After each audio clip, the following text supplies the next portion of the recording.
Hey, dude here. Welcome to Week in Review. So, God bless everyone. Hope everyone had a good week. Hope to have a good week in review prepared for everybody. I didn't reach out to Richard this week because he seemed like he was busy with the new job and wasn't following the Samantha Woll case that much. But if he does show up, he's welcome to join. But I didn't reach out because he didn't appear to be actively following the Samantha Woll case anymore. And but I will still cover that. Maybe this week will be a little shorter, and I will more quickly um, return to my research. So it's been a few weeks now, like almost a month. I haven't covered much of my research due to um, covering the Samantha Woll case and having guests. But I do have a lot of comments on the Samantha Woll case today, and we'll cover that and continue with analysis and why there's not much good analysis out there. So I found one interesting woman, Tracey Lee, of the alternative point of view, um, a true crime and tragic events podcast. I think she has some sort of background in criminology. So I was tweeting her, message on her videos, and she's invited to show up. So if she shows up anytime, I will immediately switch to her. But she didn't reply yet, so I have no idea whether she's going to show up or not. But I will be reviewing her videos because her videos appear to be um, the best videos on the subject of the Samantha Woll case. So we will look at week 3 and some thoughts, and I'll put together with the help of Tracey Lee's research, um, a clear timeline, what we know, what we don't know, and how that might feed into the possibilities of what happened. And she's also quite convinced that Bolanos isn't the person who did it, and that there should have been much more investigation, and why that might not be. And she just said, basically politics. It's an election year, and it's not going to be interesting for political purposes, especially someone who was major with the Democratic Party, to just be a Jewish Democratic activist killed by, God forbid, one of her ex-boyfriends or a random black criminal. And even for Trump, he said like Fox News is the only one covering it, and it's saying even like, okay, the Republicans might have like crime's a big issue, and Democrats have mismanaged cities, but in the nature of Bolanos, like Fox News covering it, like, okay, whites have to be careful of black crime, but generally not like these horrific type murders, and especially the type murder that there's minimal evidence. So it's like a Trump Republican, they're focusing on catch and release and bail reform and basic thefts or minor violence, because generally murder has been going down. So Lambie, looks like we got Lambie in the crowd and Gunner. So you haven't seen Gunner around. Haven't not sure what happened to him in months. So,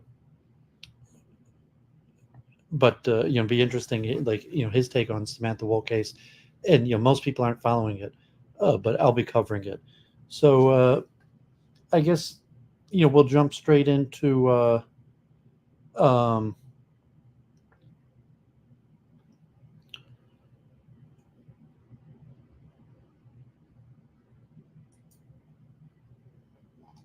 some of my other stuff, and then we'll jump straight into the Samantha Woll. So I'll go over the evidence, like the timeline, and with the help of Tracey Lee's videos, I was able to put together, like, she made these interesting videos. So she's got a 3-part series. This woman, Tracey Lee, I think she says she's Korean. I'm not even sure where she's from. I don't think she's from Michigan. but whatever, just a woman who had interest in true crime podcast, and she put together. She's been doing on her channel the alternative podcast live stream coverage of the whole trial, which is hours and hours.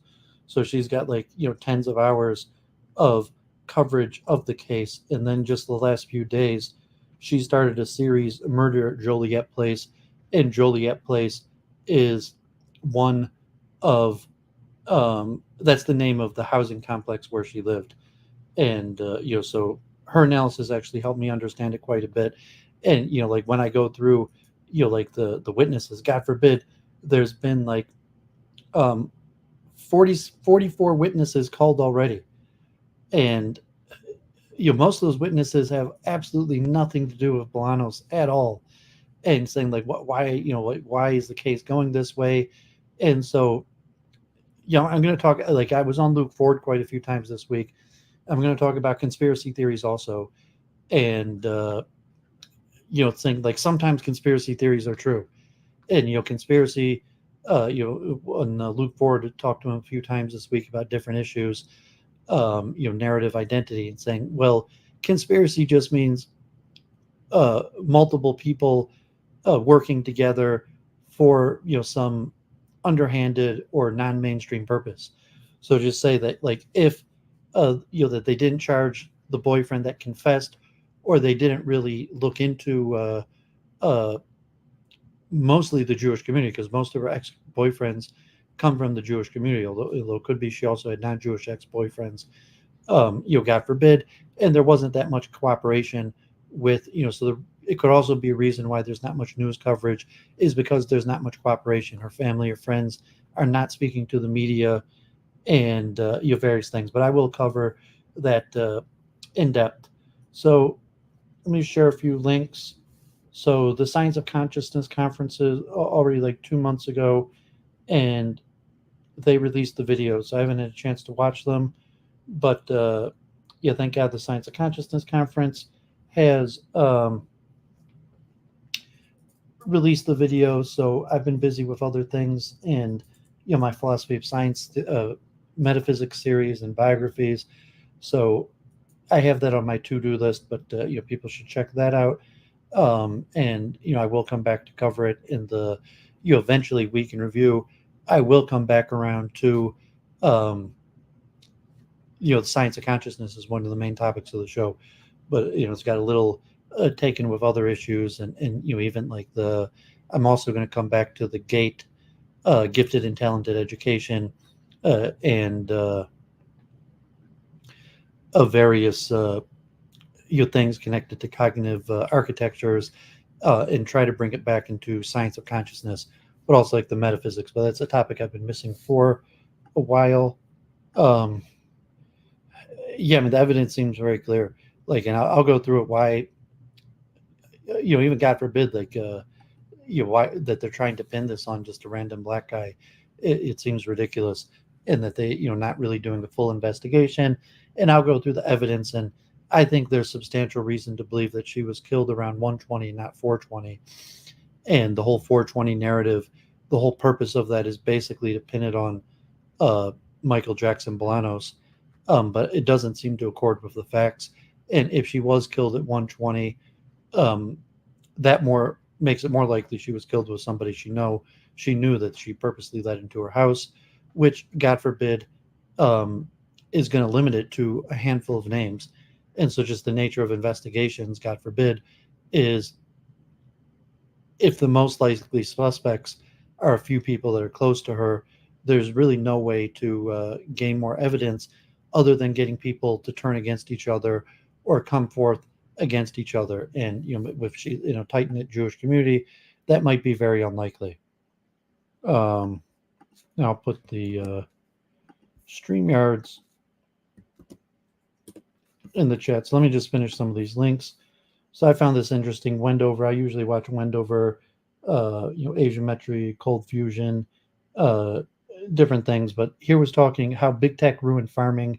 It was mostly referring to John Deere, and he was mentioning just the technological changes of John Deere, where John Deere at one point John Deere even predates industry.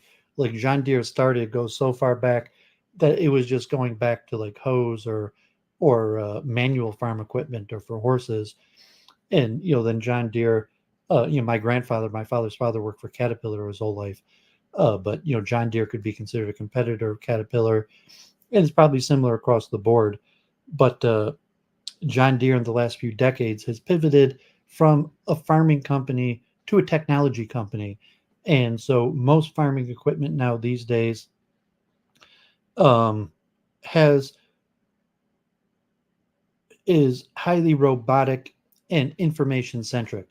So it's became much more expensive to farm, efficiency, trying to get so much more yield out of smaller plots of land, um, and data centric. So a lot of it's robotic now. So like it's not just factory tractors or various equipment, but there's also robotic connections to it. And then there's data analysis where you need to be able to real time feed data from the equipment to a satellite, and then that will determine how you should farm. So, farming is not just about getting the best tractor. Your tractor has to be connected to robots, and it has to be connected to real time data, and the data has to be analyzed, and that has to be fed back into how you farm to get the most efficient yield. And it's priced out where competitive farming takes huge investments. So you can't just like buy a tractor for like a few $1,000s and start farming. I mean, technically you could, but not for competitive marking farming. You need hundreds of thousands of dollars. And really, it's the same for manufacture across the board. I haven't been to a manufacturing convention for a long time, but it's similar to what I've mentioned about manufacture and even the role of private equity.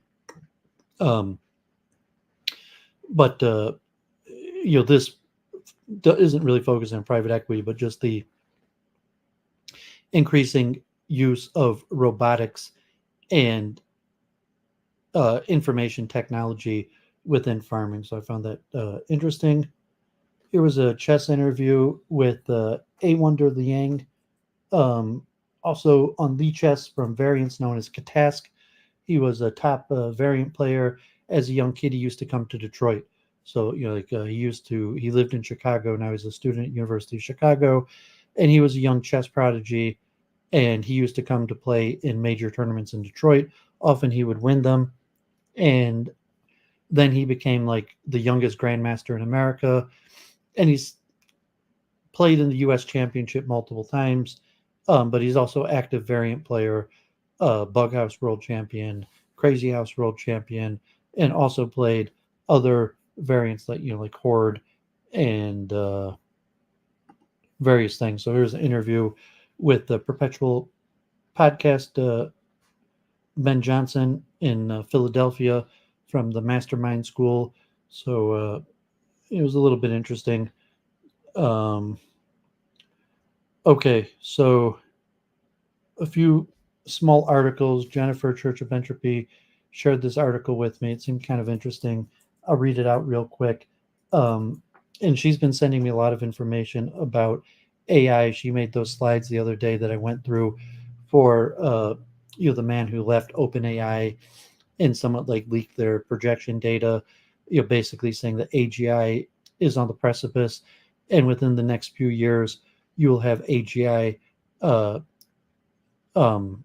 automated general intelligence, that is better than from the most intelligent people. And part of the method that they do it is mega computing. That the training data or the method that these AI companies use for like Chat GPT or any form of these training is these mega computers. So I've mentioned in the past, but like Bitcoin mining, and like I haven't spoken to Forex Shark. Forex Shark was on Week in Review of Church of Entropy like a year and a half ago when the Sam Bankman-Fried, maybe it was even 2 years, maybe it was only a year ago. But whenever Sam Bankman-Fried got arrested, I had Forex Shark on. He was explaining the deal with Sam Bankman-Fried, but for Bitcoin mining, the method of computing, you have these mega computer centers that mine Bitcoin, which is, kind of like randomized searches. So in order to mine Bitcoin, you have to search so many countless possibilities that, and if you successfully hit the right combination, then you could mine a Bitcoin and you get paid a little bit. So what used to be like a geek at their computer could just manually do when Bitcoin first came out, where you could, instead of buying Bitcoin, you could mine Bitcoin by fulfilling transactions. Now it takes mega super computers to do it, and the profit range is minimal.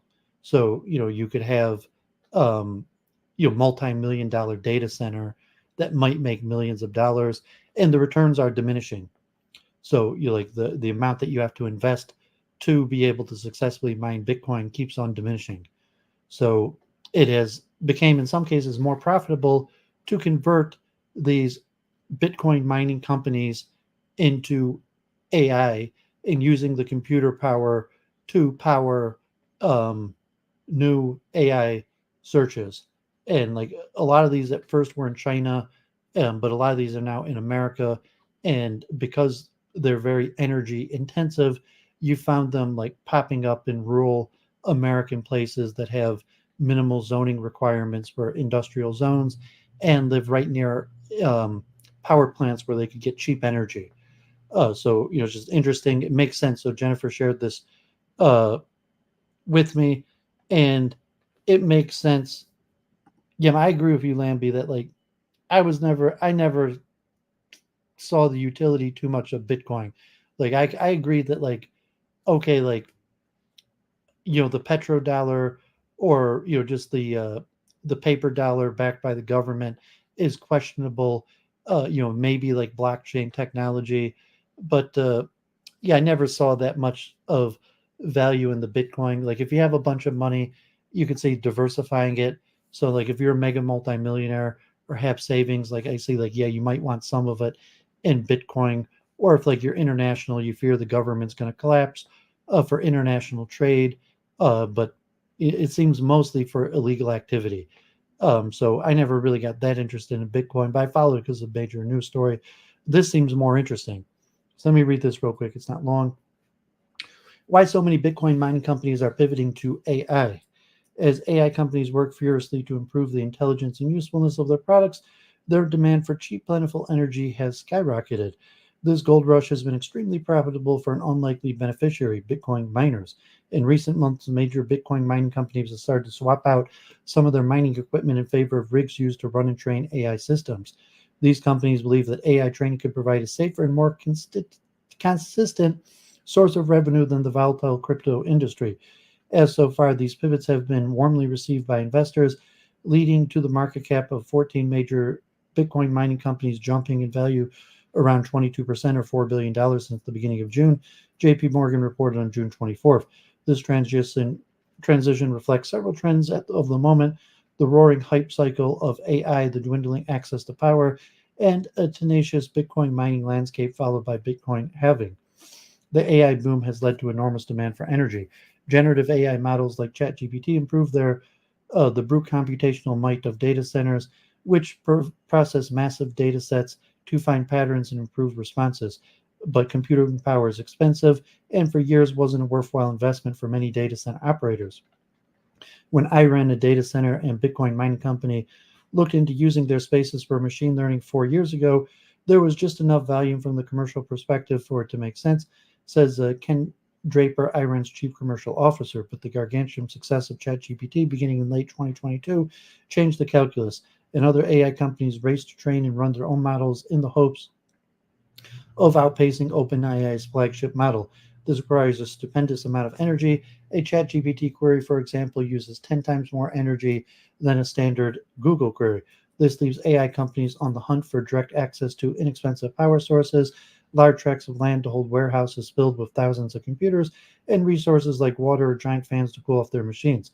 Their ravenous activity means it's becoming increasingly competitive to find sites that meet those criteria, especially in North America. Some jurisdictions have implemented long wait lists for large data centers to connect to the grid, and once companies get initial approval, building a data center from scratch can take years, millions of dollars, and necessitates lengthy slogs through regulation and bureaucracy. If you go back 5 to 10 years, 80% of the data centers loads were located in 6 or 7 primary markets, says Nazir Khan, COO and CTO of a Bitcoin mining company, TeraWolf. Those markets are filled up, and a couple of them have already issued moratoriums on further data center construction, so those data center loads are now looking for new homes. Bitcoin miners face headwinds. Some of those homes, it turns out, lie within the existing facilities of Bitcoin miners. Bitcoin miners uphold and safeguard the Bitcoin network through a complex computational process and earn Bitcoin for doing so. In the early years of Bitcoin, miners found that increasing the size of their computer rigs vastly increased their profits, so they created enormous server farms where they tapped into cheap sources of energy and ran day and night. Large-scale Bitcoin mining has historically been immensely profitable business, but is also subject to the whims of the volatile crypto market. Following the 2022 crypto crash, which was precipitated by the risky endeavors of entrepreneurs like Sam Bankman-Fried and Do Kwon, many miners were thrust into bankruptcy or shuttered their doors altogether.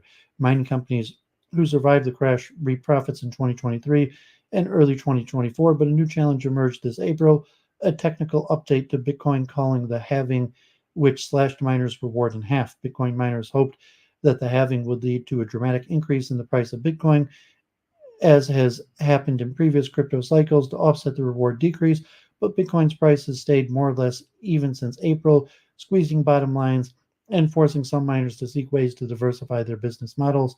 AI training is the top of this list. You've seen a number of crypto miners that were sort of struggling to have actually made a full pivot away, and that may have been a function of necessity. The partnership between AI and Bitcoin mining industries is a logical one, given the needs from both sides. AI companies need the space, access to cheap energy, and infrastructure that Bitcoin miners already have, and Bitcoin miners seek the stability of AI uh, com- compute revenue and the enormous potential profits flowing from the current AI hype cycle. Some Bitcoin mining companies are leasing their spaces to AI clients. In June, Core Scientific, which recently emerged out of bankruptcy stemming from the 2022 crypto crash, announced that it hosted over 200 megawatts of GPU graphic processing units, which power AI training and operation. For the AI startup Coreware, Core Scientific CEO Adam Sullivan told Time in April that AI companies were making aggressive offers for the use of Bitcoin mining facilities. They've started to buy up mining sites for greater prices than what Bitcoin miners are willing to pay. He said he added that the number of requests from AI companies was extraordinarily high on our side, and we've evaluated our best go-to market here. Other Bitcoin mining companies are operating the GPUs themselves. On June 24th, Bitcoin miner Hut 8 received $150 million investment from Kotu Management to build artificial intelligence infrastructure, and some Iron faculty's GPUs for AI and ASIC, application-specific integrated circuits, which power Bitcoin mining, shared the same walls. We view them as mutually complementary. They're quite different business profiles. Draper says Bitcoin is instant revenue, but somewhat more volatile. AI is customer dependent, but once you have customers, it's contracted and more stable.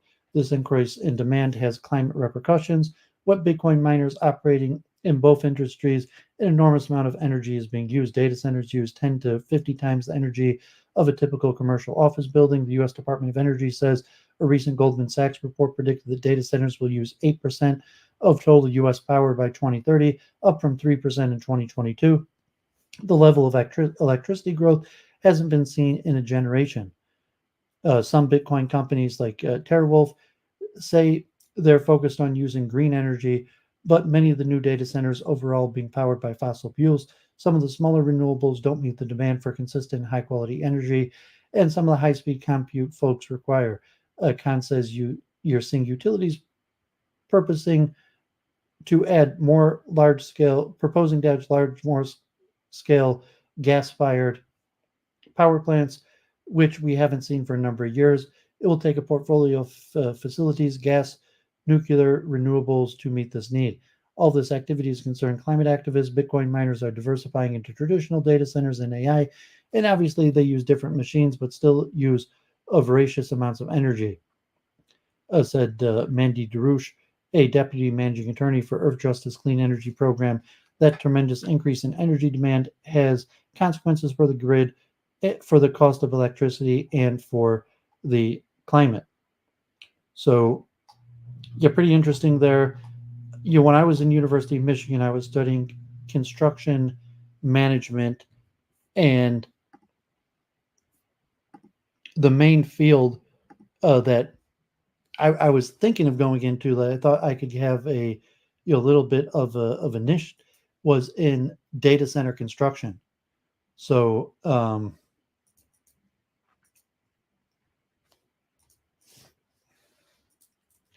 here's the Goldman Sachs reports. A Elemental, God bless, good to see you as always. John Lambie, appreciate you guys being here. So here's the Goldman Sachs uh, report, and I didn't look at this yet, so maybe I'll look at this later. Let me see if there's some interesting graphs. So, just increasing power demand, but I wasn't able to find employment. So obviously, like, building data centers is extremely expensive. Like, data centers, one of the key things from the construction aspect is the extreme cooling, and also the fiber optics or connectivity. So you can't really build the data center. Like, most data centers, like the cheapest data centers cost many hundreds of thousands of dollars, and most data centers cost millions or even tens of millions of dollars. So I wasn't able to break into that business. That would have been something that I would have had to get a job at a data center company to gain experience, and from there, like, pivot. But I didn't even apply. So that, but when I was in school, it was something that I thought about. What was data center? Um, yeah, there was a little bit of thought. So ironically, a lot of the big data centers are built in the desert, and just because they're in the middle of nowhere, like Facebook, Google. But there's been some thought, to building data centers in colder climates. There's certain areas where, like, the major companies that have huge amounts of data, like Facebook, Google, uh, and for a period of time, they were building them in, like, these football stadium size buildings, like in the desert, and they would have to have tremendous cooling equipment.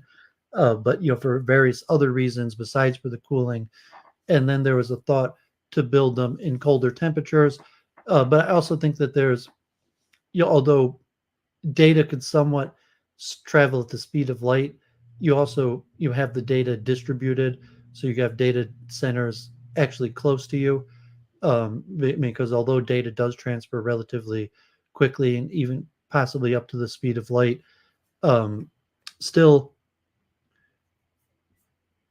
generally you have data centers relatively close to you. So something to keep track of. And I used to go to all these manufacturer shows, and, like, I know a lot about data center construction. Like, there's, like, raised floors, and different construction techniques, and certain, like, cabinets for mainframes, and all the various cords, and different type computers, and electric, and whatever. But you can't just read about data centers and do them. I would have to get a job with one of the very few companies that actually does it. And there's only a few companies that actually do it, and those jobs are very competitive. And at this point, I'd have almost no chance of getting those jobs. So, but we'll keep you posted, and appreciate Jennifer for sharing that article with me. Okay, God forbid, another Rabbi, Duvid Nu, passed away this week. Last week I mentioned Rabbi Wolfson, who was lived to 99 years old, and he was, as a rabbi, probably, I say different, because, like, Rabbi Wolfson had a congregation, and just Elemental, as an amateur ex-professional game developer, I find the latest generative AI very useful, but most practical applications will be extremely difficult without further improvements to algorithms. Yeah, definitely. But like, just to think that they were able to convert, these Bitcoin mining places. KL, God bless you. Good to see you. Yeah, Ford Motor Company, the abandoned train station. Yeah, that actually just opened here. The old train station in Detroit that was like a blight and had been a blight in Detroit for decades had finally been finished. And one of the things they have in there is a data center. So yeah, thanks for that, John. Um, yeah, there's not really that many jobs in data centers. So like the maintenance, like they're like it really only takes a handful of technicians to maintain even a huge data center. Like you could have some like network people, like electricity analysis, like building maintenance, but like relatively like there's not like data centers don't create jobs, um, and they're going to be part of um, the destruction of jobs because eventually when they have the automated um, AI, like eventually as AGI becomes better than humans, AGI will be replacing lawyers and accountants and even doctors. And that will actually be so, like, if you think your local office building that had a whole bunch of people doing intellectual labor, even coding, I'll talk a little bit about the Trump Biden debates, but President Trump was also on the All In podcast with the wealthy Silicon Valley guys that appear to be backing Trump. Um, but no, I mean, data centers are not going to be creating jobs. They're going to be taking jobs, and so eventually they'll have a data center inside these office buildings, and the majority of the jobs that used to be in the office building um, are no longer going to be necessary. So it's just the interest. It's the direction of technology. So I had seen that when I was in University of Michigan. And so like I was like, oh, what would be a really good job? And this was like 10 years ago. Like this was when there were only a few data centers in the country. But just as a student and listening to professors and following trends, I was like, what would be a really good thing to get into? It was like data center design construction. And like I was right about that, but I just wasn't competitive to get a job with the handful of companies that actually do it. And I still kept up on it. But I was right about that, even when data centers were just first coming out. And I did a senior research. It wasn't like a thesis, but I did a senior research project on data centers like over 10 years ago. And I saw like that was the future, and definitely was. But saying they're not going to be creating jobs, they're going to be taking away jobs. However, as an investment, like the handful of very wealthy productive people might be in that field. So to say, like, if you're sitting on millions of dollars and you are considering an investment, you could consider opening up a data center. And like once you had the data center, most data centers just rent space. So if you were renting space, if you had the computers yourself, so you could have a data center and just rent the space to um you like a AGI company, and they would have their own equipments and mainframes, and you would just rent the space, maintain the networks and the building, but the computers would actually be theirs. Or you could have a data center where you have the mainframes there and you rent the processing power and the storage. So they're different models. A lot of data centers have both. They just host. So like let's say you have a data center, like Ford probably now they have their own data centers. They don't need to. But when I went local to like a data center near my house, Ford was actually renting space from them. So now they have their own data center. And I think Ford mostly had their own computers, but they didn't, but they actually just rented the data space in the data center and stored their own computers. Smaller companies will rent storage space on data center computers, and they'll also rent processing, to time. So like Duvid used to train on multi-physics platforms, mathematic programs, and I never found any work in it. But like, these were very interesting things like multi-physics platforms and like materials testing and design, automotive. Like, I was in engineering school at University of Michigan, and this was like the top stuff going on. So, Gandalf, good to see you. Also, Taiwan, Jack. So, if you had a material and you were like designing a mechanical device and you wanted to test it against the physical thing, so instead of actually building a prototype, you would first build a computer model and then you would run it through a multi-physics platform. And those multi-physics platform take a huge amount of processing power. And so you could pay a data center to process it for you. And it's actually not all that expensive, like the time, but something from the business model of a data center, like you'd have to spend millions of dollars.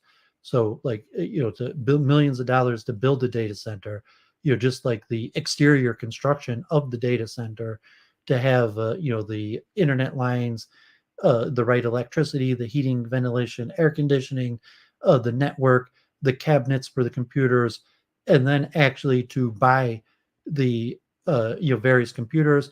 A lot of data centers, you might have Unix, Linux, depending on the company. Like especially if you're in Europe, data centers might be more likely to be operating off like Unix and Linux as opposed to American companies that might be PCs or the various programs. So you might need multiple. I forget, like in computers you have like SAS, like software as a service. I forget the initials. Like I'd almost trained. So you had like SaaS, software as a service, and then you have infrastructure as a service and platform as a service. The three main types of computer data center, where you as the business owner who are offering computer services to the customer, so a data center is IaaS, infrastructure as a service, and within the data center you could also offer platform as a service, meaning that you would offer to rent out your hardware and operating system, and then you could also have software as a service, cloud computing, where you actually own the software. So like a good data center might be doing all three, or would have to combine it. And unfortunately, I never found work in the field. Although I took like 50, maybe even 100 courses on edX about this stuff. I took all the Microsoft courses. I took the Linux courses. I've read books on it. I went to engineering tours. I've toured data centers. When I go to the manufacturing conventions, I've, seen the companies offering the latest components for data center, from construction to mainframes. And I've, got their reading material, went through their reading material. I've taken some courses, so I know a lot about it. But as I say, you actually have to get a job in the field and learn from somebody to know how to do it. But on the business end, okay,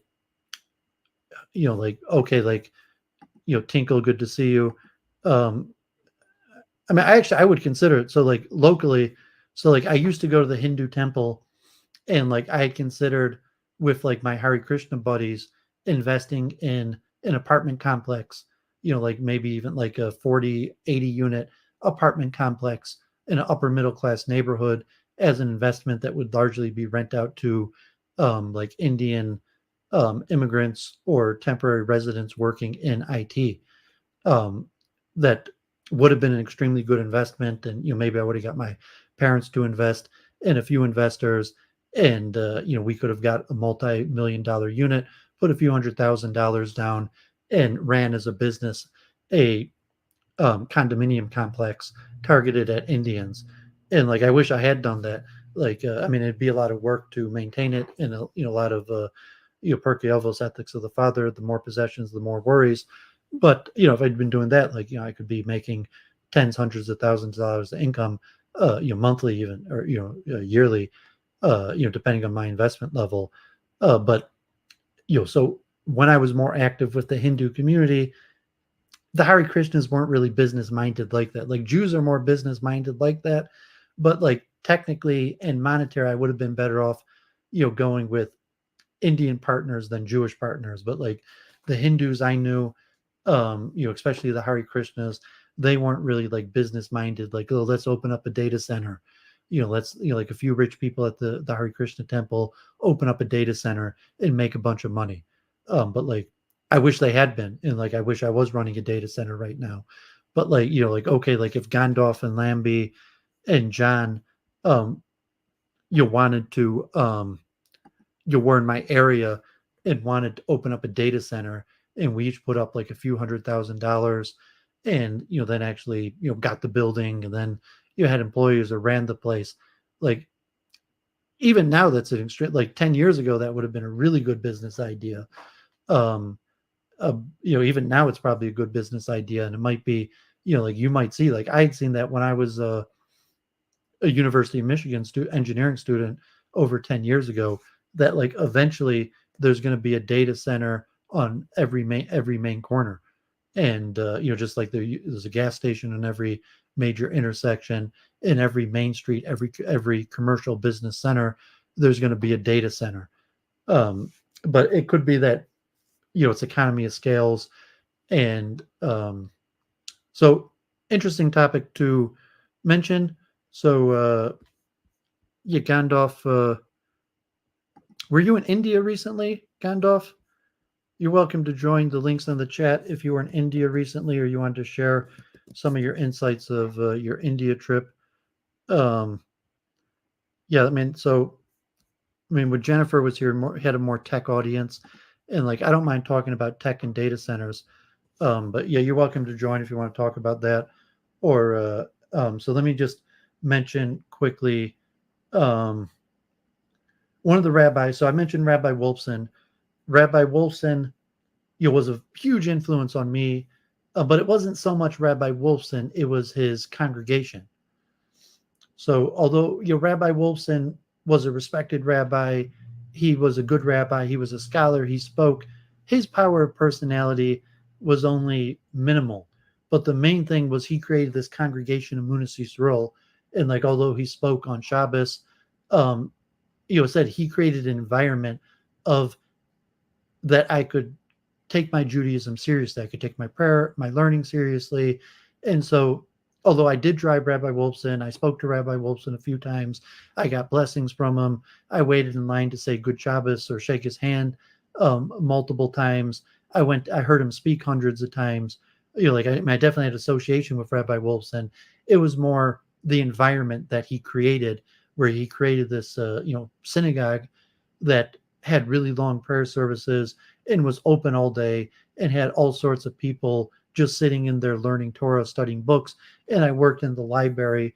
And so from working in the library, I, were actually indexed their library and taped their books or various things. I had access to many extreme Torah scholars that, so because I typed up a whole list of their library, like I knew the major books in the Jewish canon, and because people were using those books, and I was for at least 6 months in the library most of the day, putting away books and various things, I was able to speak to Torah scholars who were using those books and would talk to me about various things. I had a good feel. So it wasn't necessarily so much Rabbi Wolfson that had the positive effect on me. It was his students and his congregation. So I lived for a period of time, I lived in Borough Park off and on for 10 years. For a brief time, I was at Stony Brook University in Long Island. I lived in the Five Towns. I lived in Manhattan. But off and on, I was mostly located in Borough Park.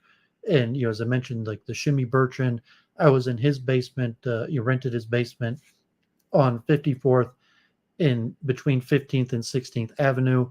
And the Kosover Rebbe at that time didn't have a synagogue, but he made his Friday night gathering in a catering hall on 54th Street and 14th Avenue. So it was a block and a half away, less than a quarter of a mile. So I stopped into his Friday night gatherings probably like 200 times, and occasionally other gatherings. So, like I shook his hand, I heard his speeches, but it was mostly singing. So just like Friday night, I would pop in and, I would go out from my house, or I would be going to a different event, and I would, the nature of these Hasidic tishes, the doors open, and you just walk in and you start chanting with people. He might have been a businessman also. I'm not sure if he was also a landlord, but so I wasn't like a personal student of his. I never spoke with him.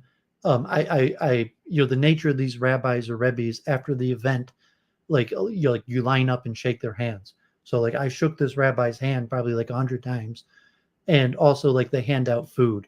So like during the middle of the event, like the tish and shirayim, and so I was somewhat a student of this Rebbe, and he's Kosover. So I don't know if there's any Hasidic people watching now, and I was just looking this up right now. I didn't realize this. So the main Hasidic group people are familiar with is Vishnitz, because Vishnitz is very big, like in Bnei Brak.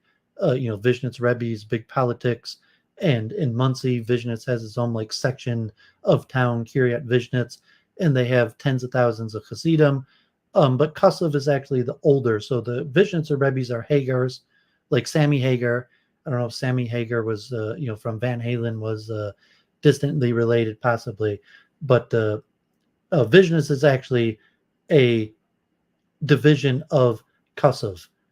And I think I mentioned Rabbi Wolfson in the Minyan at the Kotel, Rabbi Menachem Mandra. I think he was also somehow a Kosover Rebbe. So, and I mentioned Rabbi Babad from Tartikov. I spent a summer in Tartikov camp, and I was their driver. And so this rabbi was a Rebbe's son. His brother became Rebbe. He was kind of a Rebbe, but he wasn't like a regular Rebbe. But he became a popular leader. He made a popular Friday night gathering, a tish, and he became a dayan, a rabbinic judge. And he was a moderate in the Hasidic community. So he was a moderate in terms of computers and the internet. He was also a son-in-law of Rev Chaim Wozner, the famous Rev Shmuel Wozner, the Pesach. He was also anti-Zionist. So not a strong anti-Zionist. He was also an anti-Zionist. But he was a rabbinic judge, and he was a moderate. So the Rebbe himself, and he died just this week at 66 years old. God forbid, Rabbi Wolfson lived to 99 years old, but Rabbi Hager had some sort of health issue and died at 66 just this week.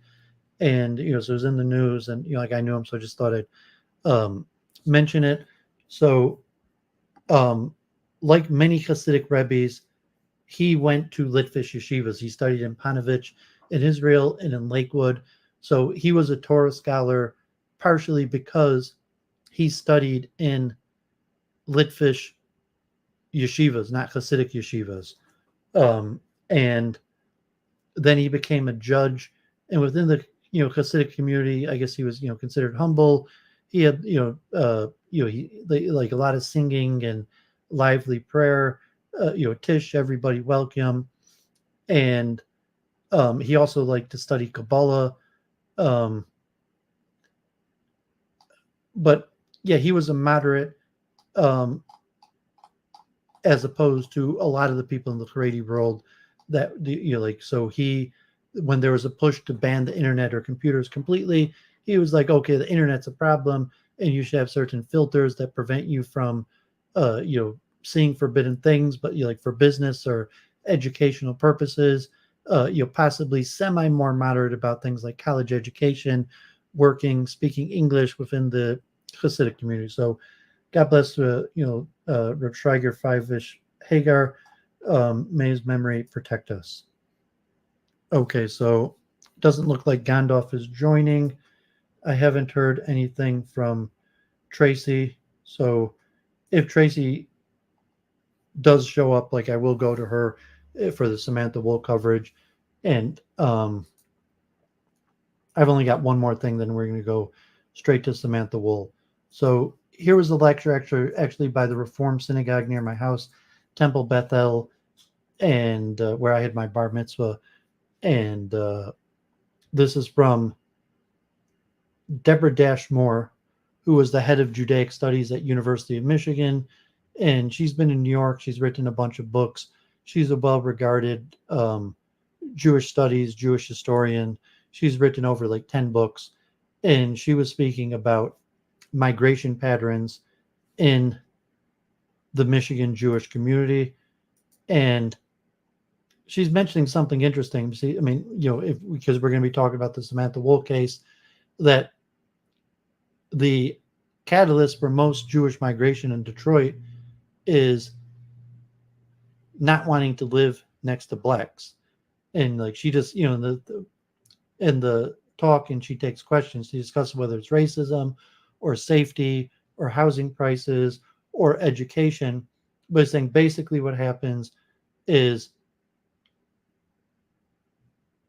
like New York, there had always been Jews. There had been some Jews, but Jews basically came to Detroit for the auto industry, and Jews en masse start coming to Detroit about the same time as blacks. And there's covenants at that time of not selling property to Jews or blacks, and Jews and blacks end up in the same neighborhoods. So before World War II, you have largely like religious Jewish neighborhoods where you have ethnic Jewish neighborhoods where like everybody's Jewish, speaks Yiddish, goes to synagogues, lives largely separate from the whites. It's only after World War II when many Jews volunteer to fight in World War II that Jews end up becoming integrated with white Christians. And then you have, after World War II, the works projects and the expansion into the suburbs. And so the same thing with Arabs, by saying there's a longer history with Jews in like Chicago and New York than Detroit. So, like Jews in New York predated the blacks and predated the Arabs, as opposed to the Detroit. You had some Jews going back longer, but like not really. So Jews in Detroit, they don't really predate the blacks or the Arabs. And Arabs also get absorbed as white about the same time, like it was actually Henry Ford in The Melting Pot. But what happens is after World War II, Jews basically become white. And like Hamtramck, the old Polish neighborhood that's now all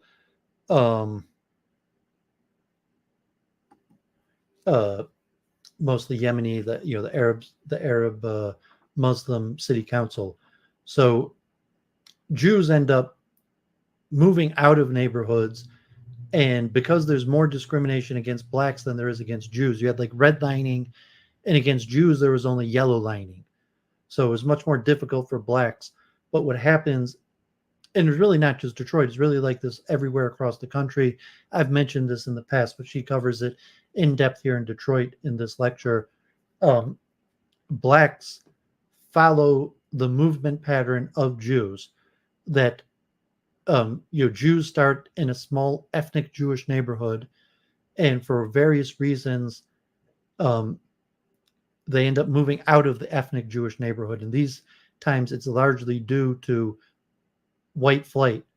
And then as the Jews start moving out, blacks start moving in, and then it reaches a critical mass where there's more blacks than Jews, and then basically all the Jews move out. But at the same time, as the Jews move in, the whites move further into the suburbs, and the blacks are following the Jews, and it creates this perpetual pattern of, so in Detroit, it would be like a a northwest movement. So Jews tend to keep on moving north and west, and blacks tend to keep following. And basically that happened in this area too, where the Jews basically moved as far as they could move, and now there's really nowhere left for them to move, and so Jews have left Detroit or migrating within Detroit, and blacks moved all the way out, so Metro Detroit, all the way out to Pontiac. So an interesting note about Jewish migration pattern, race relations in Detroit. If I thought about this, I might have went live. In previous years, I'd went to this lecture live, but I saw it afterwards. So, okay, so let's jump right into the Samantha Woll case coverage. So let me read a quick article from a local Detroit paper to give kind of the current status of the case. Then I'll go through the witness list of the witnesses that testified this week. And then we'll look at Tracey Lee's videos. I'll do a review of her 3-part videos on covering the case. And I'll go through a little bit of the timeline to, discuss what I think may have happened. So Samantha Woll was the president of the Downtown Synagogue that, Duvid has hundreds of videos on my YouTube channel that promoted from there, that end up taking a leftist turn and, taken over by feminists. But one of these feminists who took over the synagogue was Samantha Woll, who in October 21st, pretty sure October 21st, last year, was horrendously stabbed to death. And it was an international news story, her stabbing, especially because it was a few weeks after the Hamas attack on Israel. It was very close to October 7th, and there was huge speculation that maybe it was anti-Semitic. And Samantha Woll had been a big part of the interfaith community, and so there was a lot of question of whether it was anti-Semitic. And then a month after, there's an arrest, although they don't announce who's arrested. And the nature of the stabbing and no forced entry, it appears that it was a crime of passion, implying it was probably one of her boyfriends. Last Australian, Shalom, God bless, good to see you too. But then at the end of December, they make another arrest, and they claim it's this random black street thief that killed her, and it was just opportune that she left her door unlocked, and he happened to cross the unlocked door and somehow ended up stabbing her. And they have video evidence of him, not even near her apartment, but a quarter of a mile away from her apartment. But eventually they find blood, a tiny bit of blood on her jacket, on this guy's jacket, and they charge him with murder. And that was in January. They had the grand jury, the preliminary hearing, and so they set the trial for June, 6 months later. So finally, 6 months later, they started the trial, and it's already 3 weeks into the trial, and now they're releasing all of the evidence.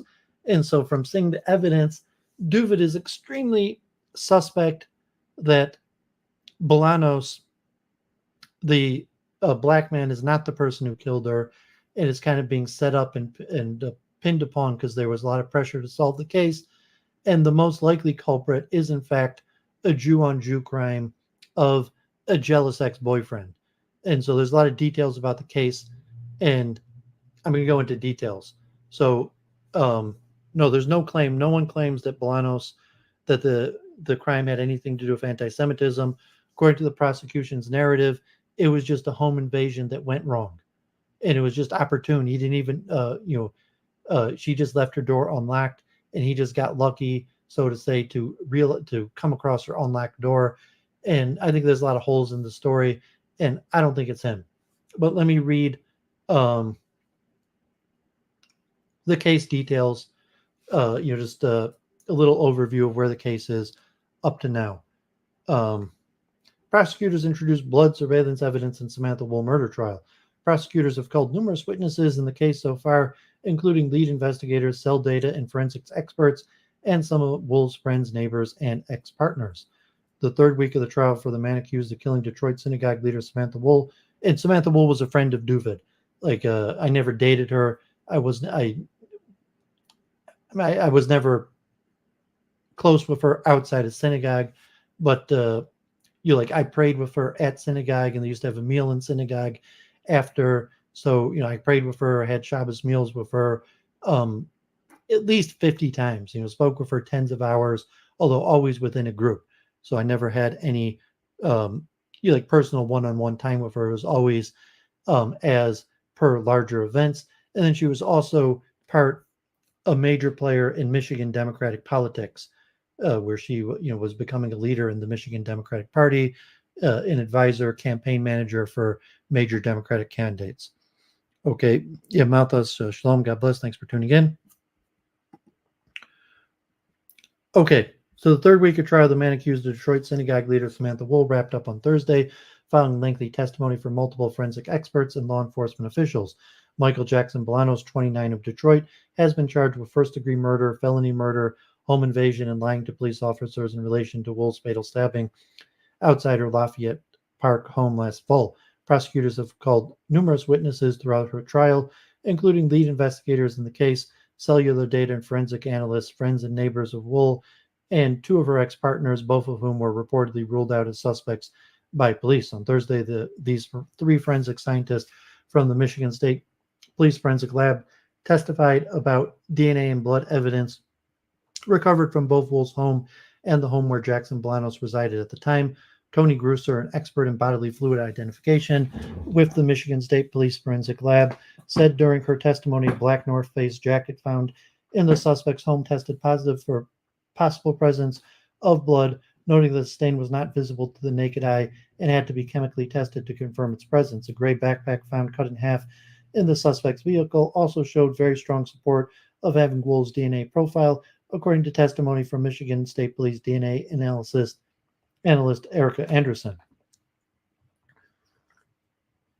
Building a case for conviction. The blood evidence is a key part of the prosecutor's case, along with surveillance video and cell tower data that placed the suspect in the area around 4:20 a.m., the time investigators believe the crime occurred, and show him wearing what investigators believe to be a black North Face jacket. Surveillance video captured around 3:24 at East Jefferson Avenue and McDougal Street also showed the suspect wearing what appears to be black surgical glove, and surveillance captured at 4:24 a.m. appeared to show the suspect walking near the Hollywood Casino at Greektown wearing a gray backpack. Woll, 40, had attended a friend's wedding wedding that night before her death, and surveillance records from ADT indicated she returned home around 12:30. The ADT records also show the front door of Woll's home was left open around 1 a.m. with motion sensors triggered in the living room at 1:24 a.m. and 4:20 a.m. The last outgoing text from Woll's phone was a single heart emoji sent to an individual named David Wilkinson at 1:02 a.m. According to testimony from Detroit Police Detective Sarah Markle, and Woll's phone was last unlocked at 1:29 a.m. It is unclear whether Wilkinson will testify in the case. A gruesome scene. Woll's body was found by a neighbor on the sidewalk outside of her home on Juliet Place around 6 a.m. with a trail of blood leading from her body to her front door. On the first day of the trial, Detroit Police Sergeant Darren Zhao testified to there being a significant amount of blood that was inside the hallway leading into the unit, along with a considerable amount of blood throughout the home, including the living room and stairwell leading into the basement. During the preliminary exam, Zhao testified to there likely being a struggle during the attack, with a bowl of fruit from the dining room table knocked to the floor and some pillows and blankets on the floor in the living room that were soaked in blood. Her phone was located under the living room couch. Woll was stabbed 8 times in total, 3 in the head and 5 times in the neck and back, according to the medical examiner's report. Defense attorney Brian Brown said that the complete lack of DNA evidence placing his client at the scene and the small amount of blood evidence alleged to be found on the North Face jacket and backpack is more consistent with his client encountering Woll's body on the sidewalk than him committing the murder, especially considering the amount of blood found inside the home. A potential for reasonable doubt. Woll's ex-partner, Jeffrey Herbstman, gave testimony that the couple dated for a year before she broke up with him in July 2023. He was the first person arrested by Detroit police as a person of interest in the case after placing a 911 call on November 7th during an apparent mental breakdown, stating that he may be a danger to others. Herbstman told responding officers that he was afraid that he may have killed his girlfriend, but couldn't remember doing so, adding that he had the motive and opportunity and maybe trying to outsmart people. During his testimony, Herbstman told the jury that he suffers from depression and had been instructed by a psychiatrist at the time to double the dose of medication he had been prescribed to treat it, which he believes contributed to his psychotic break. I began to believe that I was responsible for her death, that I had somehow killed her, and I didn't remember doing so, Herbstman told Assistant Prosecutor Ryan Elsey, and I couldn't shake that feeling, and it was disturbing to the extreme. Herbstman, who later recanted his confession and was released without charges 3 days after his arrest, testified that he stopped taking the drug immediately after the incident, has not had any similar issues since. Defense Attorney Brown pointed out while cross-examining Detroit Police Sergeant Lance Sullivan on Wednesday that an unknown individual had been captured on surveillance video running by the parking lot near Woll's apartment complex at 1:24 a.m. A neighbor of Woll's also testified to letting his dog out around 1:24 a.m. and hearing what sounded like a woman speaking or shouting into a megaphone, which he considered unusual at the time but not alarming. Sullivan said that while investigators found the surveillance clip of an individual running from the direction of the scene to be noteworthy, no other surveillance of the individual was recovered to confirm the subject's identity. Brown has yet to call any defense witnesses in the case as prosecutors continue to lay out their case. Woll led the Isaac Agree Downtown Synagogue since 2022 and was considered by many to be a pillar of Metro Detroit's Jewish community. Sherry Berger, one of Woll's longtime friends, testified to Woll being extremely optimistic, adding her enthusiasm was really infectious and contagious. She was just vibrant and always wanting to help people and kind of share her love with others. In her eulogy for Woll at the funeral, Isaac Agree Downtown Synagogue Rabbi Ariana Silverman spoke of her strong work ethic, caring nature, and ability to connect people. Because of her passion and joy and love and wisdom and willingness to learn, Sam had a uniquely special personal relationship with countless people, often across lines of faith or politics or the many things that could divide us, she said. So many people think of her as someone with whom they had a particularly close or important relationship, and each of them is right. Berger and other friends will testify that she would regularly leave her door unlocked at night. The trial will resume 8:30 a.m. on Monday.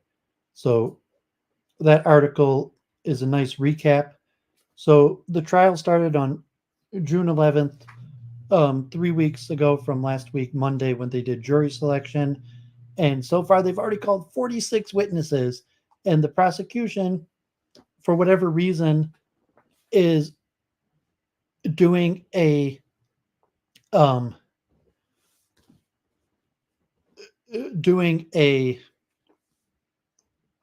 chronological order of witnesses.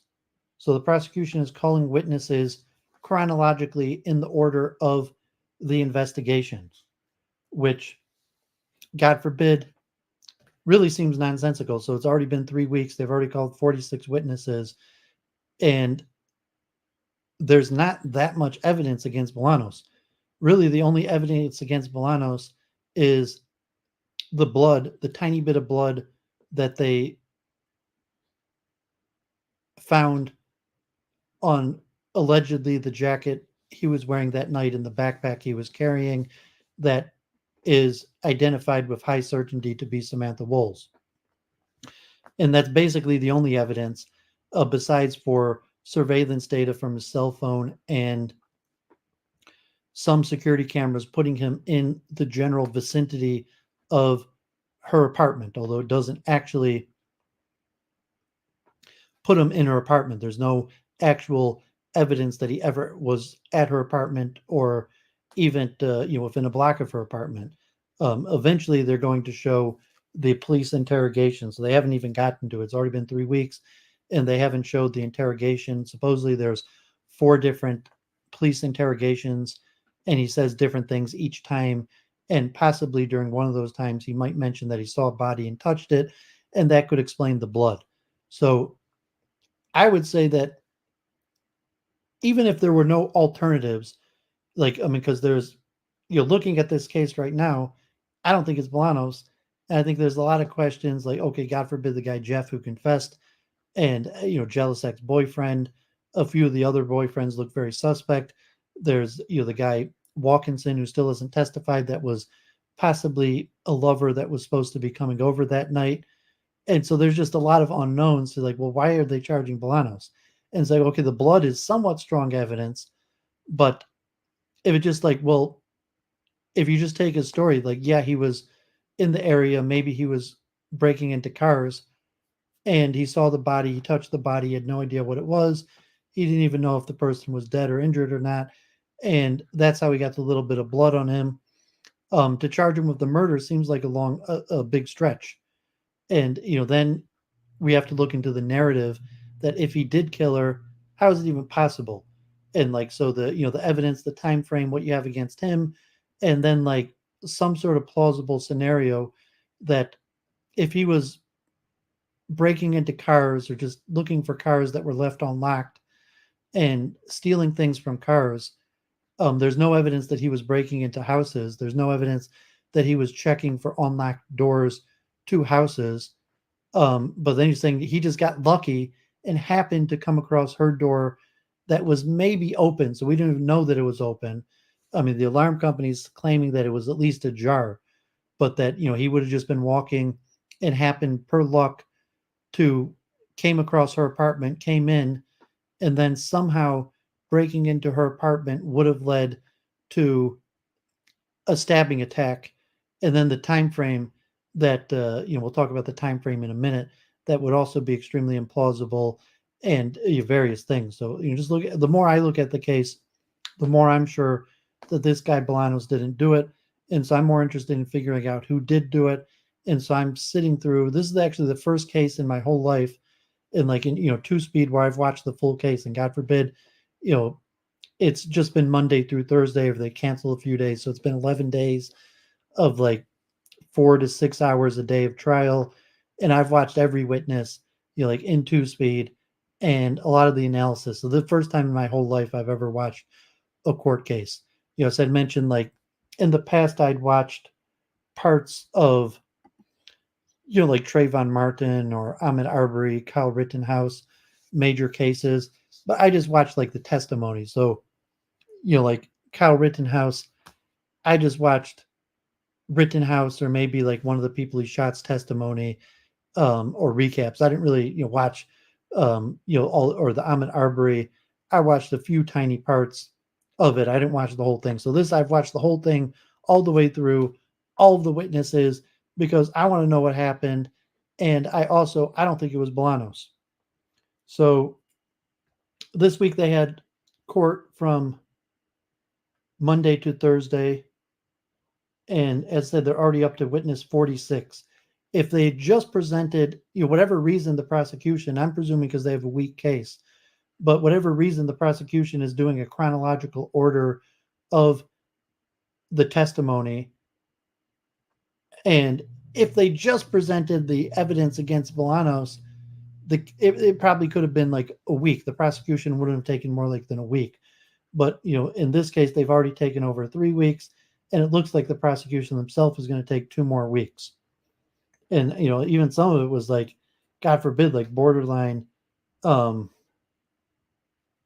ridiculous. So I think this week you had multiple police officers, FBI, who got the video surveillance. So we get to the point of the people that found the surveillance videos around the area. And okay, yeah, thanks, Mark. Yeah, John, definitely. I think he's going to be found not guilty. And I mean, personally, I think if he's found not guilty, I think they may bring charges against Jeff. I think there might be public pressure because, we didn't know, the public didn't know about the confession of her ex-boyfriend. And he appeared like really pretty guilty on stand. And so if Bolanos is found not guilty, I would not be surprised if they end up bringing charges against the ex-boyfriend. So there's multiple officers who subpoenaed and got the footage. This officer, sergeant, puts together all the various footage to make some sort of storyline of Michael Jackson-Bolanos' night on town, of all the footages together from him leaving his apartment to going all the way downtown and then going home. Although, as the defense pointed out, there may be problems in it. They may have had the wrong guy. He points out, various things okay, he does break into a few cars, but there's no evidence he was breaking into homes. There was a woman in the apartment complex who had her tires slashed. It's unclear whether that's related. This was an interesting part of, hey, Dove, God bless. Good to see you again. You're welcome to hop on and talk if you want. I'm not sure if you knew Samantha Woll or not. I haven't spoke to you in such a long time, so we haven't caught up. But if you want to hop on, I don't even know if you knew Samantha Woll or following the case. So the data to connect Bolanos to it, his cell phone data has him in the area, although from the picture it shows he's more likely a block away from Samantha's apartment, though he could have been in Samantha's area, but the majority shows him in the 20-30 minute time frame that he's a block away from Samantha's house. And then there's data that her alarm was not set. However, the alarm still records when there's movement. So the alarm recorded movement in her apartment at 4:20 in the morning. So according to the police, that matches with the street footage of Bolanos a quarter of a mile away. And it also matches with his cell phone data of him potentially being right by her apartment, but more directly a block away from her apartment. And so according to the police, Bolanos either they're not saying whether her door was wide open or just partially ajar, but they're claiming that her door was open, and at 4:20 Bolanos is in the area and he happens to see her doors ajar, enters her house, and somehow that leads to him stabbing her. And then 3 minutes later there's video of him a quarter mile away. So the defense attorney mentioned it's not even possible, according to the prosecution story. How is it possible that he kills her in less than a minute, doesn't steal anything from her apartment, and then 3 minutes later is a quarter of a mile away? So just in the last 2 weeks, the prosecution and the state police worked together to pay this police officer. They had a helicopter. They closed down streets to see whether it was feasible in the prosecution's case for the suspect for that Bolanos could have even conceivably done it. So the case is looking so bad right now that you could argue it's not even conceivable that this guy did it, because the alarm goes off at 4:20, and then at 4:23 he's a quarter mile away. And so they have this guy walk, run, and jog the distance. And mind that Bolanos was possibly high on marijuana and carrying a backpack. But just to show okay, if he was doing a full out sprint, he could have made it in the time. If he entered at 4:20, within a minute he had stabbed her 8 times, God forbid, and then he ran out, and the next thing he's seen at 4:23, a quarter mile away. So they had a police officer run the distance just to see whether it was conceivably possible. And so you're seeing how weak the case is. Then also, God forbid, saying that the police did this botched up investigation. They didn't even really investigate the main suspects, which would have been her ex-boyfriends. Even the guy who admitted to doing it, they didn't even really do a serious investigation on him. And then just to show that it was remotely possible that this guy, Michael Jackson-Bolanos, is the one who did it, they paid, they spent tens of thousands of dollars to test the running time to see whether it was even conceivably possible. And even from that, it's hard to believe that it's even possible that Bolanos could have done it. Not to mention a plausible narrative of like, how's it possible to match the blood? And also the alarm only goes off for 1 minute. For like a second. So I was saying like the alarm could have been like a false alarm trigger. So like people who think Bolanos is guilty were like, well, how come the alarm went off at 4:20? And so I'm going to argue, I think Samantha was killed at 1:20 in the morning. And the 4:20 alarm was probably just a false signal. Could have been something falling, or, sometimes like a spider on top of the alarm, because if she was killed at 4:20, there's only 1 minute, only a small, like one instance of the motion detector being triggered. But what about all her blood all over the place? So that means like that Samantha herself couldn't have triggered the alarm. So Bolanos triggers the alarm, kills her, and then somehow Samantha leaves all the blood all over the apartment, which would have taken multiple minutes. But that doesn't trigger the alarm because 4:22, it's already went back into idle, showing that there was no more motion in the apartment. So I'm basically completely convinced, although I haven't seen Bolanos's interrogation with the police. Hopefully we'll see that this week. I'm almost certain that Bolanos didn't do it. So, after I finish this, we'll look at this, this woman, Tracey Lee's true crime podcaster, who also has looked at the evidence and said the same thing in her analysis. But let me finish the witnesses.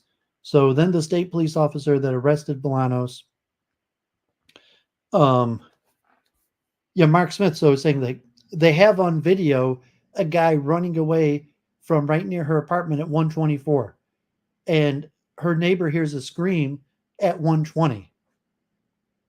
And so I think she was killed at 1:20. I think that's the most, I don't know for sure. Just my analysis of the evidence, I think it's much more likely, God forbid, that Samantha Woll was killed at 1:20, and she was killed by somebody that she knew and that she voluntarily let into her apartment, which we'll talk more about when I start looking at Tracey Lee's videos. But I don't think this case adds up that she was killed at 4:20. I think she was killed at 1:20. Okay, so finally at witness 37, you start getting into Bolanos. So you get the state police officer that picks up Bolanos. So you get the video footage, and whatever reason they bring in this witness just to rebut the defense argument, who like ran the distance just to show that it was possible. And even his results that showed that it was possible, it appears that he had high up connections, or God forbid, maybe there's even a cover up in the Jewish community that or the Democratic Party, that they just didn't want this disaster and they wanted it to go away, or that the Jewish community was not cooperative with the investigation. It was mentioned from the defense that when he was in prison and he spoke to his mom mentioned that she was friends with a judge, and she's like, I'm going to get you out of there. We know this judge. Okay, so let me just finish up these witnesses. So then they talk about the search of Michael Jackson-Bolanos' girlfriend's apartment and finding his jacket, testing it for blood, verifying that the blood is extremely likely on DNA evidence to be Samantha Woll's, although it's just a tiny amount of blood that's not even visible with the naked eye. So it's saying, even assuming that, yes, the blood is there, that I don't think the blood is evidence that he killed her. To even say, like, they charging him with killing her and saying, if he just says, like, he saw a body on the street and he touched it, or even with the corruption level of this case in the police or FBI, state police in general, maybe they planted it on him. But I don't think the blood on his jacket is enough evidence to connect him to the murder because of all the other problems. So I'm saying, I think it's more likely her body was on the sidewalk already when Bolanos was in the area than that Bolanos actually entered into her apartment. But they had a bunch of forensic scientists. They also have a bunch of DNA experts on her apartment. So like she's got a lockbox, there's fingerprints, there's stuff in her apartment. Nothing in her apartment has any evidence that Bolanos, there's no evidence that Bolanos was ever in her apartment. It's unclear whether there's evidence. There was some testing actually on 12 different people. So there were 12 people of interest, and like God forbid, Duvin knows like half the names, because like I knew Samantha Woll pretty well, or the Downtown Synagogue. So like of the list of names that were people of interest that they tested the DNA against, I knew like half the names. So that was this week's testimony. Next week we'll probably start with, maybe there'll be a little bit more of the blood, but probably next week we'll get right into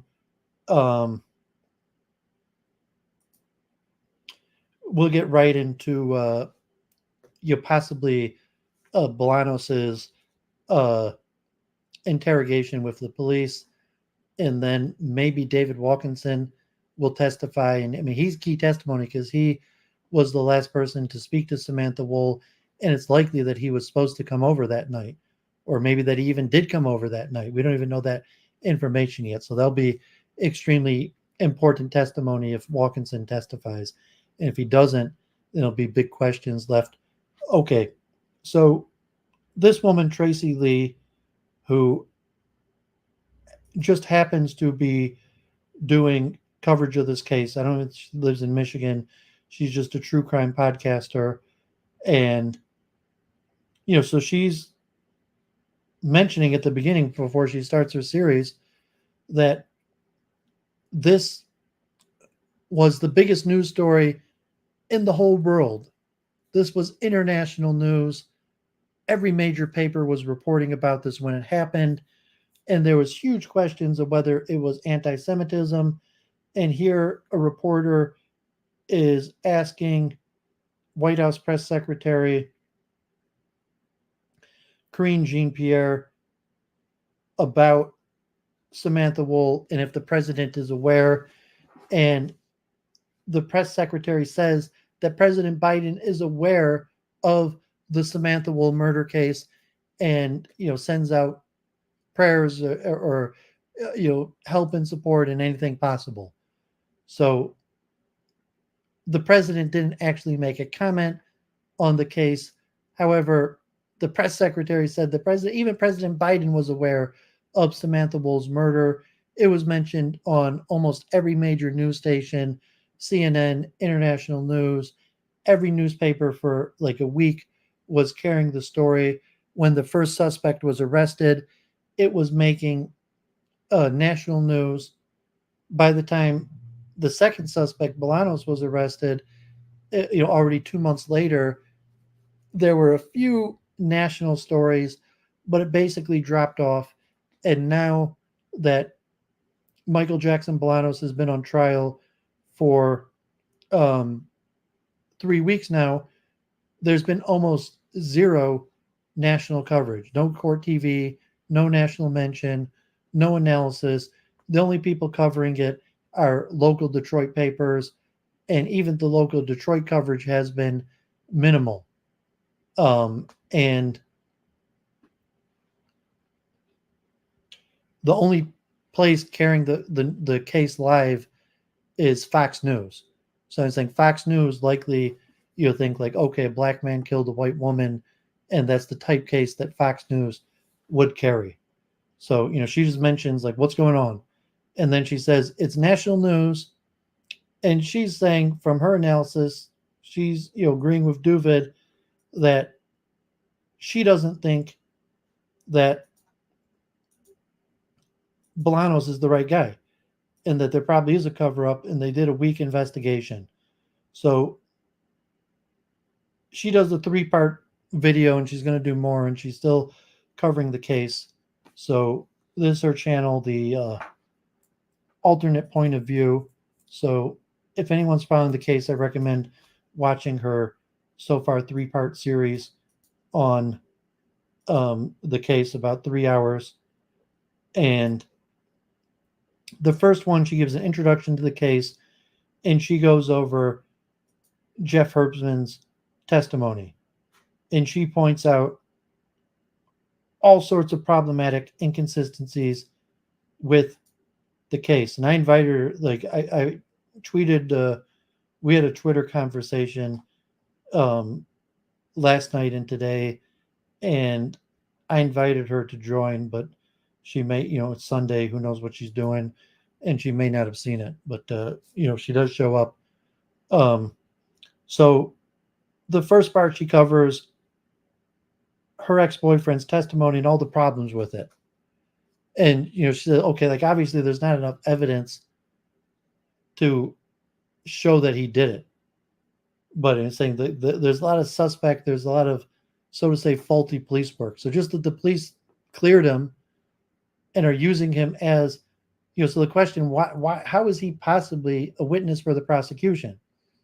So, I mean, the only possible explanation of him being a witness for the prosecution is they don't want the defense saying that probable cause that Bolanos didn't do it. I mean, it's already in, I think, even if there wasn't other suspects, I think that they should find Bolanos not guilty, even if there wasn't plausible other suspects. But like with there being plausible other suspects, so the prosecution's bringing out the other plausible suspects and kind of like helping to say it's obviously not this guy.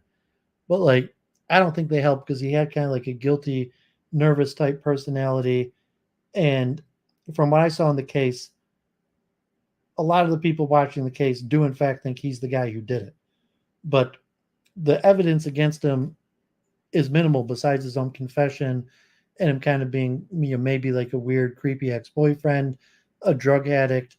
There's no actual, and that there's no, he has no alibi. There's no evidence that he did it. Although there's holes in the investigation. If they did, saying they just spent tens of thousands of dollars having like a helicopter and a state police guy just to run to show it was remotely possible that Bolanos could have done it and been at the next place where the video camera was 3 minutes later. Did they really do a thorough investigation of Jeff? So she goes through his testimony and analyzes it. And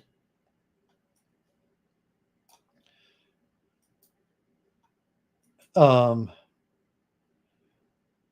2 is the most important. And she said part 4, she's going to cover the stab wound. So in part 3, she goes back to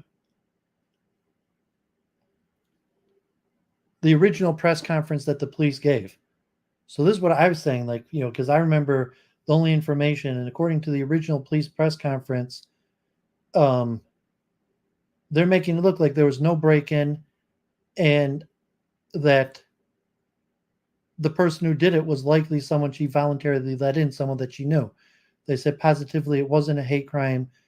They said it wasn't a break-in, and were implying that's probably someone she knew, like a jealous ex-boyfriend or someone that had a key to her apartment.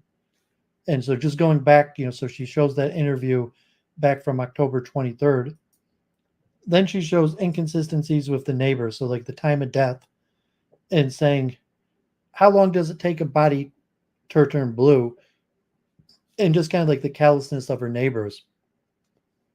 Neither of her neighbors wanted to do CPR, like the call to the police, the question of the dog. So like the guy was walking his dog and comes across the body, and then he calls out his wife, and his wife, calls the police. Then she comes out and is like, "Oh, that's Samantha. God forbid." But certain questions, like he says he didn't give her CPR and he knew she was dead because her body was blue. But if her body was blue, how long does it take a body after death to turn blue? And it was cold. How long does it take a body to become cold? And if it was like 40 degrees out then at that time, and she was found at about 6:30, which would have been less than 2 hours after she was killed if Bolanos did it, is that enough time that her body would have turned blue or went cold? And so she said possibly not, as opposed to if she was killed at 1:20 and her body was lying out there, since 2 o'clock, and Bolanos happened to cross her body at about 4 o'clock, and then her neighbors happened to cross her about 6. So, that's interesting. And then, last week I mentioned the bombshell testimony of her relations. So this woman, Tracey Lee, points out the obvious, that Samantha Woll's friend that knew about all her sexual relations is extremely suspect. And it's saying and she even says that he could be a murder suspect. Oh, so we do have Richard here. Okay.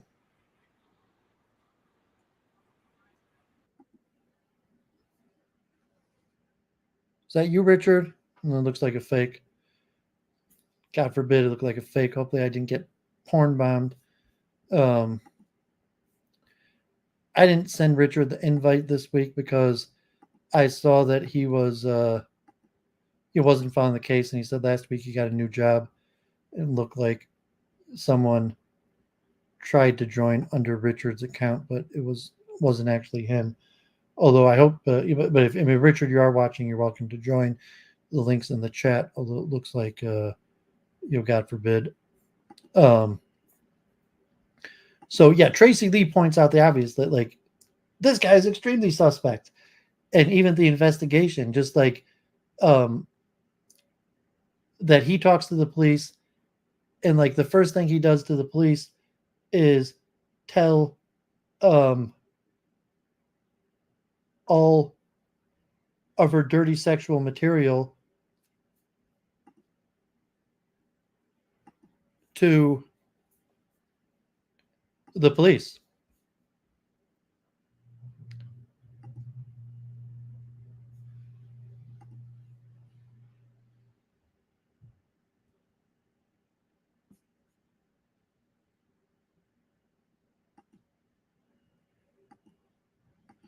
And even in court, he's supposed to be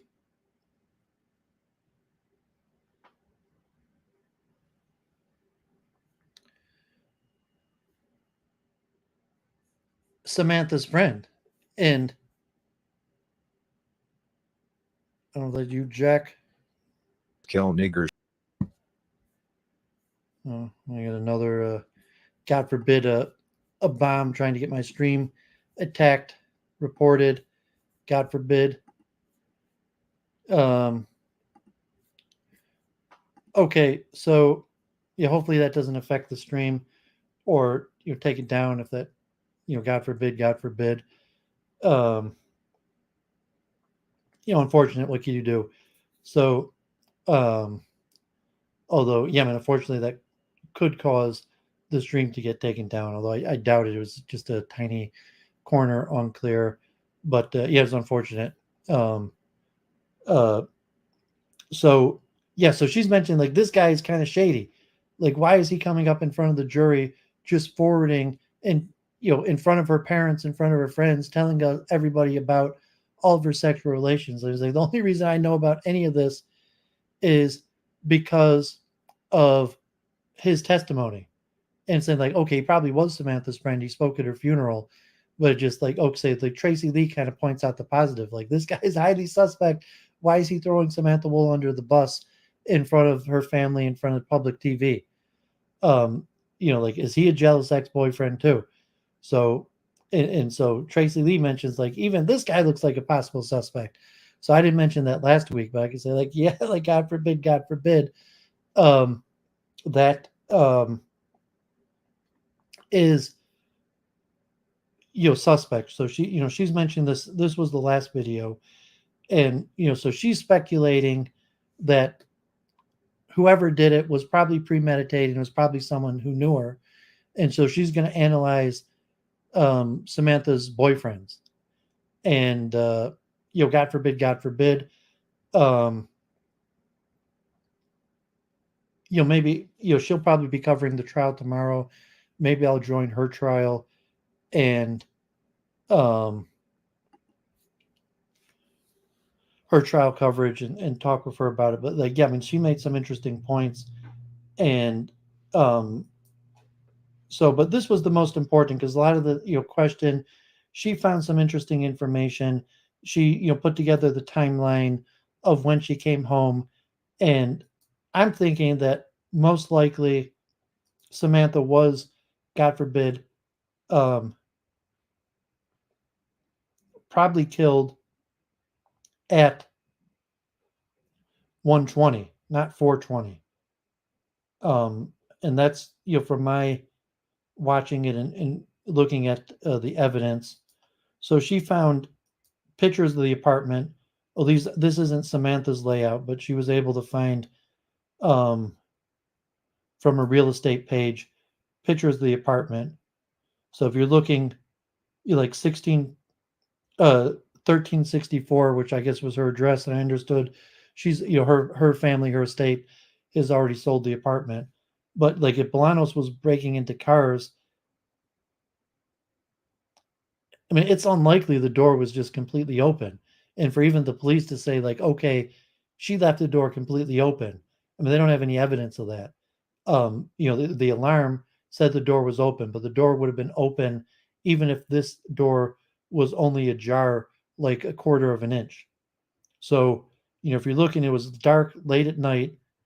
It's not especially well lit. Um, there's bushes between the sidewalk and leading up to the apartment. And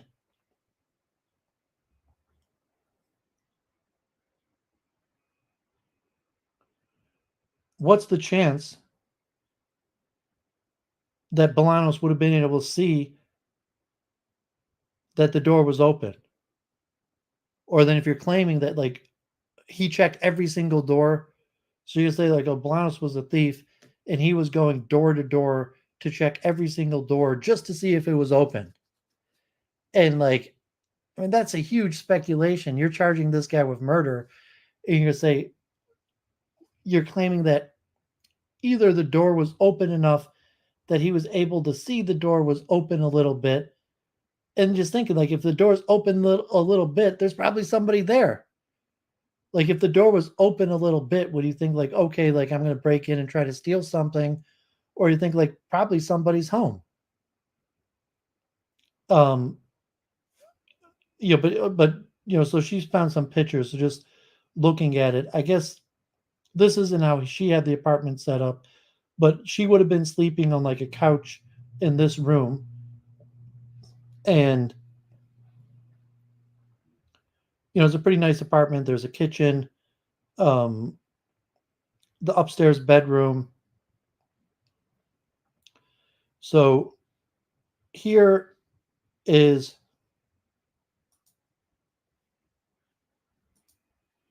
the floor plan diagram. So this is the basement, and there is blood on the stairs going down into the basement. So this woman, Tracey, thinks it's possible that there's like an exit from the basement. There's a community space in the basement. So this woman, Tracey, thinks it's possible that the person who did it knew her and thought that they were going to leave through the basement, but it turned out to be chained to the public space, so they had to leave through the front door, which could have been 124 when someone ran away. And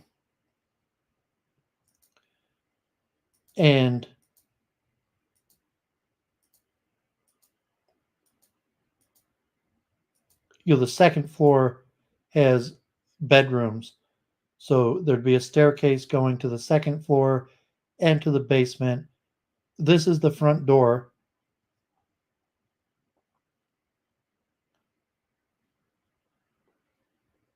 This is the back window that she opened.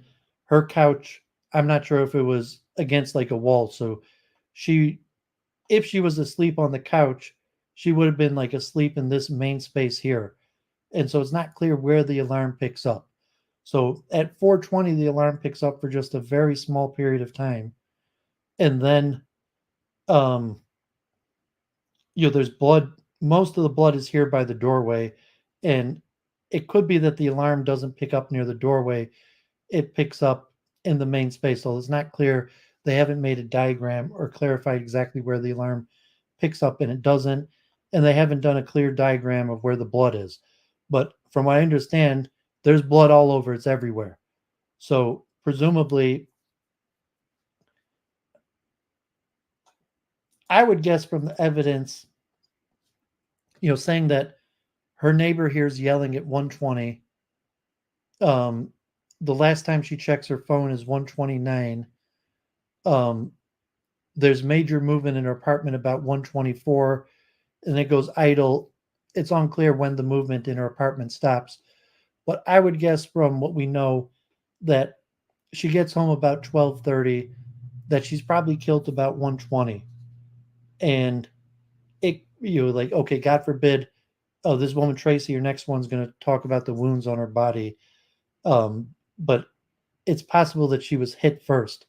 So if, God forbid, it was someone like Jeff or someone she knew that was in her apartment, and there was an argument that escalated, and maybe the person had planned on stabbing her when they came over, but she didn't know, like as a jealous boyfriend, like if I can't have her, nobody can, God forbid, that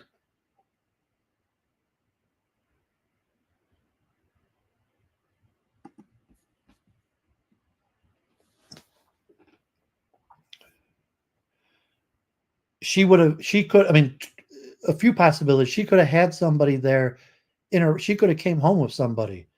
She could have came home from the wedding. She could have picked someone up on the way. There could have been someone staying in her apartment the whole time. There could have been someone at her apartment when she got there. And so like there's a lot of unknowns. No one seems to know this information. If David Wilkinson testifies, maybe he'll clarify something.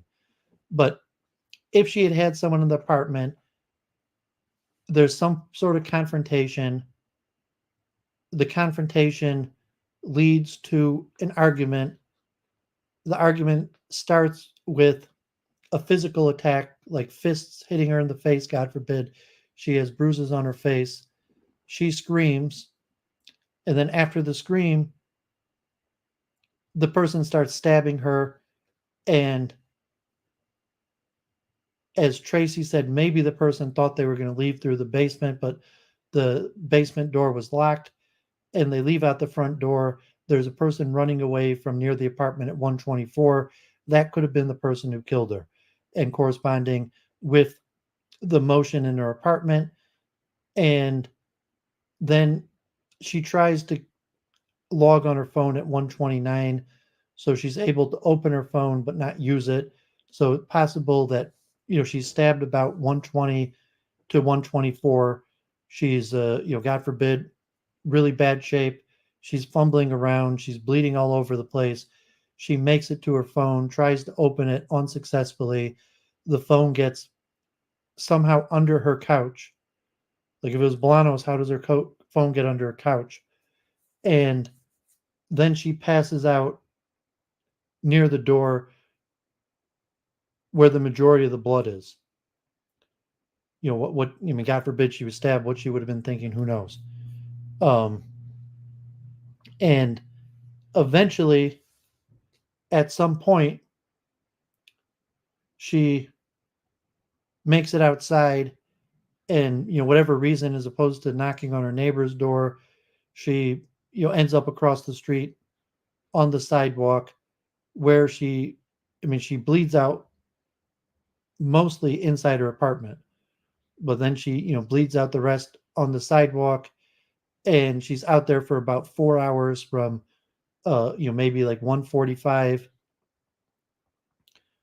or maybe she get till 6 o'clock when she's found. And that Bolanos could have happened across her body at some point between 4 and 4:20. That's how he gets the little bit of blood on him. If he just sees the body, maybe he doesn't know the person's dead or injured, has no clue, just thinks it's a homeless person, whatever reason. The police report, she, like, everything of hers soaked in blood, her sweatpants, her shirt, I mean, there's also problems like she had a jacket on, like a sweatshirt on or something like that. So like the chance that it was 4:20, she went to sleep, like in a sweatshirt. There's a lot of unknowns. So I think it's more likely from the evidence that we have that she was killed at 1:20, and then Bolanos would have happened across her body at about 4 o'clock, if that's the case of how he got the blood. So I appreciate Tracey Lee's work and material on this. So yeah, that wasn't Richard. I didn't message Richard this week. So, he said he was working, he wasn't really following the case. So, he's welcome to join. So, God forbid whoever that troll was. Hopefully that doesn't get the stream taken down. I mean, it's literally like a fraction of a second. God forbid. So yeah, Duvid's got haters. So um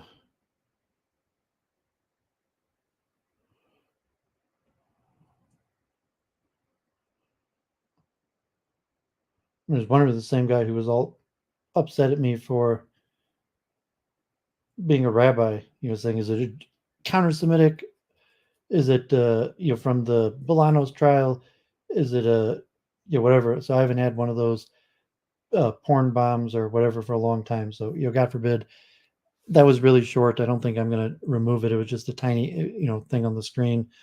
But hopefully, God forbid, it's not a problem. Okay, so let's turn to Israel real quick. I have a few things on Israel, and then we'll get back to some research. I haven't been doing research in a long time. So, but if Tracey does show up, I'll have Tracey on. Be happy to hear her insight, which was very useful to me understanding aspects of the case. Okay, so let me mention real quick the presidential debates. So, Thursday night was the Trump Biden debates, and I watched it. I mean, I was surprised. Like after on CNN, they had John King, and the first thing John King says, like, panic mode. People are calling Biden should drop out, and like to me, that's what Biden always sounds like.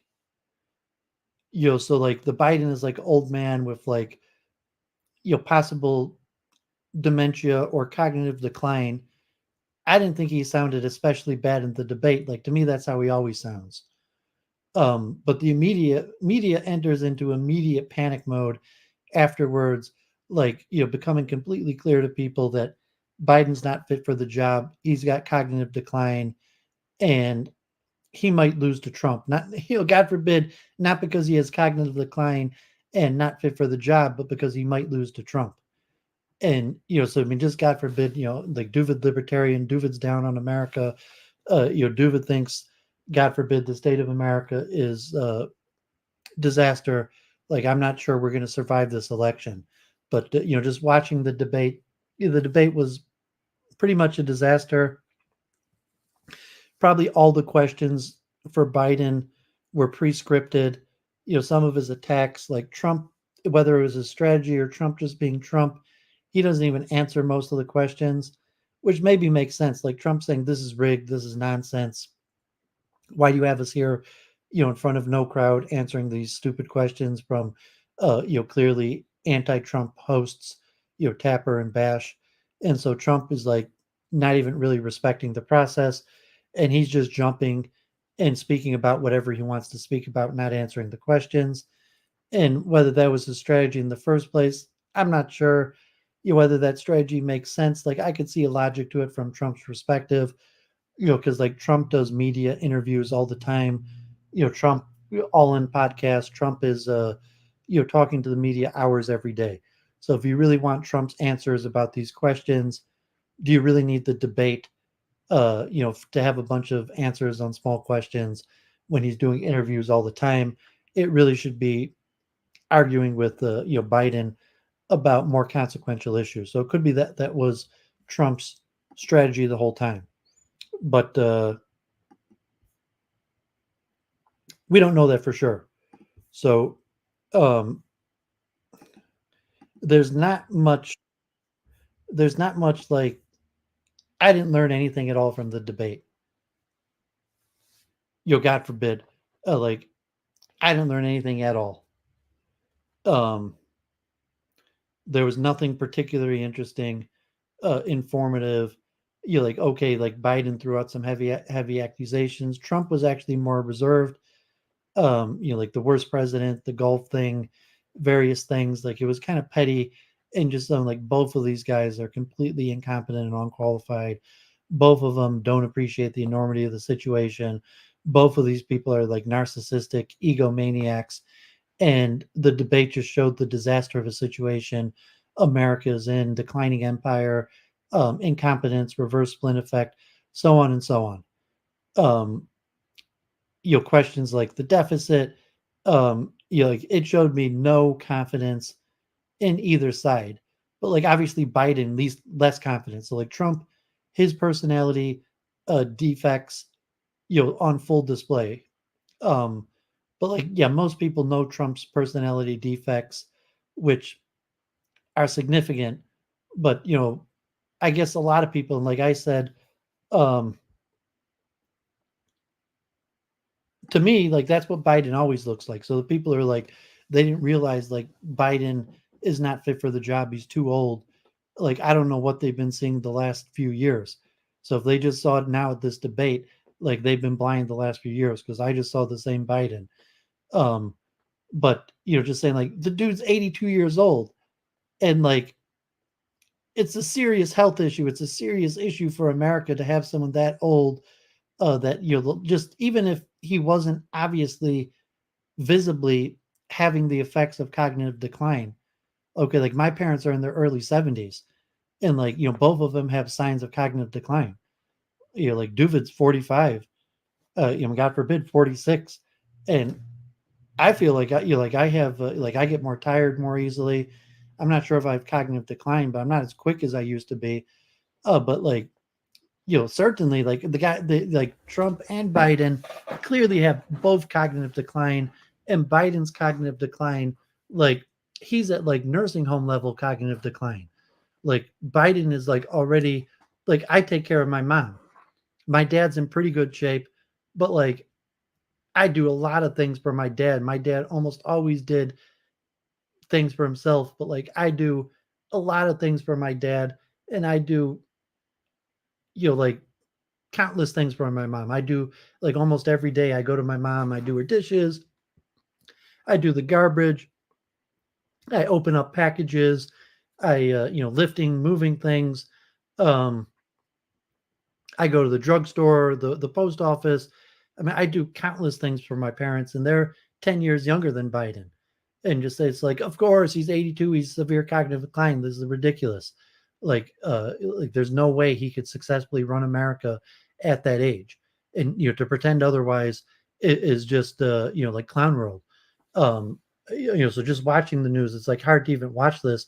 To saying not because he's going to lose to Trump, but because like I mean, if it was a company, if it was his own company, I mean, just like, I mean, just, God forbid, like the clown world. So, like I did watch that. Um, I mean, the elections has almost nothing substantive to policy. I mean, like, they did have some talk of like abortion, foreign policy, Israel. But he's saying like, you're going to learn almost nothing. You could learn a lot about the policies and the issues from better sources, but like from Trump or Biden, um, I mean, it's just the decline of our system. Like I watched something like that and it's like, crap, like America's over. I don't think we're going to get past the 2024 election. Um, so I'm not sure I have much more interesting to say about that. But I thought I mentioned that. Like I did follow the debates. Okay, so let's look at Israel. So Dan Senor of Startup Nation has um,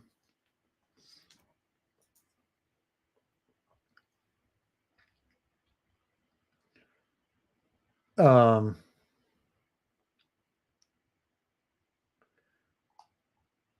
a podcast. I'm not sure how long. God forbid Dan Senor's hardly has any more subs than Duvid. I mean, he gets more views, but he only has 22,650 subs, only 150 more subs than Duvid. But he's a big name.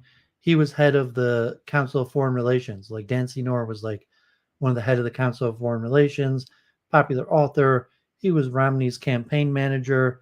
And so he's been doing almost daily podcast interviews, almost exclusively focusing on Israel.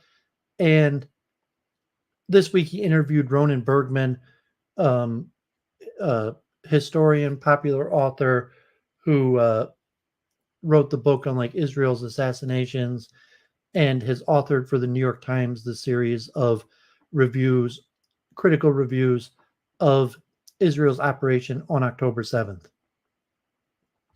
And so he discusses where was the IDF on October 7th, the possibility, what did the Israel intelligence know, why did Israel fail so badly, when are they going to finally investigate it, what's the investigation likely to find, and the implications to the war. So, I mean, basically, it comes out that if you read the articles in the New York Times or other articles, Israel knew a lot. Israel had like the Jericho Wall. I think I went over this on previous week in reviews of a similar plan to what happened on October 7th. Israel had a lot of intelligence. It turns out that like there were even text messages, even like even before October 7th, that some of the senior leaders of Hamas that did the attack were even just using straight up phone and regular channels of communication, and it was a disaster. Why Israel was in that situation, whether Israel was overconfident, whether they were always a paper tiger, or whether they were once great and then due to certain factors declined. So I mean, Bergman may be more of the attitude that Israel has gotten worse, but then also mentions a lot of the same problems that happened during the Yom Kippur War were the exact same problems on October 7th. And then also, the question of the tunnels and, this clear, as opposed to, kind of like the Ukraine-Russian war, where most of the Western leaders will constantly refer to, Putin and his evil intentions to take over all of Europe. As opposed to a more realistic reading of Russia and their desires, intentions, motives. So to the propaganda. So most time when you listen to Israelis and they say, well, what was the motives of Hamas? What are the motivations now? So you get these over exaggerated, evil, genocidal, almost an inversion of Israeli intentions onto Hamas. But just reading through the lines in this podcast, thinking of Yahya Sinwar. So I mentioned to Richard Seeger last week the possibility that Sinwar would survive the war and emerge as the first president of Palestine. And I still think that that's probably the most likely. At this point, the most likely first leader of Palestine will be Sinwar. And so you're thinking like Sinwar's strategy. So, Sinwar is asking, like, why all the tunnels? Did Israel know? So, Bergman's mentioning that Israel mostly was worried about underground tunnels into Israel. And so they built the wall going 7 feet below the Gaza wall. And they thought they were basically secure, that it was impossible that Hamas could breach the wall. And they were mostly concerned with the underground attack as opposed to, October 7th, where the wall was breached at 58 points. And, the hang gliders. And then also because the narrative that it was like an attack on citizens, and mentioned that the main October 7th was an attack on military posts. And part of it, why it's so successful, was because of Hamas's first target was the communications center outside of Gaza and the military bases. And, so just reading between the words, you can find out a bunch of information And then this like Israel appears one to have had like very little knowledge of all the tunnels that Hamas was building in Gaza and why they would be building tunnels in Gaza. So Bergman's basically saying Israel wasn't really sure what they were doing in Gaza, why they were building tunnels, and how that would even help them. So, saying like, but reading between the lines, like it appears that Hamas' main effort was building these tunnels. Like Sinwar spent 15 years in Israeli prison. Like Sinwar speaks fluent Hebrew. So when you think like, Sinwar probably speaks better Hebrew than Dan Sinor, even as the head of Hamas. He spent 15 years in Israeli prisons. He knows a lot about Israel. He knew how Israel would respond.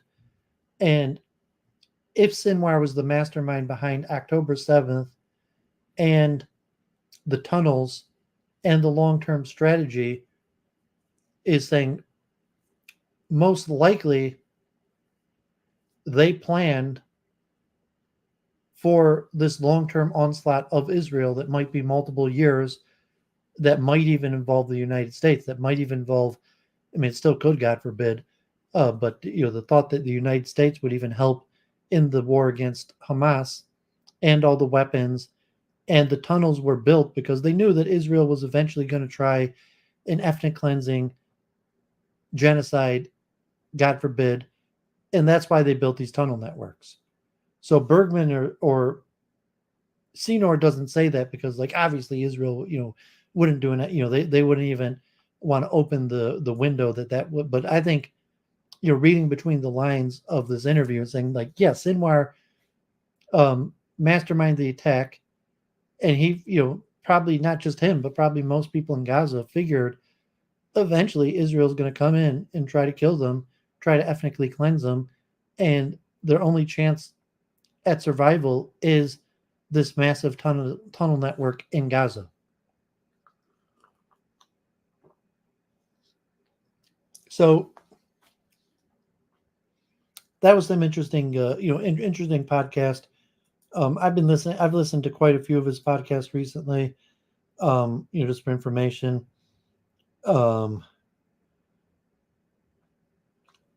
But that one's probably the most important. I didn't listen to the interview of Rappaport.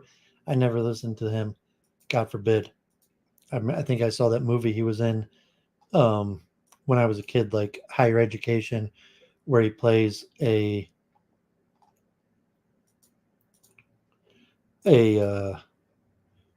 neo-Nazi. But like that's the only thing I remember Rappaport from. But okay. So the Financial Times has this big article, Israel's push to create a dead zone in Lebanon, is basically mentioning that Israel has bombed and destroyed almost everything around the border of Lebanon. However, like Hezbollah is still there. So like their military enclosures are in tunnels and are still largely protected. So all they've done is destroy, buildings and infrastructure, but like the tunnel network is probably still secure. So this is this week's London's Financial Times. Israel's push to create, there's been a lot of news about the likely war with Hezbollah. That, besides for like a full ethnic cleansing or genocide in Gaza, it's unclear what Israel has left to do. It's like, okay, they invaded Rafah.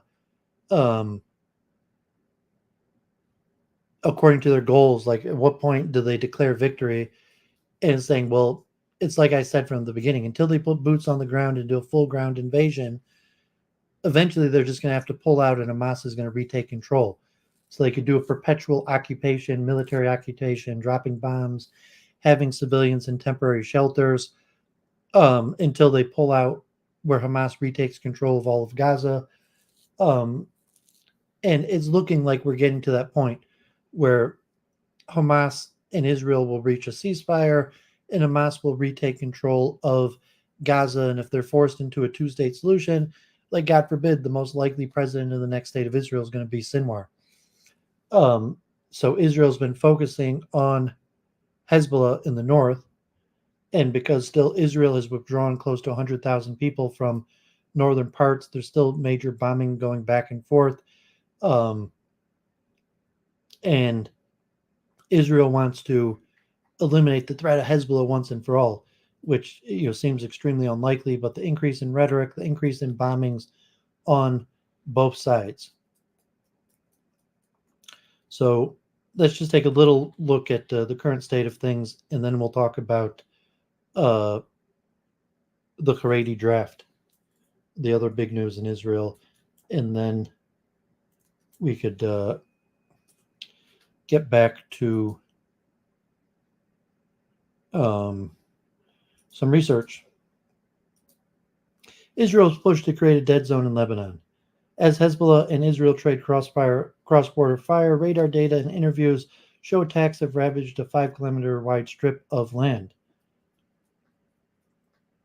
Over nearly 9 months of simmering conflict with Hezbollah militant group, Israel's military has laid waste to swaths of southern Lebanon, even as diplomats scramble to prevent full-scale war that could inflame the region. Israel's attacks have destroyed or badly damaged buildings and infrastructure, farmland and forest, as well as striking Hezbollah military targets. In the scattered villages and towns that dot the frontier, some entire neighborhoods have been leveled. Most of the destruction has taken place with a 5-kilometer corridor just north of the Blue Line, the UN-drawn border between the two countries, according to the analysis of satellite imagery, radar data, and government statistics, along with interviews with local and state officials, researchers, civil defense workers, and residents. Data gathered by the Financial Times suggests that as diplomatic negotiations sputter, the Israeli military has used force to create a new reality on the ground. Near daily aerial bombardment, artillery shelling, and the incendiary chemical white phosphorus have made much of the 5-kilometer north of the Blue Line uninhabitable. Structural damage, environmental degradation, and economic harm have left a strip of land resembling the buffer zone that Israel wants to establish in Lebanon. Just handfuls of civilians remain. Most buildings are empty. Many have been destroyed. Attempts to negotiate a deal that would incite Hezbollah pulling back from the border have not succeeded, but the area has become a de facto military zone patrolled by Hezbollah fighters, Lebanese armed forces, and UN peacekeepers. The Financial Times combined data from commercial satellites with research from the CUNY Graduate Center and Oregon State University. The research applied a technique using imagery from synthetic aperture radar satellites, which can detect changes to buildings and is unaffected by cloud cover.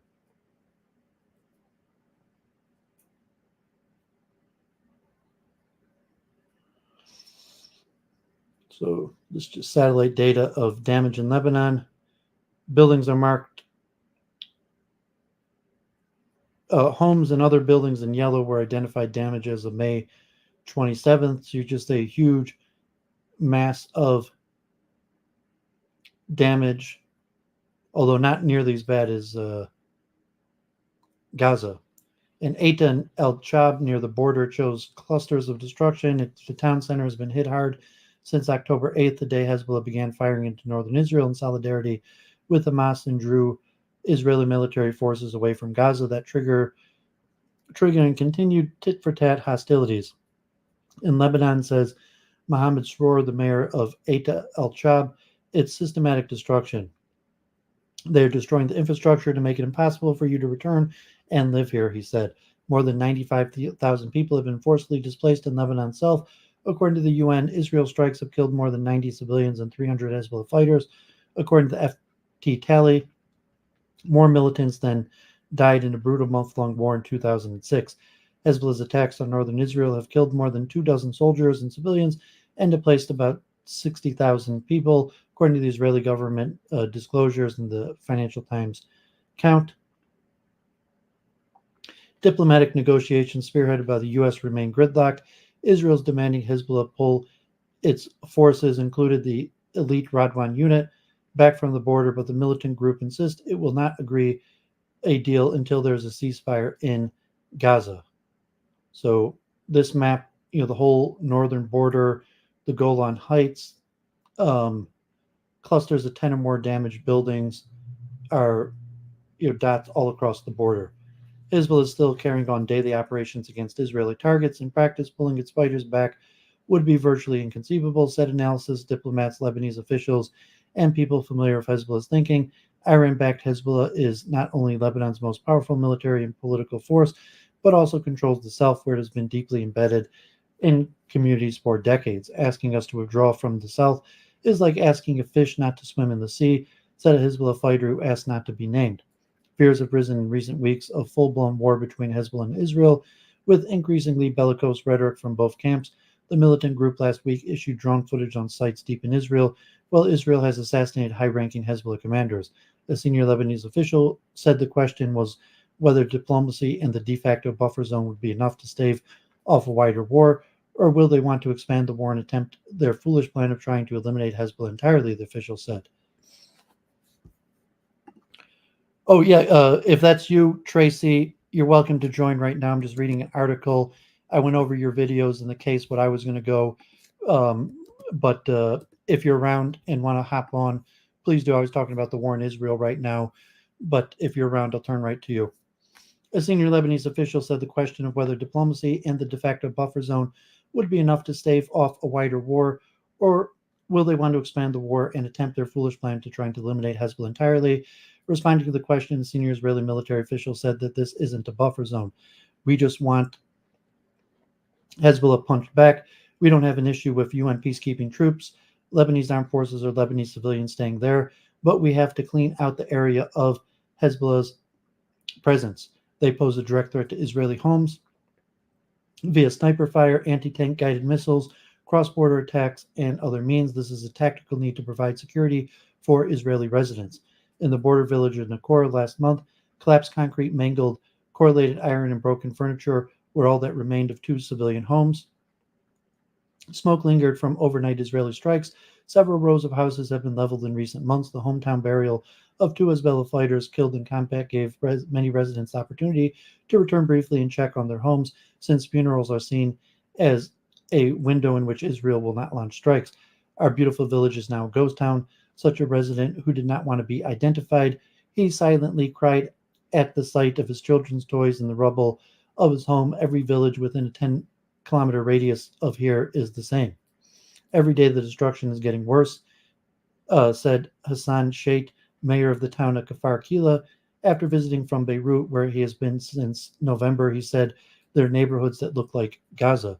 Across the south, more than 3,000 houses have been completely leveled, with 12,000 more incurring medium-level damage, according to Hashem Hager, the head of Lebanon's Southern Council and official body. The radar estimates identify outlines of 1,500 badly damaged building structures, with some including multiple homes. Corey Shear, one of the researchers, said that this was a conservative lower bound estimate for the extended damage to buildings in southern Lebanon.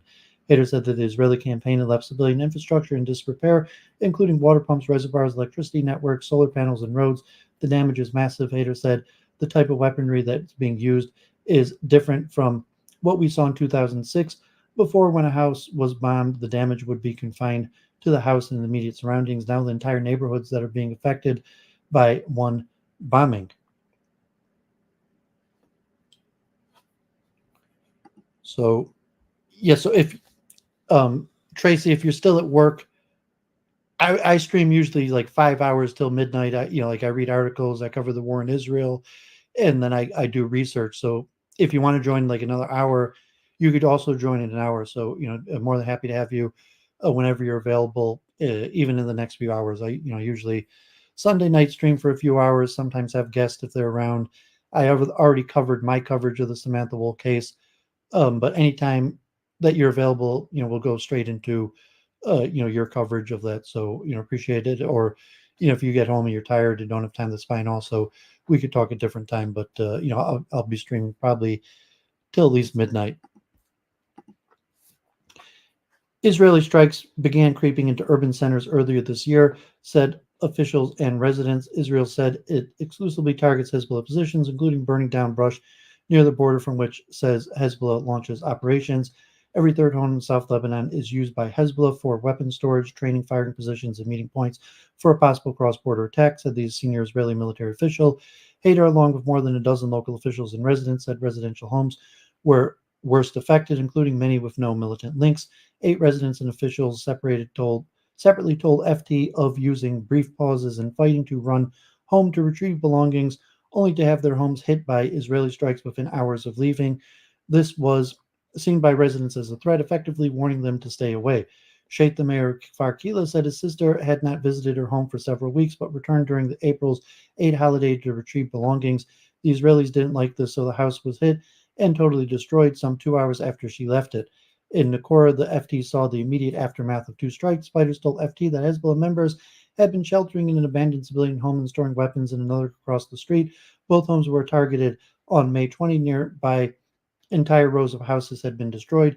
Beyond the structural damages, Israelis' use of white phosphorus and other incendiaries, including at least one trebuchet or catapult apparently used to launch flaming projectiles into Lebanon, according to the video footage, has harmed Lebanon's biosphere. Israel's military would not comment on the trebuchet, but other sources confirmed that a reservist unit deployed the device to burn thick brush that it said had been used by Hezbollah for cover. More than 12 million square meters of agriculture land have been damaged. Olive orchards, banana farms, and citrus groves have been withered. Livestock have been killed and beehives destroyed. The chemical white phosphorus, which ignites when exposed to oxygen, has been dispersed. Okay, great. We got Tracey there. Just give me 2 minutes to finish this article. The chemical white phosphorus, which ignites when exposed to oxygen, has been dispersed in artillery shells, bombs, and rockets. In June, Human Rights Watch documented its use by Israeli forces in at least 17 Lebanese municipalities since October, including what it said was unlawful use in 5 populated areas. The Israeli military rejected the allegations about its use of white phosphorus, saying that, like other Western militaries, its troops deploy smokescreen shells that sometimes include the chemical. It said that these are legal under international law and are not used for targeting or causing fires that are not defined under law as incendiary weapons. Decontaminating the soil could take years. Founder of the Green Southerners, a Lebanese environmental group, their aim is to turn the region into a dead zone to make it uninhabitable. Farmers have lost entire seasons of income. Named Quotesh has lived all her life in the village of Hula. Her father was killed by Israeli forces in 1978, and her siblings built homes that would later be destroyed 3 times by war with Israel. During a relative lull in hostilities since the war in 2006, Quotesh built up her farming business, often growing 2,000 kilograms of wheat each season. But this year, bombing and white phosphorus destroyed her crops. They sent us back 20 years. The autumn olive harvest was disrupted by war. We don't dare go to harvest our olives. They'll bomb us. The Southern Council's Hager said that the cost of damage was more than $1.7 billion, according to Lebanon's financial woes. Western governments in the Gulf Arab states have given little indication they will help fund reconstruction, as in the past. Like 95,000 others, Kotesh has been forced to leave home. She is staying with her daughter in nearby Chakra. She cannot imagine her siblings rebuilding yet again. Is just too much, she said. Yeah, Tracey, I'm just in the middle of an article. So yeah, if you come back, we'll come right to you. After Israeli shells fell meters away as he planted potatoes last November, a distant relative in Naaman left Hula, joining his extensive family in new cramped Beirut apartment. Cash has grown tight. Like many, has been unable to work. His family of 5 now relies on modest savings, along with cash disbursements and food baskets from Hezbollah. He struggled to buy medicine for his daughter. He said, "I've been 7 months without work. Where I'm going to get that from?" Hezbollah has been distributing between $200 and $300 a month per family, up from $100 at the start of the hostilities. Along with food baskets, the distributions are seen as an essential tool in keeping the militants group base content. Hezbollah did not respond to a request for comment. The support has lessened feelings of neglect. We haven't been abandoned. If that's you, Tracy, I'm sorry. I'll go straight to you. I just finished this. In fact, I'll read it later. So. Oh no, you're fine. Yeah, God forbid. I've been doing week in review for years, and I mostly cover my research, which is related to like consciousness, spirituality. But since the October 7th, I've been doing like a war update every week. Yeah. And I've been covering Samantha Woll's case since it happened, but there hasn't been much information. So just the last 3 weeks, I've been spending a few hours each week talking about the case. So like I came across your video this week.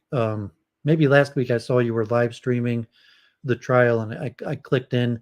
But I mean, there's such long videos, like, so I didn't gain much from it till you did that first, video breakdown, and like that was excellent. That's the best coverage I've seen yet. So, I tweeted at you, complimenting you for your work, sharing some of my thoughts, and so here you are. Appreciate that. Yeah, thank you. I appreciate it. I'm thankful for your feedback. For real, that's awesome. So I'm really just disappointed that it's not gotten more coverage, considering it was literally national headlines when it happened. And now that it's at trial, there's literally nothing. It's just radio silence. So I'm shocked that we're not hearing more about it. I agreed with your assessment that the corporate media, there's no benefit to covering the case. You would say like, okay, like media is media, and if it gets clicks or views, it'll be profitable to them. And I'm not sure if the case in and of itself is interesting, like if it was the jealous ex-boyfriend, or you're just a random criminal that leads to a stabbing, if that is just not particularly interesting, or if there's actual pressure to not cover it, or you just said like an election year. Yeah. That, why people like you, true crime people, media, just like, it's an interesting case. It was a big news story. How come no one's covering it? Versus the political, reasons why it's not beneficial for, no matter what your politics. Like I was mentioned in Detroit, like Fox News is the only one covering it, because it kind of goes with, Fox News that, largely focuses on black on white crime. Right. So just say that this would be the type case that Fox News would cover, that would, city crimes are out of control. But even like the Trump or Republican elections, this is not quite the example, because there's so much other problems like city crime, just in terms of like catch and release, bail reform, crime, like generally murders on the way down. So for, like, there's not really a Republican angle, because even a Republican just looking at the facts is like, well, are we going to, crack down on crime by throwing in prison people that have minimal evidence against them, when there's so much low-hanging fruit in terms of just like bail reform, or pushing back, the defunded police and other matters, that even from a Republican perspective, like Trump just came to Detroit and he's trying to court, black voters. So I'm not even sure from a Republican angle how they could try to take advantage of this case. No, this just isn't feeding into either narrative. It's definitely not feeding in the Democrat narrative, because for me, it's not feeding into their narrative, because I don't believe they're supporting Israel at all, and this would not help them if they were to stand up for Samantha, and it doesn't feed into their anti-Semitic. If it is, to me, regardless if it's a hate crime as far as anti-Semitic, it is a hate crime because of what happened to her. This was a terrible crime, and it was filled with hate. So regardless if it was because she was Jewish, or if it was because she was a woman and someone wanted her and couldn't have her, regardless, it's hate. But for me, it doesn't feed into what the Democrats are looking for right now, because they're on the fence. They're straddling the fence between Hamas and Israel. And to me, that's all it is. It's Hamas or Israel. You're one or the other. And they're not choosing, as far as I can see, they're not choosing Israel. They're trying to satisfy both sides, and you can't. It's a war. And Samantha Woll, you didn't get into it yet in your topic, but she was possibly prominent enough to have been assassinated. And just mentioned, like, she was chief of staff for where are you coming from? I'm coming from Austin, Texas, so I know she worked on a major campaign. Yeah, the Eliza Slotnick, who yes, was a congresswoman and now running for senator, who's a favorite. So yes. you're just coming across this case from the news. He's saying, like, I was friends with Samantha Woll for a decade, but not close friends. Like, I didn't know about her. I never was at her apartment. I used to go to synagogue with her. I prayed with her many times. We spoke many times. but I never knew her in an intimate setting. I was never, even in a one-on-one setting. It was always. So this is also to what's her name, Rashida's district. Rashida Tlaib is not her district. It's the name slip of the Indian man. There's actually one is the district of the synagogue in her district. But I mean, she's right next to, and she had been friends with Rashida Tlaib. Tlaib had even sent out condolences. But it's saying, like, in terms of politics, Democrats need to hold together the Jewish Black coalition because the blacks are demographically the largest of the Democratic voters in Michigan. Because blacks, I mean, Jews more maybe like financial or political campaigns or various things. I mean, there's still like 70,000 Jews, but like in number, you're saying there might, forget the number, but I mean there might be like there's hundreds of thousands of African American voters in Michigan, and like over 80% of them are Democrats. And yes, in the election of the Democratic votes, like 30-40% of all Democratic votes in Michigan are blacks and Jews who don't really have that many numbers, but are also overwhelmingly Democrat. And Samantha Woll was probably the leading political Democrat in Michigan. Like she's part of the state party. She was Dana Nussel, the secretary. yes. Of state. She was head of her election campaign. She was actually chief of staff. If she was still alive, she would probably be running Slotnick's campaign. And there have been pressure in the African American community to run somebody in the primary against her, just questioning whether she serves the interests of the African American community. So just from that political perspective, like you can't be having conflict between blacks and Jews in an election year. And if you take more like right-wing Jewish politics, you have, well, the most dangerous thing facing the Jewish community, because especially the Orthodox community, is black violence. And so, like if you're a Democratic Jewish activist, generally, like you have to kind of ignore, you can't focus on, like New York City, where you have, de Blasio or Eric Adams, and you had, the Bell reform and all the various things that you can't really complain against black violence. And so, Right. So I mean, politically, like you can't make a big deal. So even if Bolanos did it, and even if I showed, at the synagogue, it would appear that most people in the Jewish community are probably, willing to overlook. I mean, two things, like why, another possibility why because there hasn't been cooperation between the Jewish community, Samantha Woll's family and friends, and the media. So right when she passed away, there were, people give interviews about what a wonderful person she was, but when it comes into the likely possibility that it could have been a Jew-on-Jew crime, that there probably not going to be any help within the Jewish community and the media and the police. So saying how much can the media or case do if no one's going to be willing to talk to them, and then especially basically the main questions that the media and people are going to want to know, they want to dig up negative information about Jeff. And so even the Jewish community, like even if they think maybe he did it, it's like, well, do they really want to? I mean, it's going to put them in a situation that they might be more, especially with Bolanos on trial. So I mean, you could claim the actual corruption, where there's actual corruption to put Bolanos on trial, or just kind of benefiting from racism, bias in the system. Like, hey, Bolanos probably did it, but let's not make a big deal. Samantha was a wonderful person, but it's not worth ruining our connections with the African American community by worrying about it or making too much of a deal about it.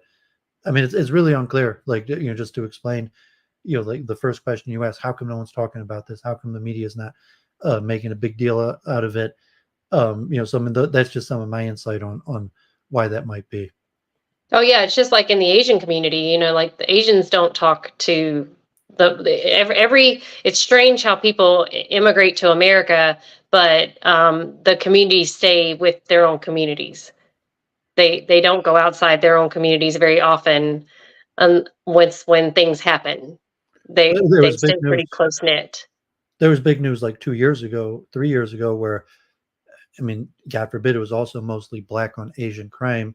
Mm-hmm. Narrative, you're saying like, well, Jews and Asians' biggest danger are white nationalists. I mean, to some extent they are, because they're anti-immigrants, saying like they might not want us in the country at all. But like, in terms of like, they're not the ones beating us up on the street. No, they're not. They're not. They're the ones that just want to change immigration law. Right. But when there were multiple cases of black on Asian crime, and it was kind of diminished, like you're saying, like, well, like, you're all needed, like, like, what are you going to do? Vote Republican? If you vote Republican, they don't even want you in the country. And so you got to vote Democrat, and you're part of the Democrat coalition, and we need all the minorities to come together. And so the biggest issue, the blacks are the biggest of the minorities in terms of vote count, and the biggest issue to the African Americans is police reform and police corruption, which relatively is not that big of an issue to Asians and Jews. No. And that's the hard part for Asians. Actually, we are the minority, Asians, Jews, and like people like our demographic is. It's like, well, crap. Where do we go? We're what do we? We're really picking the lesser of the, which is the better way. But I mean, I really feel like, unfortunately for Samantha, I didn't know her. Obviously, you knew her. I just know what I've heard about her, and I just feel like this isn't the way she would want this to go. She had a huge Black Lives Matter poster. I mean, she had like a tiny sticker, like Stand with Israel, but she had a huge poster on her door, Black Lives Matter. I mean, she was a good person. She was nice to everybody. And like, Yeah. she was accessible, but she was kind of like, the solution is politics and voting for the Democratic Party. As opposed, like, I'm more apolitical, libertarian leaning, and like, skeptical that stuff's actually going to help. But I mean, so personally, she was exceptionally nice to everybody. She worked within organizations, but then at the same time, she was kind of like a corporate Democrat that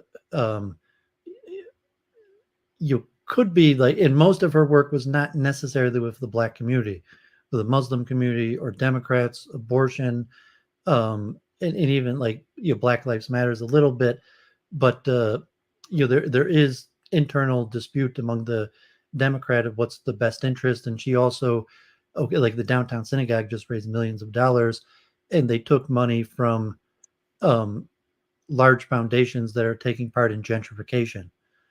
And so like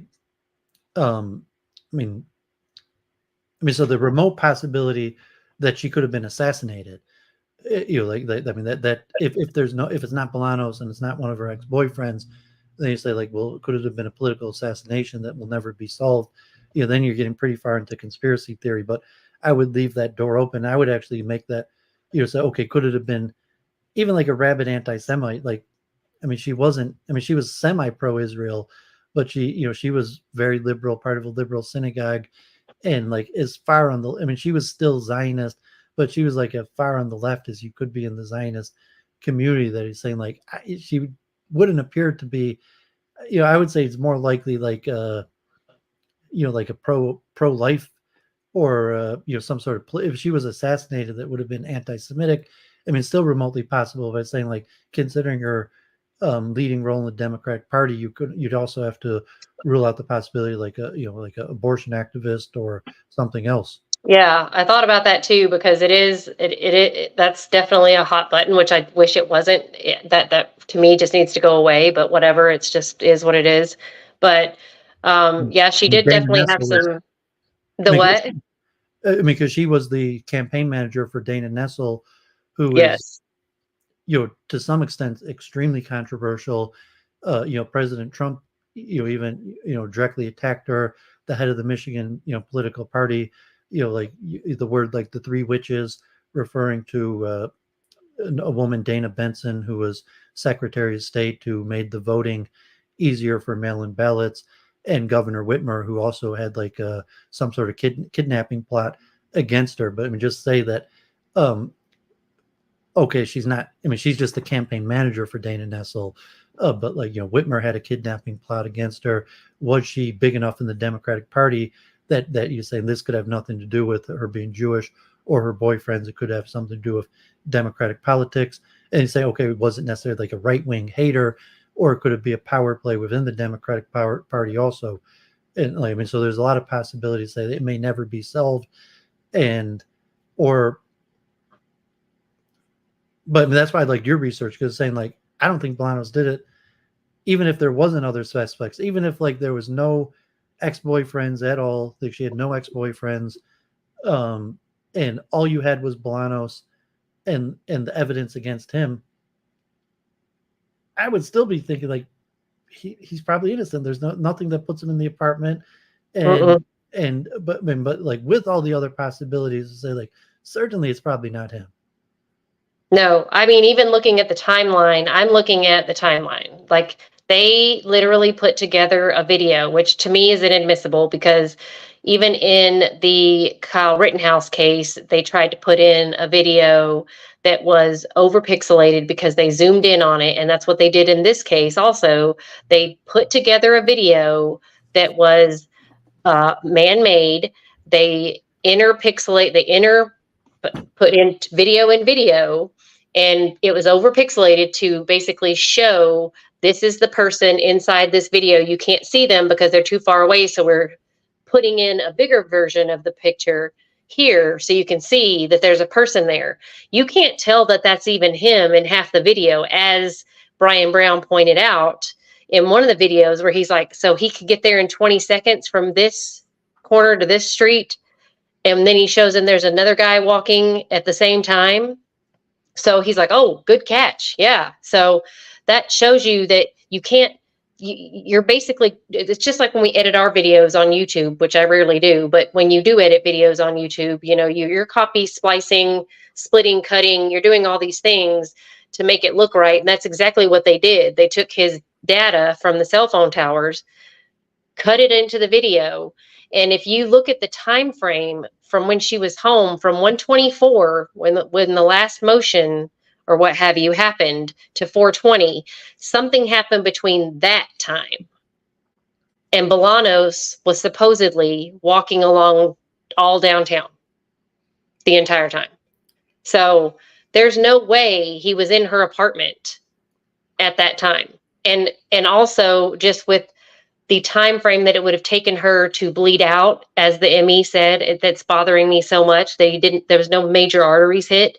For her to bleed out in the hallway as long as it took her to do, and then finally get up, if that's how that happened, and crawl out, it doesn't make sense. The math doesn't math. And I'm no math whiz by any means. I did not get that part of the Asian. So you studied criminology. Yes. Criminal justice and forensics. So concentration in forensics. So so the whole blood. I'm an engineer, but this is the first case in my whole life I've ever watched. And so like, I mean, so like I've watched like, I watched a little bit like Kyle Rittenhouse, Trayvon Martin, Ahmaud Arbery, the major ones, but like maybe in just the key footage of the actual witness. Like this is the first case in my whole life I've watched all the way through. So, that's why although you say you work with elderly, you didn't end up working professionally with what you studied. No, I did loss prevention. I did the retail side of it. So I was trained in interviews and interrogations. So when I listen to Jeff, when he's doing his 911, when they come and talk to him, the whole thing he's saying, everything he's saying, I killed my ex-girlfriend, but I forgot. I think I forgot. When he's saying things like, I'm having an anxiety attack. I mixed up my medication. I looked up the medications that he takes. I also used to be a pharmacy technician. Ask me a job, I've done it. I also used to be a pharmacy technician, so I know drug interactions. Trintellix is a drug that you can just stop taking. You don't have to wean off of Trintellix. So there would be no weaning off of Trintellix and him take that Albrelti drug that he says he was taking, because you absolutely cannot mix those two medications. If he chose to mix those on his own, then yes, he would possibly have a very severe attack of some sort. But he said he doubled up on that Albrelti drug. And that drug can, in severe circumstances, cause a manic episode. But that drug, the reason why they prescribe it to you is it's supposed to go into your system a little faster than like Prozac or Zoloft or something like that. But you wouldn't have an episode of hallucinations and that type of stuff. And he literally is teeing up his alibi, his reasoning, his everything by saying, I'm having this is what's happening. I'm having an episode. And he's able to answer the phone. This is my psychologist, my psychiatrist or whatever. Can I get this? This is my date of birth. This is how you spell my name. This is where Samantha lives. This is, oh, there's a knife in my truck. You don't do that when you are having and 150 beats per minute for your heart rate, by the way, is normal. It is, most people have that during an excessive exercise.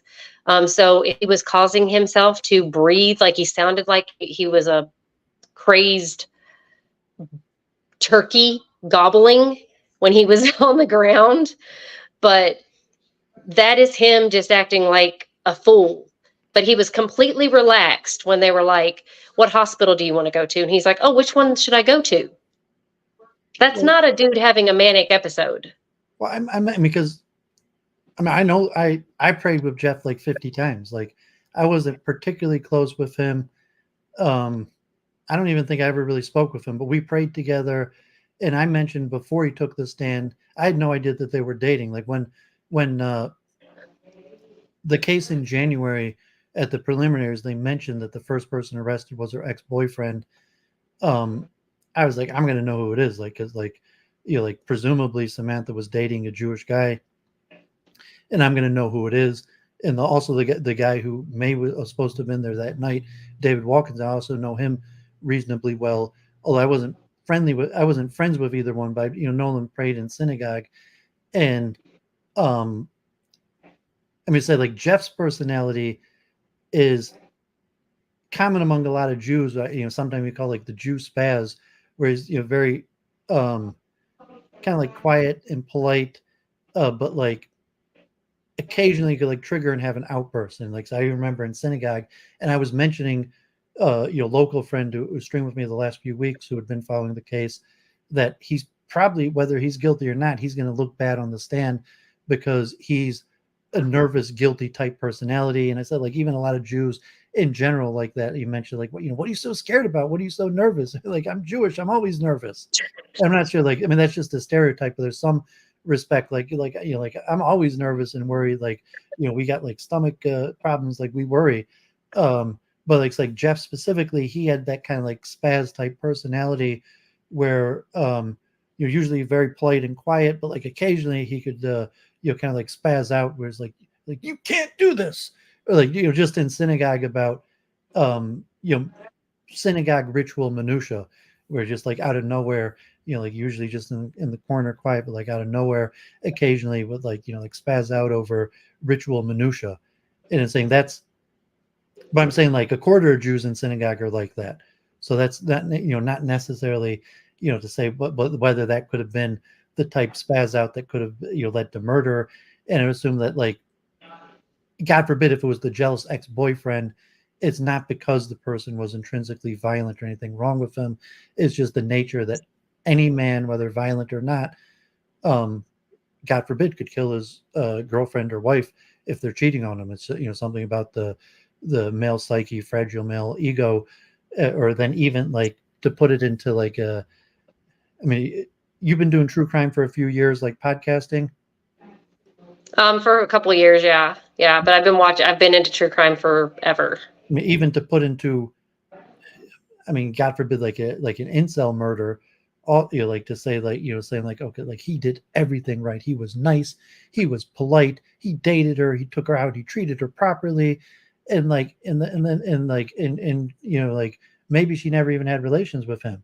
And then you finds out like, but you're having relations with all these other guys. Like, I did everything. I treated you properly and everything. And then like, and it's saying like nothing actually specific about him, but it'd be conceivable that any man in that position could have resorted to murder.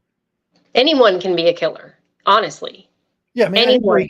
but I'm saying in that situation, just like the Yeah. jealous boyfriend is saying, okay, he's dating her, and the breakup or whatever, and then all this find like maybe she was having sexual relations with other people at the same time, that could cause a spaz type that led to murder from somebody who relatively is non-violent. Like you were mentioning the video and saying like they didn't even put cuffs on the guy, and they No.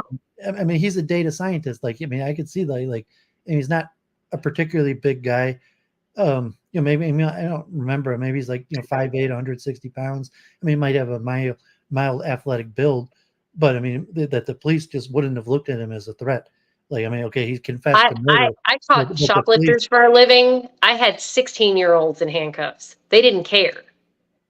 You don't know what you've got. You don't know what you have sitting next to you.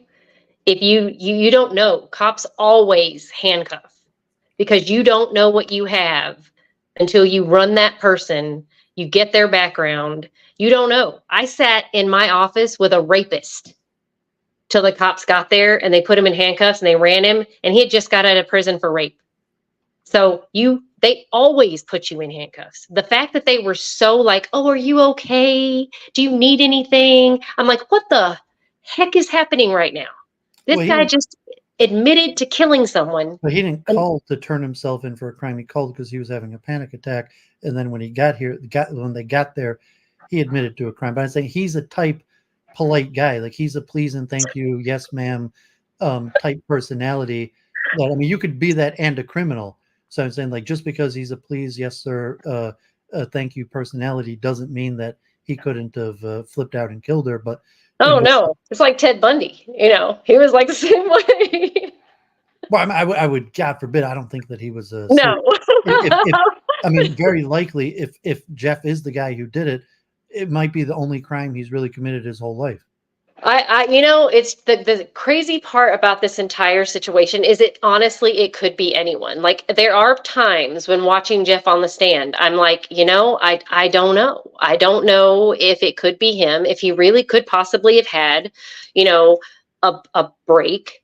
He possibly could have, because there were, when they searched his house, there were pictures of him and her all over the house. He probably was looking back. He probably was, thinking, oh my God, she wanted to get back with me and I told her no. And, and he does do various types of, recreational drugs along with the medications that he's taking. So he probably was like, holy crap, I messed up. And what if I could have been with her? There's no telling what could have been going through his mind. So there are one other thing that might add to it, because I heard rumor, not like direct source, but like third part source. Because I didn't know that Jeff was her ex-boyfriend. Like when it happened, like that, because I didn't even seen Samantha Woll since COVID-19. I hadn't been to the synagogue. They closed down, and then COVID-19, they changed a lot of things about the synagogue. So I hadn't seen them since 2020. When that in person, but I had heard through the rumors that even before he confessed, that there was suspicion in the Jewish community that she had this jealous ex-boyfriend, and maybe people think that he did it. So in the sense, like even if he was, like among possibly her family and friends, before there was any Bolanos or any leads, that there was people thinking like it was probably Jeff. He's like kind of this like weird creepy ex-boyfriend, and I'm just saying, like, on the stand, he's always that way. Like that's his personality, like that kind of like guilty, that's his personality. It's not necessarily he was acting like that because he was guilty. That's how he always acts. And but to say that if there was suspicion against him, that people thought that maybe he did it, that in a panic attack he could have been like, like he's thinking like people think I did it. So not like he's thinking maybe I did it, but he's reacting to the fact that people actually think that he did it because he's the most likely suspect. And maybe there's actually people he knows, including her friends and family. Like I didn't, until I watched your video, I didn't see how even think about like how suspicious that guy Paul was, and even add like her parents and friends are sitting there, like he's saying this on TV to the jury right in front of Bolanos, and her parents and family and friends are sitting right there too. But thinking like, so Jeff probably knows that like a lot of her friends and families never liked him, and probably when it happened that a lot of people think it's maybe him who did it. So in that sense, could that have caused him to panic and being like, oh man, everyone thinks I did it, even though he didn't do it? Yeah, I mean, very easily. But and Paul brought up a lot of people. Like he literally, it's like he went to the police station and just spilled his guts. And I wouldn't. I mean, if you had told me Samantha was a virgin, I mean, okay, it's Detroit. She wasn't an Orthodox Jew, but like, I mean, like, if you had told me Samantha was a virgin, I might have believed you, because like she was able to put on that kind of like pure. She led prayer services. She had like, I knew her uncle who was like an Orthodox Jew. So I mean, like, okay, she's in Detroit. She's a 40-year-old woman. It's not surprising, but at the same time, like until his testimony, like like I might have believed you if you told me she was still a virgin. Yeah, until he put all her business out there, and I'm like, who needs enemies when you got friends like that? Like that guy. Like, I'm assuming her parents probably were hearing that for the first time too. How embarrassing! Her parents were sitting right there behind, during that, and even so, I mean, just, I mean, but maybe he thought he was doing the right thing. Like she always wanted to, kind of like, she comes from a more conservative religious background. I mean, but yeah, I didn't realize like you're saying like, yeah, like, why do you, I mean, so let me ask you first, because it just seems so odd, the prosecution's chronological style, because I don't watch cases like this. If they just presented the evidence against Bolanos, it would have been like a 3-day trial. Yes. And even like the footage, the only footage that matters is the footage at the elementary school that shows him possibly coming, and the footage that shows him leaving. All that other footage doesn't really matter. No. And the blood. But it's like if they just showed the evidence against Bolanos, it would have been a 3-day trial. And I was looking like on the, where we've already had 46 witnesses, and they haven't even gotten to Bolanos's interrogation and what he told the police. And I understand he spoke to them 4 different times and told 4 different stories. But is this completely unprecedented? Like that the prosecution, why did they even call Paul or these other people? How does that help their case? Like if they knew that Jeff is kind of this nervous wreck. I mean, just to me, as Samantha's friend and someone who doesn't think Bolanos did it. So I'm trying to figure out who really did it from watching the case. But from the prosecution strategy, you think they would have had a better chance of convicting Bolanos if they just did a 3-day trial and presented the evidence they had against him. So if you haven't seen, this is a very, very circumstantial case. The only thing they have are those couple of droplets of blood, which, by the way, it baffles me because that blood is mixed with someone else's blood, and it's not Bolanos. Yeah, I saw that yesterday. I mean, that was like... It's shocking to me. And they won't say who else's blood it's mixed with. So because it's so highly circumstantial, what they're doing is basically what they are doing in the Karen Reed trial, which I was following that as well. I'm waiting on the verdict. But that trial lasted 8 weeks, and it 8 weeks of nothing but one witness after another, after another, after another, of doing nothing but spouting nonsense and trying to create a timeline. Like I say, if they're preemptively trying to preempt the defense's arguments. Yes, they're trying to create a timeline. That they're doing that. They just they say they're just doing chronological order, putting everybody who had anything to do with the case on the stand. Yes. And then the defense is like just like any hole in logic he could point out. Yes. And so it's dragging them, but it's just from the you're saying is that, I mean, I know like Alan Dershowitz always said like it doesn't make sense district attorney should be an elected position, so it could be incompetence. Or it could be like they just like the fact that they're in front of the camera and want to be in front of the camera. They're just stretching it out. They're stretching it out so the jury will be tired.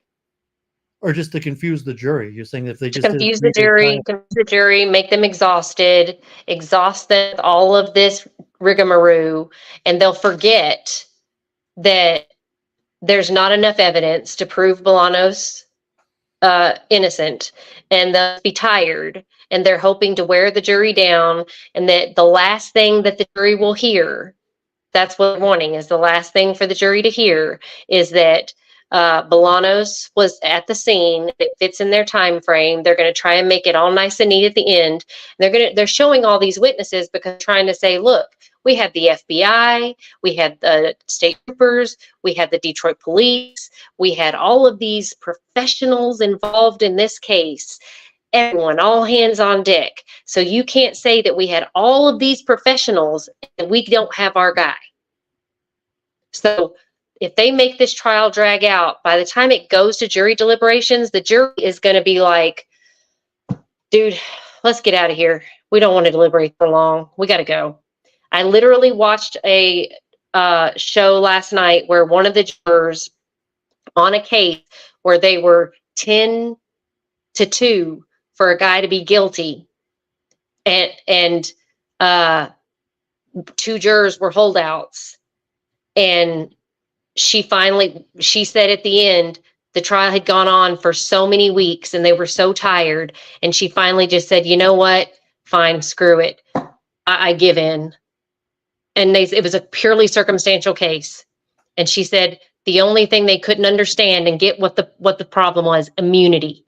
They gave one of the witnesses immunity, and they couldn't understand why that witness got immunity. So because they gave a witness immunity, they thought that person should get off. So they said, never mind, we're just going to say he's not guilty and give in. Well, that's for not guilty, but it's saying in this case, they're going to find him guilty. It depends on if they're going to if they want to get out of there, how fast do they want to get out of there? If it's a quick verdict, it's probably going to be guilty. 9 times out of 10, when they come back very fast, it's a guilty verdict. If they take a long time. I mean, the more I watch it, I mean, like, I'm an engineer, I'm just an analytical thinker. The less I think Bolanos, the more I think Bolanos is innocent. Oh, yeah, because it's not possible to be done in 0 seconds. The jury, you're thinking the opposite. They're going to just be, okay, the state and all these witnesses think that Bolanos did it.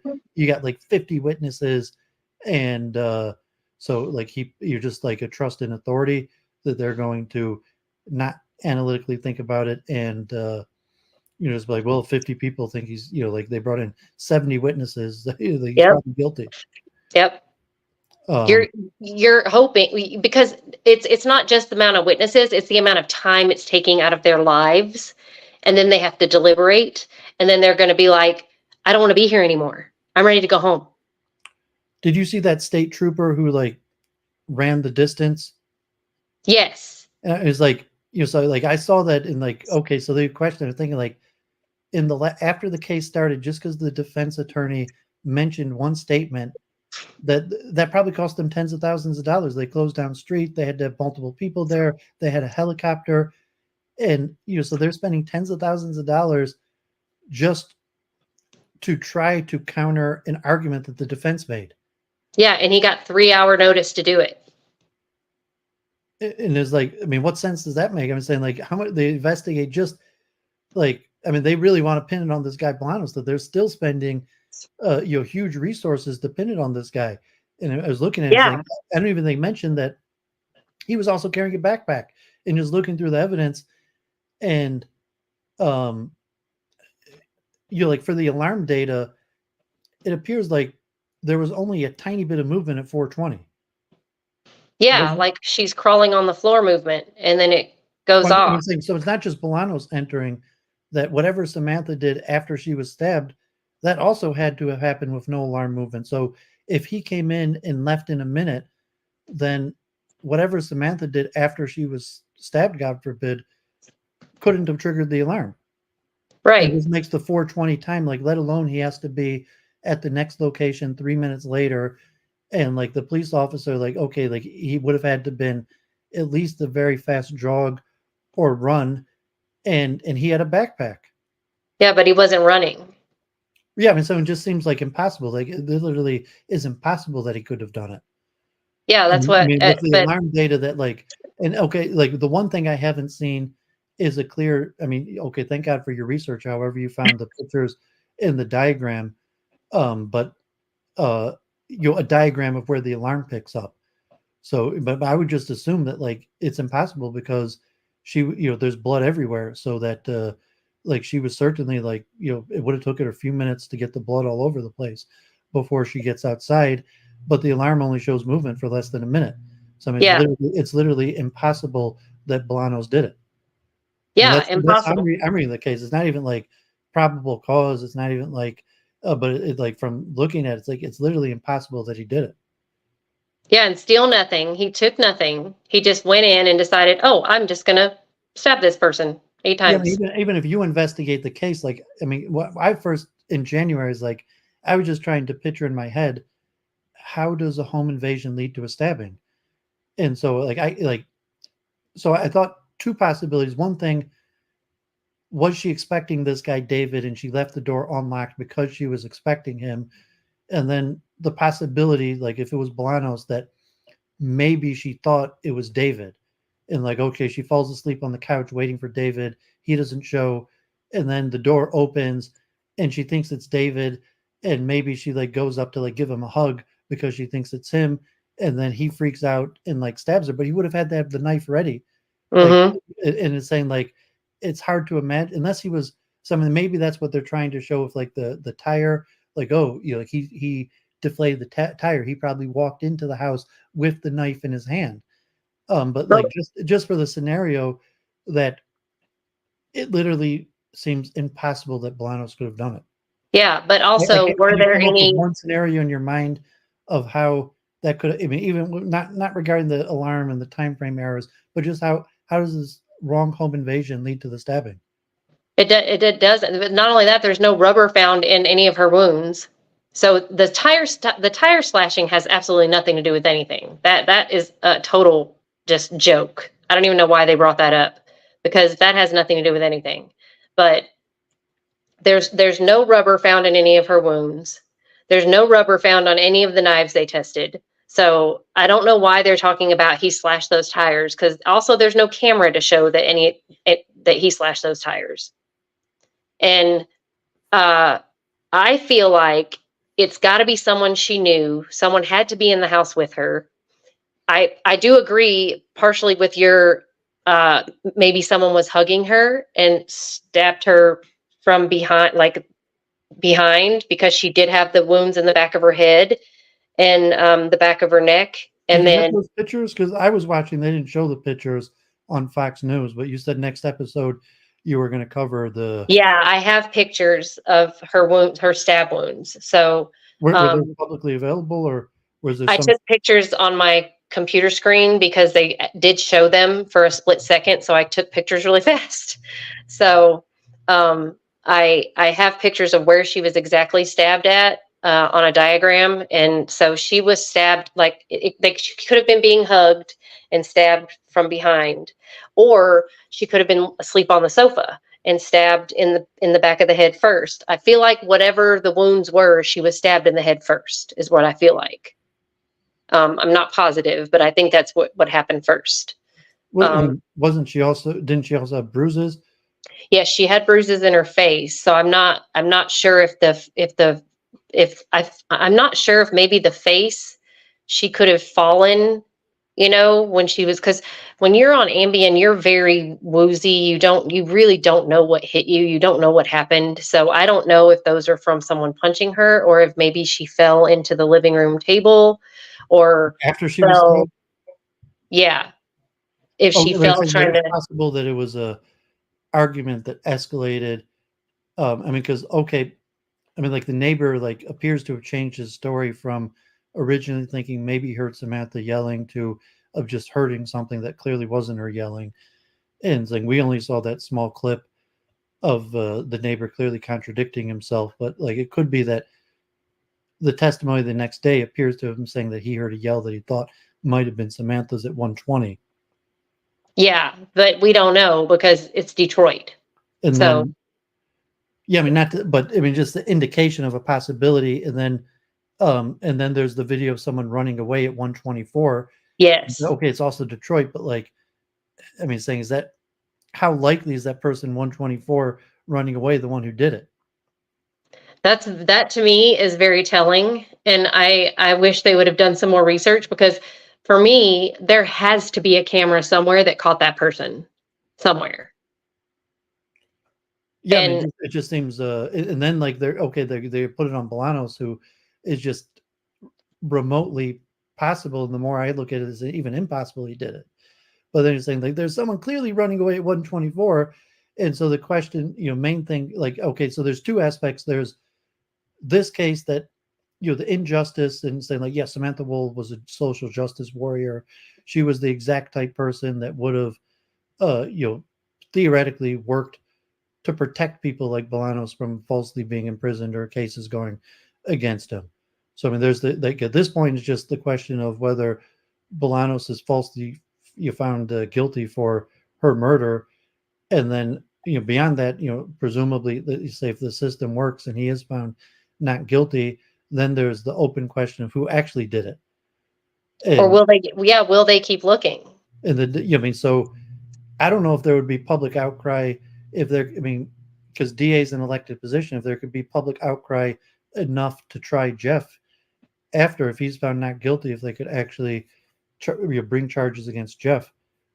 I think it would have to be her family and the community that's going to have to, like, and I want to find out who killed her. But you say if her family doesn't cooperate, like I showed you that he got honored in synagogue this week.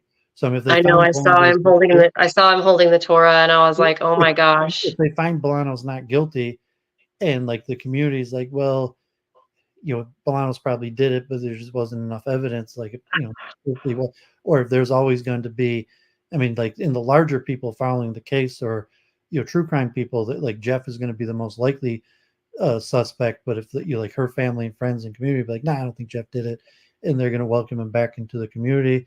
Or if there's further research, then just saying like the possibility that the investigation, if they let this information out at the beginning, it could be like a lot of these people come from the suburbs and might have been legally connected, that the police were scared, or the Jewish community in general, the family and friends, weren't cooperative with the initial investigation, which was into her family and friends.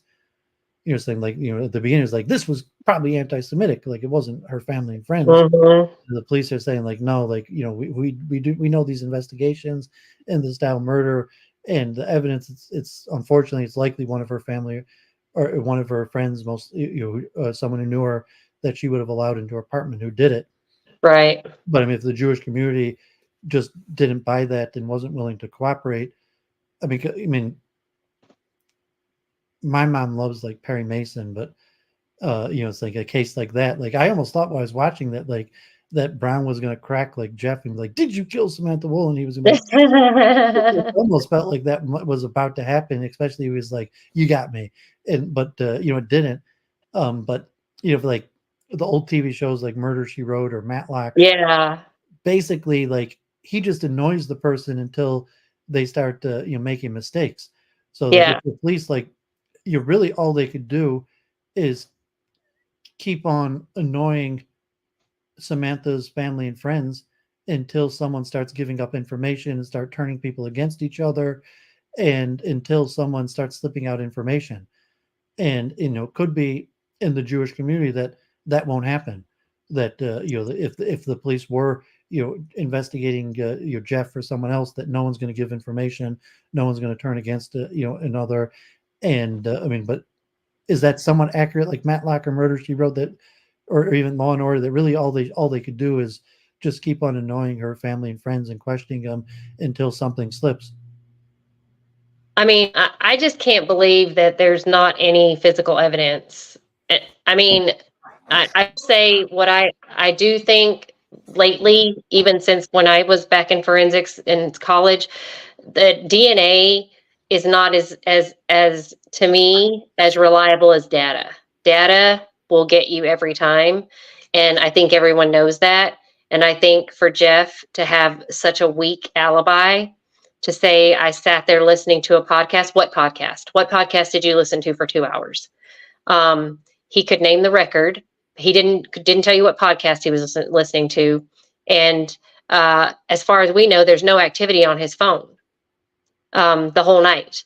So he didn't listen. He didn't do anything the whole night, and he went to bed. And he woke up at 7:30 and went to the grocery store, and everything's just fine, hunky dory dandy. And then he went to a game. The next day, he watched a game with some friends and hung out, and everything was normal. Everything was fine, even though Samantha just died.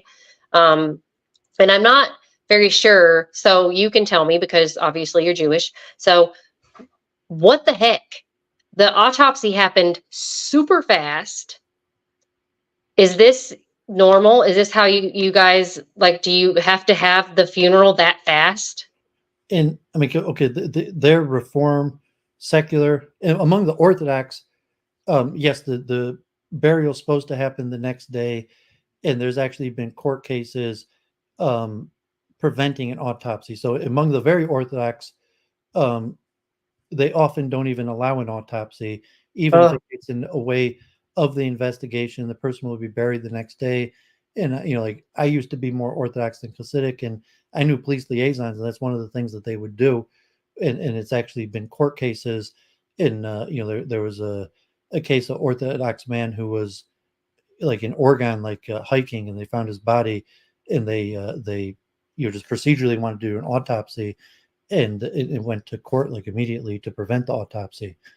But her family wasn't that religious to say she did not have to be buried the next day from her religious standards. So I mean, there is precedence in the Orthodox Jewish community: no autopsy, unquestionable, buried the next day, even if the murderer goes free. That like burial the next day is such a strong biblical commandment that that's more important than finding out who killed the person. But by saying they're not Orthodox like that. So Interesting. but I mean, they did bury her the next day, although they did have some sort of autopsy. Yeah, but they didn't even take her fingerprints. Yeah, I mean, it's unclear that. I mean, especially as it was a national news story the very day. Yeah, they didn't take her fingerprints. They didn't measure the depth of the wounds. They didn't clarify her stomach contents. They didn't, like, none of those questions were answered. I have questions about the autopsy I would because assume that you would have had to. I mean, usually in these cases, you have to. It has to go in front of a judge to waive the autopsy for the next day burial. So you have a murder case where there's important reason to, in order to solve the case, like, at that point they had no idea who did it, that usually, if you want to avoid the autopsy, it has to go in front of a judge. So I don't know what happened in this case. I don't remember. I don't hear that happen. If it did happen, that would probably be public information. Although, at the same time, she's connected to the Attorney General, like Dana Nessel. She was at the funeral. Governor Whitmer made a statement. So, like, if it was just a normal Orthodox person and the police are like, okay, we got to follow a procedure, versus someone saying like, okay, but we have the right of religious people. But in this case, like, you had the governor and the Attorney General that I'm sure they could have waived normal procedure on her behalf. right. But by saying, why, like, she's not even Orthodox like that, why would there have been an insistence on doing that? And that's unclear. Like, I'm not close enough to her family or the people who would have made those decisions to even know. Okay, that's interesting. Well, like I said, in the news conference, the way they made it sound, watching that news conference, was that they had some idea of a suspect, even though they were like, we're depending on the community, blah, blah, blah. But they made it sound like they kind of had an idea of where the investigation was heading, because they were talking about what a great job the detectives had been doing, how the FBI was all over this, and everyone was just doing such a great job and putting in all these hours. And I was like, are you kidding me? You're literally like less than 48 hours into this. What do you mean everyone's put in all the hours and done all this work? I would have to assume that if there was I mean, like, we need to hear the guy David's testimony. Like, what happened with him? Did he just not show up? What's his alibi? And like, he might have a clear alibi, but I have no idea. I mean, I would assume like he's the most important information. Like, what's with the guy who was supposed to meet her that night? And the Yeah, who reason had a key. why she and the reason why she had her, if she did, well, one thing, if she left her door open because he was coming over, and it's saying if he had a key, why would she have to leave her door open for him? Right. But it's saying like, yeah, I mean, like, I don't know if they don't call him to the stand, that's extremely suspect. Yeah, and they said that his phone didn't ping No, over by where she lived. I'm not talking about Jeff. I'm talking about the man. No, David. They said his phone didn't ping where she lived either. All the Cellubrite communications they've already done, and they said David's phone wasn't there either. So they basically already wiped out everyone's cell phones, saying they weren't there due to their cell phone. Yeah, but I'm saying that, I mean, it appears that he was supposed to come over that night. So just Right. his cell phone. I mean, what's his story? Like, I mean, saying if he testified, just like, okay, like something came up, or did he not even tell her? Did like the Paul kind of implied that like, like he commonly leaves her hanging, that like he just said he was going to come and then didn't show because that's the kind of guy he is, and it happens all the time, or some sort of clarification. And it's saying if he didn't come over, like, what happened? Does he have a clear alibi? Was he, at another event and like there was, like 100 people that, clearly saw that. Yeah. But it's saying that like it needs some sort of clarification. That's the most missing gap in it. And then besides that, it's saying that the possibility from the police or other statements, and like I heard right at the beginning, I had no idea who they meant, was that like her family and friends think that it was her ex-boyfriend who was kind of sketchy and possessive. And so if that meant Jeff, or if it meant David, or if it meant someone else. But it's saying that if you're saying that, well, Jeff was actually the main suspect all along, and that after she was killed, and Paul, mentioned the names, and maybe a bunch of other people, like, oh, she got this jealous boyfriend, like I mean, I'm not like, he's kind of like a geeky data guy. I can't picture him killing somebody, but like she did clearly have this like, weird jealous boyfriend. Yeah. And it's saying that like the police meant the whole time that that even before Jeff turned himself in, that maybe the police were questioning. I mean, I don't know if this information would come out, and if the prosecution would try to hide it because it makes the case against Bolanos. But I mean, it's possible that the police thought that Jeff was the guy all along. Yeah, they could have thought that, and I it's think also Paul. possible that the police wanted to, like, the police actually wanted to bring charges. The Detroit police wanted to bring charges against Jeff, and the prosecutor decided against it. And it's saying for the trial, that information, I don't know, like if let's say theoretically that the police did think they had a strong enough case against Jeff, and they brought it to the prosecutor, but the prosecutor, for whatever reason, declined the case. Is the police they're not allowed to forward that information. They can't. There's no way for defense attorney Brown to like call one of the police officers to the stand and say, yes, actually we did think Jeff was the guy, and we did think that the prosecutor should have brought charges, but she decided against it. Right, because everybody, like everyone on the case, that everyone they brought up as witnesses, right? They all worked together, but they didn't work in tandem together. Everyone was assigned a job to do. Everyone was assigned to, you pick up this evidence, you test this evidence, you watch this video, you put this video together to match this tower data. You do this, you do this. No one knew, no one talked to anyone, to each other. They were all just given different tasks to do. That's all they're testifying to. Like, well, I mean, we just know what the prosecution showed us, but I'm saying it's possible that the police interviewed 25 people who knew Samantha, right, and 10 of them said it was probably Jeff. Right, but they're not telling us that. They're leaving those people out. Yeah, and saying, so if someone else came forward, like the friends or family, but no one has. So if someone else, and saying that's just pure speculation. And then like the defense attorney, when he called and says like, Mom, I'm in jail, I need a lawyer. And like, saying like, how come she didn't ask you what you're in jail for? And like, exactly. how come she had a lawyer ready? Like, thank God, like I mean, my mother's a lawyer, like a commercial, she's retired, but like we don't have a criminal. Like if I called my mom and I was in prison, we You're don't like, have a can you call lawyer. that lawyer? Your Well, mom yeah, will be like, we don't have. I've never. I mean, thank God I've never used a criminal lawyer in my life. And like obviously the first question my mom would ask. I mean, my parents are like they're suspicious. They would probably be like, "What'd you do?" "What'd Like you they wouldn't do? think What I'm did you innocent do?" and call a lawyer. They'd be like, "What'd you do this time?" Yes. But like, I mean, that suspicion that the defense, was pretty good about. You were saying like because they knew what you were in there for. Yeah. Well, that'd be the first And question then I'd even ask my the kid. state I'd be police. like, "What'd you do? What are you doing? What'd you do? Did you get pulled over? Did you get a ticket? What's wrong? Were you drinking? What'd you do?" I wouldn't think anything as crazy as murder, but I would be like, "What did you do?" Like, what did you do? Even the Kalamazoo, like if they saw like, okay, did this guy really kill somebody or not? He's just crazy. Like he doesn't look like a killer. But like once they go to the Detroit and then say like, no, like that's a real murder case. And then even the possibility to say like, no, actually that's our main suspect. That's the Yeah. guy we think who did it. Yeah. And It saying just, like, I mean, would you say that that's possible? Or there's no way to know there's no way to know. I think it's far too coincidental, which in the life of criminal justice, there are no such thing as coincidences.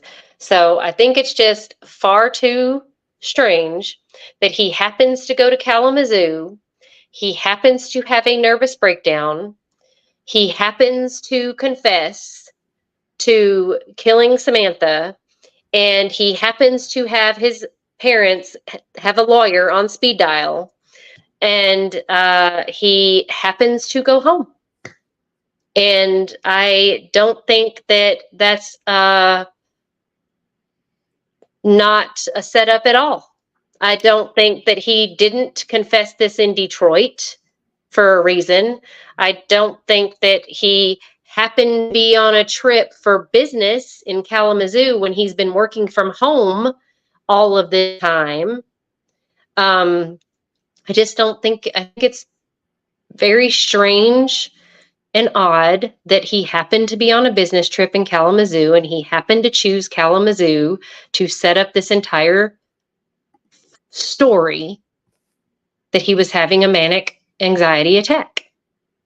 That also somehow where he convinced himself that he killed Samantha. So if he's not the one who did it, he is very good at setting himself up for the one who did it and got away with it. So he knew her townhome, he knew her. You mentioned something interesting that I didn't think about, but I mean, just looking at the evidence that the if it happened earlier, that the person thought that they were going to escape through the basement, but there happened to be a chain on the door. Mm-hmm. That's why there wasn't any more blood past a certain amount of stairs.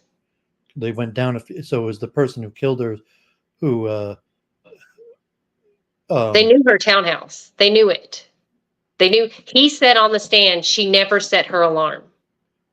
I mean, God forbid. I was thinking the parallel to, the conspiracy theorist of that Democratic aide in Washington that was killed, and they put it at a burglary, never caught the suspect, and the conspiracy theorist claimed that it was like a Hillary Clinton hit. You remember that case? Yes, I know. I know enough about the Clintons to know that there's a lot of truth to their. Well, I mean, that man happened to be Jewish. I don't know anything about that case. I just know it was some sort of congressional aide, and he ended up killed in Washington. They said it was a thief, but they never, or some sort of burglary gone wrong. They never caught the guy, and I don't know why, even what the motivation for Clinton. If he was going to expose something like that, or even, to say that it was Clinton, but to say that it was political assassination. That if you're saying, well, if it was like, okay, maybe it wasn't Jeff, and maybe he's just kind of like a guilty, creepy guy, and people thought it was him, because of his. And I would say like to think he's creepy, but like he's just kind of a geeky guy, and really, like Samantha's friends unfairly had it in against him. You're thinking like, that guy Paul wasn't really fair to, like he's just kind of an introvert, geeky guy. whatever the case, that they were going to pin it on Jeff, but then they couldn't. They saw that they couldn't pin it on Jeff, and he was having a nervous breakdown because he saw they were going to try to pin it on him, or people had thought. But like really, it was a political assassination, and it wasn't that. It was someone that knew her, that knew the layout of her apartment or times. It was that it was some sort of high level political assassination where they were like tapping her phone or not because it was someone who knew her, but someone who had some sort of surveillance on her to know this. And I think, well, I mean, what would be the advantage of a political assassination on her? But I mean, is that too far into the conspiracy, like tin hat thinking? Honestly, I mean, with the way things are going, like I totally think that the Joe Biden right now, I think that's been a setup for this whole time, like getting him. To me, it's elder abuse. What happened at the debate, and I think it's been in the Democrats' wheelhouse this entire time to throw this election and have someone else put in at the very last minute. So no, I don't think it's far-fetched to think that if she has any involvement in any way with, or any pull in any way with keeping the Democrats in position and in power, and they were afraid of losing that somehow, and she had some type of influence, that they could make it look like not necessarily an assassination, but definitely a gruesome murder, and make it look like someone did it. They were pinning on Jeff, but that didn't work out. So then they Right. pinned it on Yeah. Bolanos. But I mean, first they were going to pin it on Jeff, and for whatever reason that didn't work out. So they pinned it on Bolanos. Well, yeah, because obviously it's just another unsolved mystery. Yeah, it's just, yeah. And I mean, of course, with the tensions that were happening with Hamas and Israel, I'm pretty sure if it was a planned attack on her, they didn't plan on Hamas and Israel happening. I don't think they had that planned. And then they were like, holy crap. Well, now. Yeah, I would assume that it'd have to have almost, I mean, because like the anti-Israel Palestinians have almost no power, no political power. So I mean, you have Rashida Tlaib, but like she's constantly censored, and I mean that if it was some sort of higher level assassination on her, it would have had something completely not to do with probably would have had something to do with like more money and power that they wanted someone else like but I mean it's tough to know. I mean it could also, like, God forbid, like conspiracy theory, like maybe like 2016 the election or something, that like she was going to uncover something else, and she was kind of too naive, too nice, too honest, way too nice. And she as she moved up in the political circles, she wasn't careful enough about revealing classified and secret information, and whatever the case, that would have been a reason for like an assassination, just because like she wasn't wasn't corrupt enough or careful enough with the information that level that she was getting. Yeah, maybe she just wasn't drinking the full Kool-Aid like everybody else. And eventually her conscience would, she was too good of a person. I think eventually she wouldn't be all in like some people. I think that she believed in what she believed, and she was pretty strong-willed, but I think there would come a time where she would have to meet that fork in the road, and she wasn't going to do that. So it could be that. Like someone senior in the Democratic Party, like sits her aside and be like, gives her some sort of like Machiavellian speech where it's like, we don't actually believe this stuff. We just tell the public we believe this stuff. Yes. And then do the opposite and benefit ourselves. And she had like some sort of conscience, like, no, I can't go along with that. And so therefore they had to put her down. Yeah, it could be that. There's just so, it's all I know is it's not Michael. And I feel like that we're doing an injustice to him. We're doing an injustice to Samantha. The system is doing an injustice.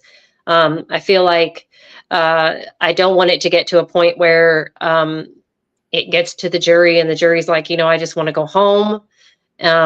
Let's just get this over with. I don't know much about Detroit. I haven't been to Detroit. It's one of the places I have not been to. And so I don't know how things work there. I know that crime is getting better. Considering I don't think most people follow local news. So like, I mean, even the number, you see on YouTube, like, only like only a few hundred people are even watching the case. And Yes. even the biggest news story about the case is like, hasn't even got more than a few thousand views. Yeah. It's So I mean, and really like, sad. okay, and there's also like the latest Pew survey, like your average African American thinks that the system's rigged against them. So it's just like, Right. okay, God forbid another black man's being charged for something he didn't do, but like unfortunately, what could we do about it? Or even to surprise, or some level, okay, DA is an elected position. I don't know if it's coming up this year's election, and I'm saying like more people streaming.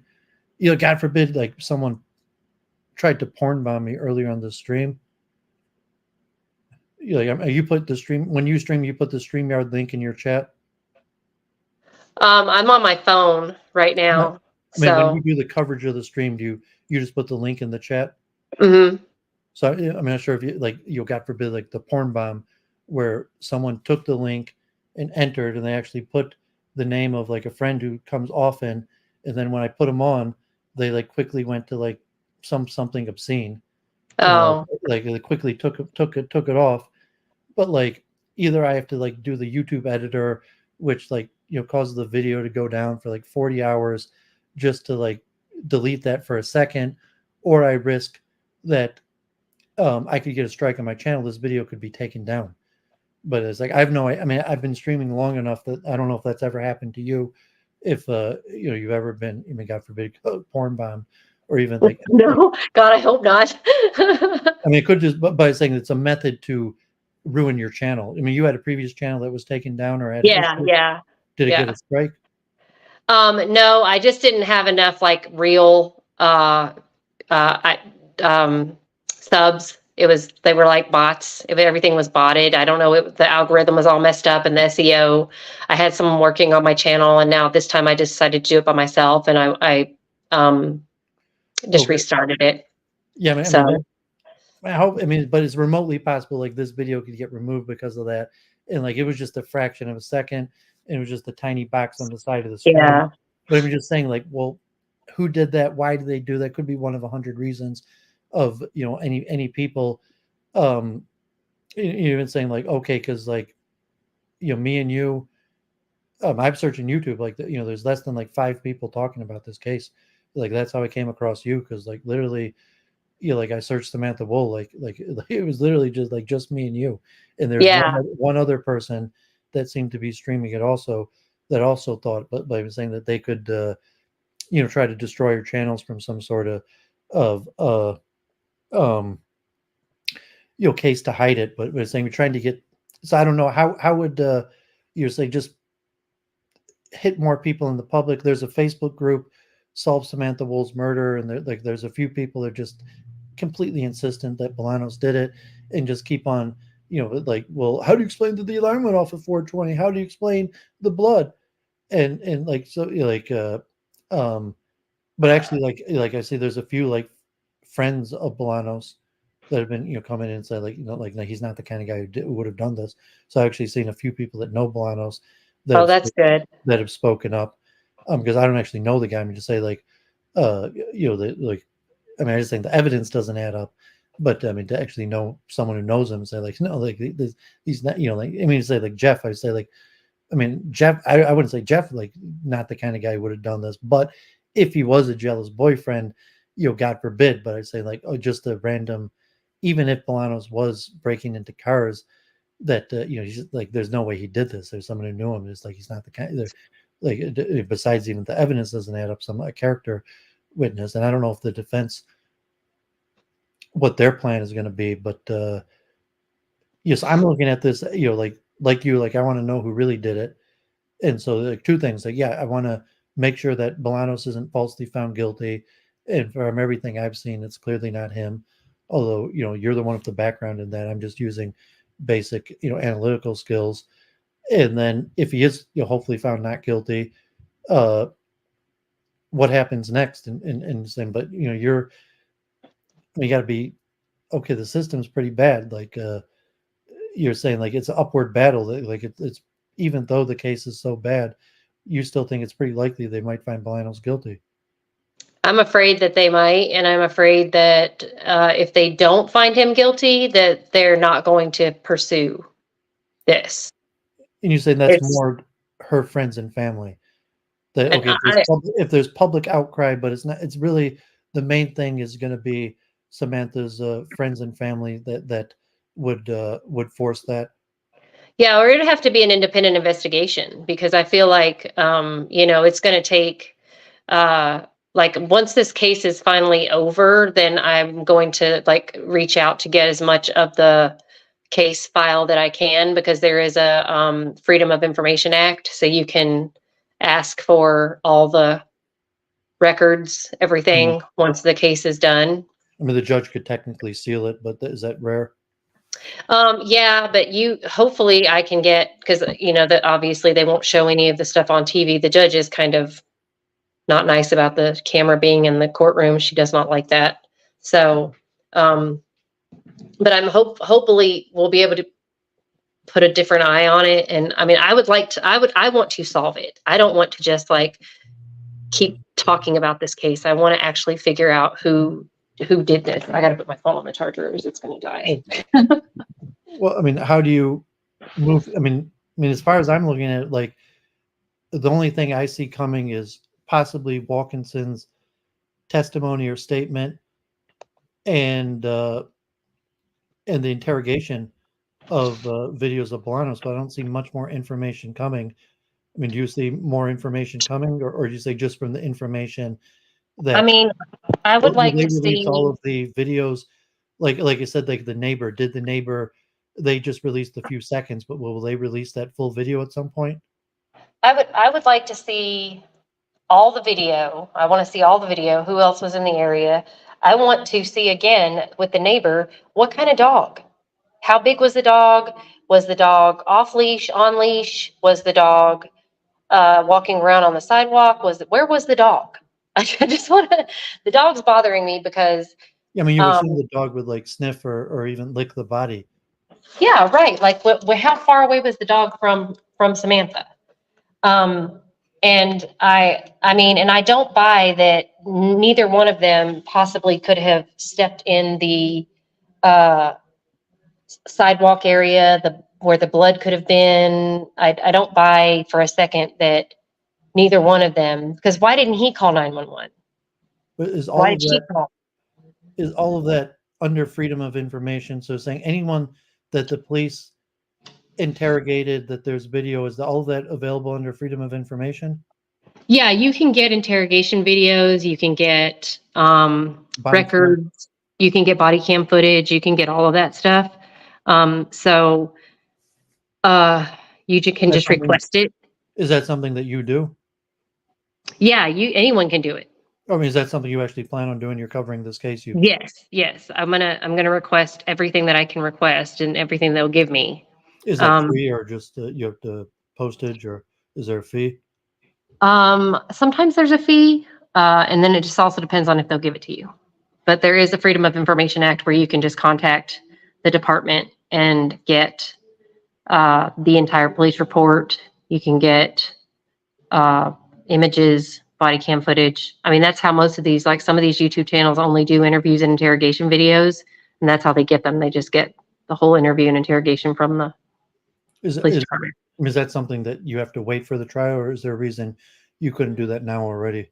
I think there's some stuff that I could get now, but I'm also talking to Michael's attorney. So I'm hoping to get some stuff from Michael and his attorney, and I'm hoping that Brian is going to be on my show to talk to him about, the fact that obviously I think that Michael's innocent, and what led them to Michael in the first place.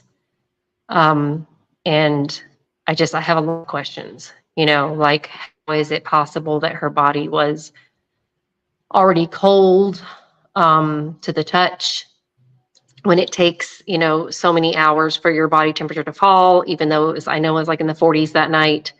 How could he tell her body was blue when he couldn't even see the blood on the ground? I'm curious where these gaps are. There's gaps in statements that were made. And there are different statements that were made in the prelims than that were made on the stand during the trial. Because I went back and watched the preliminary hearings to figure out how this thing went to trial to begin with. So, yeah, I mean, I didn't think it should have went to trial from watching the preliminary. I was pretty sure then that it wasn't him, but the more I watch of it, the more, and then even just the preliminary, I had no information about the other possible suspects, but just the information on Bolanos. I was like, nah, it can't be him. Just on the information then, let alone now all the information we have that paints very likely pictures of it being possibly figuring out who actually did do it. right. So just knowing that it wasn't Bolanos doesn't tell you who did it. So No. That's separate from defense attorney Brown in his case to defend Bolanos. That he doesn't have to figure out who actually did it to get his client Michael off.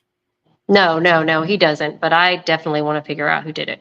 Definitely want to figure out if it's not Jeff, it's not Jeff. And I would hate for him to have to carry that cloud over him if it's not him. But he's not cleared either, to me. There's far too many people to look into. But and I would say honestly, Michael Bolanos is a good person of interest. He was down in downtown, out and about. I'm not going to say he's not a person of interest. I wouldn't say he's a highly suspect, but he is a person of interest. He does have, according to the prosecution, droplets of blood on his sleeve. And if it's because he touched her, it's because he touched her. But again, there's contact, trace evidence. There's ways evidence can get on you. I don't understand the mixture. I got to ask somebody about that. Like, how is there a mixture of her blood mixed with some other blood on his jacket? That is very confusing to me. It kind of makes me wonder about transfer DNA. Also, I found it very curious. If you didn't notice this with one of the forensic technicians, she received Jeff's knife and Michael Bolanos's knives and North Face jacket in the same evidence packet, I guess, of stuff that she had to look at for blood. So I found that. I didn't notice that, but even just assuming corruption that they could have planted it on him. But right. Okay, Bolanos is also being charged with lying to the police, and supposedly he gave 4 different interviews where he said 4 different things, and we still have to see that will have some clarifying whether he says he saw a body or a homeless person, or if he even says a dead person, or if a later interview they even try to pin it on him or directly accuse him of killing somebody. So those will be definitely of interest, but I'm not sure if those will make a difference in actually solving who did it, assuming that those don't make it more likely Bolanos did it. I don't know. I think if you're looking, I just would have to say, which is very difficult for either one of us to do, would be to put ourselves in his shoes. If you have criminal background and you were out and about, you don't really have necessarily an alibi per se because you were out and about that night and you're walking around. I did not see any necessarily evidence of him going into any vehicles other than that one part where he comes out with a bag, but I didn't see him go into a vehicle. I couldn't tell on the camera. He also went into a building before he went to that vehicle. And from what I could tell, I don't know, but it looks like maybe that backpack came out of that white bag. So I don't know where the backpack came from. I don't know where the white bag came from. I can't really tell. It didn't look like to me that he was just walking along the street checking cars as they said he was. If that's what he was doing, he would have been doing it to every single car he walked by. But I don't know. They're saying that he lied to them about checking cars, whatever. But they may have said earlier that he was if out for somebody else to steal from, or maybe a carjacker. Even the question, just the if possibility that he happens to notice that. I mean, one thing, like, are they claiming her door was wide open, or if it's just slightly ajar? So it's saying, like, did he just happen to notice her door was ajar, or saying, like, no, he checked every single door in that place, and hers was the only one that was open, or it's saying, like, he just, if it was just slightly ajar, there looks like bushes, it's dark, would he even noticed it? And then even if the door was open, saying, like, would he have went in? I mean, we'd assume, like, it's probably open because somebody's there. That like if he's, I mean, these cars like that, and then like the attorney mentioned, there's no sign of him going into buildings or checking doors. So I'm saying, like, yeah, I mean, he's still a plausible person of interest, like you say that, but I mean, I would say that Jeff is, I'd say it'd make more sense to have Jeff on trial than Bolanos. Although, yeah, I mean, certainly he's a person of interest. It'll be interesting to see his interrogation, but I just see that I don't think even the evidence adds up that it's plausible that he did it, especially if he says he doesn't know anything about the apartment, he never went in there, that to try to imply that he killed her, even if he blatantly has her blood on him, and that how do you get that the, I mean, it doesn't add up. I mean, that will still, we'll see how bad he looks in his police, and like, just like Jeff, I'm saying, like he's a nervous, guilty type personality, and so he might have appeared worse on the stand than he actually should have appeared. So when we see the Bolanos interrogation, you will see how bad he appears, in that, or to the jury, just then God forbid the bias. You're just like, well, he's an ex-convict, or Yes. or that like he's the kind of guy who would just, and they're saying, that's why I mentioned many times, like Samantha Woll, like that's, like she was the kind of, I mean, two things also, they have not clearly established that she leaves her door unlocked, because both people had said she leaves the door unlocked when she was expecting somebody, but that she would have just left the door unlocked, or if that meant she was actually expecting somebody.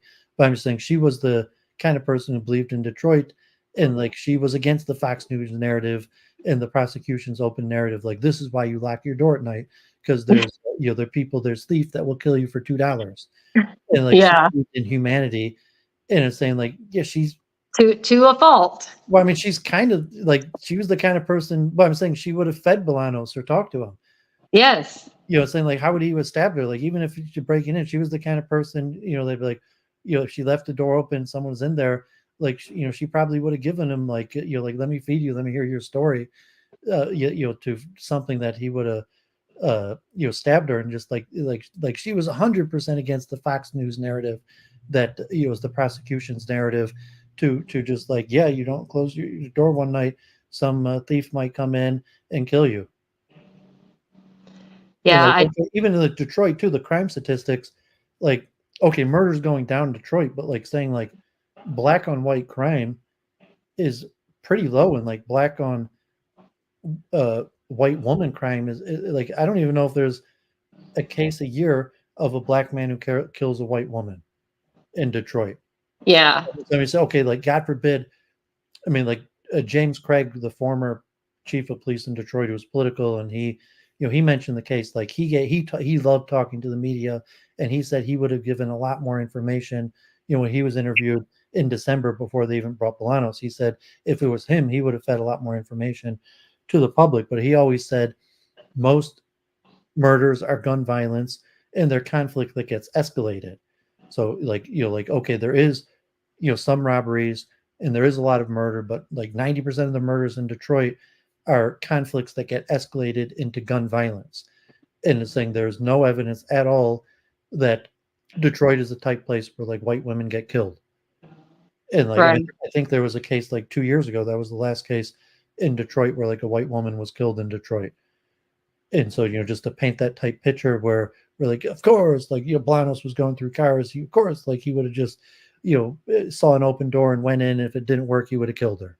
Yeah. And it's saying, like, that's exactly what Samantha Woll was. And it's saying, so, like, like, I have a lot of conservative friends, and like, hurts to hear them, say, like, like, stupid girl, stupid liberal, believe these false ideas. I mean, like, I think it was that, God forbid, like a few months ago, this Indian woman for the Democratic Party got carjacked, and there's like a video of her beat up crying. I don't know if you remember that. Mm-mm.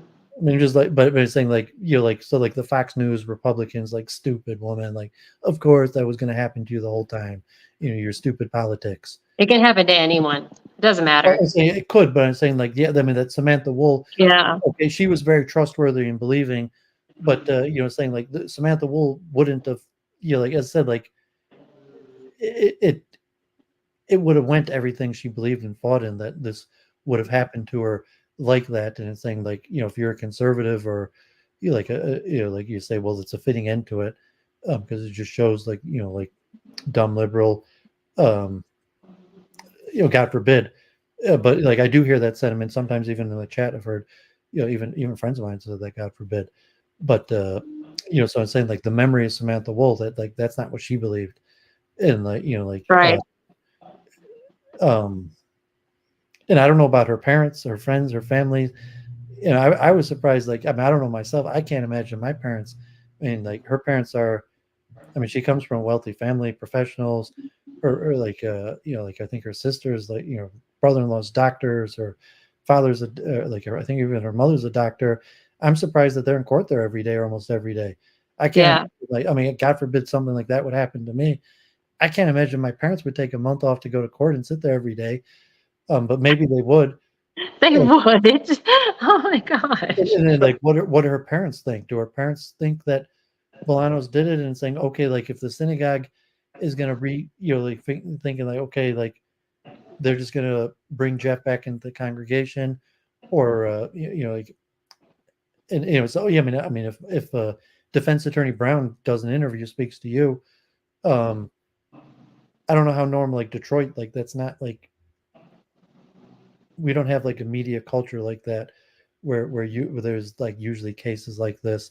I mean, there's been a few cases that have been like minor media, and occasionally you've had like attorneys, or like I don't know, like a New York case or something like that, where after court each day, like there'd be like a small impromptu press conference with the defense attorney. I mean, does that happen in the other big cases you follow, where there's like like daily, or if it was like Trayvon Martin, where like the defense attorneys were on like Larry King, or whatever, like Fox News. Oh yeah, if you have the right case, yeah, like that guy Crump, like oh my God, he's all over the place. I don't like him, but Yeah, I mean, God forbid, like, yeah, I mean, but he's, yeah, I mean, so why, like, I mean, saying, is Bolano, I mean, I don't know anything about defense attorney Brown, but I mean, would he be the type guy that if Al Sharpton would interview him, he'd take the interview?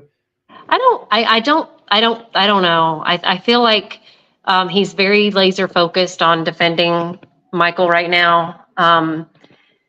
He's very nice guy. He's very laser focused on this case. So I think that he just wants to do the best job he can for Michael right now. So he has answered. Like you could probably add things that he hasn't seen, because you have expertise. Yeah. You've been meticulous. Yeah, he did ask the one detective about the body temperature, because I mentioned that I'd left him a really long message the other night and was talking about all kinds of questions that I had that obviously have come up after witnesses have already been on the stand. But is he doing this for free, or is he legal aid, court appointed, or is it I think he's court appointed? Yeah, so he is a Detroit defense attorney.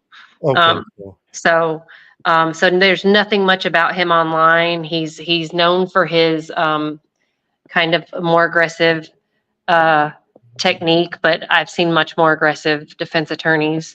I see in the chat that like people are familiar with them, and they say like, like he's defended cases where the client was clearly guilty, but like this one, the majority of the chat thinks Bolanos is innocent. Yeah, except for that Patrick guy. That Patrick guy really, really has it out for Brian Brown and Michael. So I don't know who Patrick is, but I mean, he's a guy from the suburbs, and they say like whatever his motive is, and it seems kind of odd that if you're just kind of like a Republican, like law and order kind of guy, that you probably wouldn't waste your time watching the trial. Well, I mean, I'm obviously a Republican, but I also and what's right is right and what's wrong is wrong. So, I don't care what side of the aisle you're on or it's what's right is right and what's wrong is wrong. And what's wrong is Michael Bolanos is being wrongfully accused. And what's wrong is that Samantha's killer is going to go away and get away if we don't stop it, if we don't find a way to figure out who did this. And there is a guy up there in Detroit who has a YouTube podcast, what have you. It's LaBeouf, no Charles BS. LaBeouf. Yes. Yeah, I saw that, and he made his comments, and he was a popular writer for the Detroit News. I even have a book that he wrote. Okay. And that he covered that, and said a lot of what you were saying, and he said he spoke to a lot of the people involved in that. But even that, got 3,000 views. But he's about as big as and there's not that many big Detroit media personalities.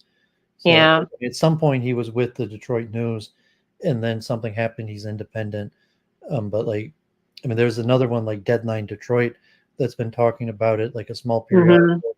Mm-hmm. If you saw, they got 7 people on the panel, and they get less views than me, and saying they actually have a newspaper even. Oh, because I had someone else on Twitter share it, and I've been putting it on TikTok, and I've been boosting this on TikTok so it could get more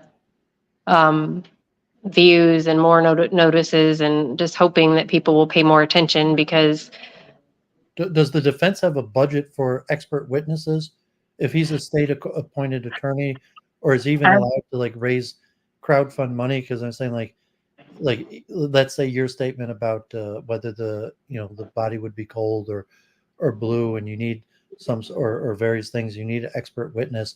I understand you got to pay for those. There's things that yes, that's something that the state won't pay for. No, they don't pay for that. He has to have funding for expert witnesses. So he's got to have funding for a medical expert to come in, and because I want to know how long it would take for the blood to drain from her body, as terrible as this all sounds. I want to know, because her entire clothing was soaked. It was drenched. They didn't take any samples from her clothing because it was so drenched. So she bled out for a long time. This was not a quick, fast death for her, unfortunately. So because the person didn't hit any major arteries, she bled out for a long time. I just want to know how long. I've looked it up. My search engine, God forbid I ever get investigated for anything, I'm going to go to jail. But my search engine, I've looked up trying to find out how long it would take, or what, in what position. My boyfriend and I are going to reenact as many scenarios of what could have possibly happened to her, and try to film it and see, how it would happen if she were attacked from behind, if she were being hugged, if she were laying on the sofa, however it could possibly happen.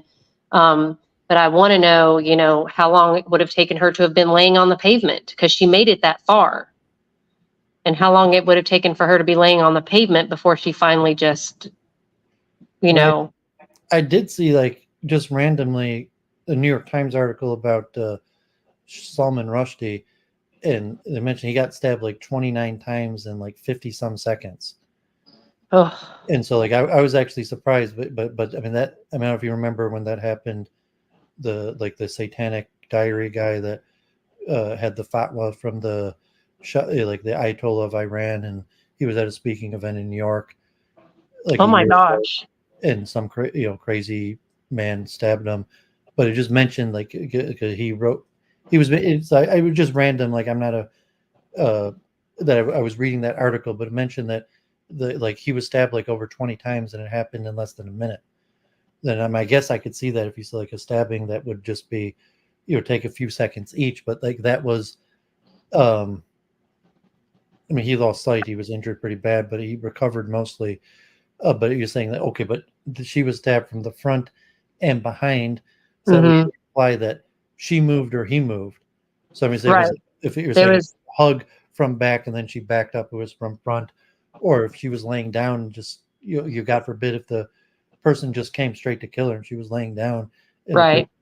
Or if it was a conflict that escalated, that started with punches to the face that led to the bruises, and then stabbing, and then she tried to get away, and the stabbing took over a period of time while she was trying to get away, and that explains.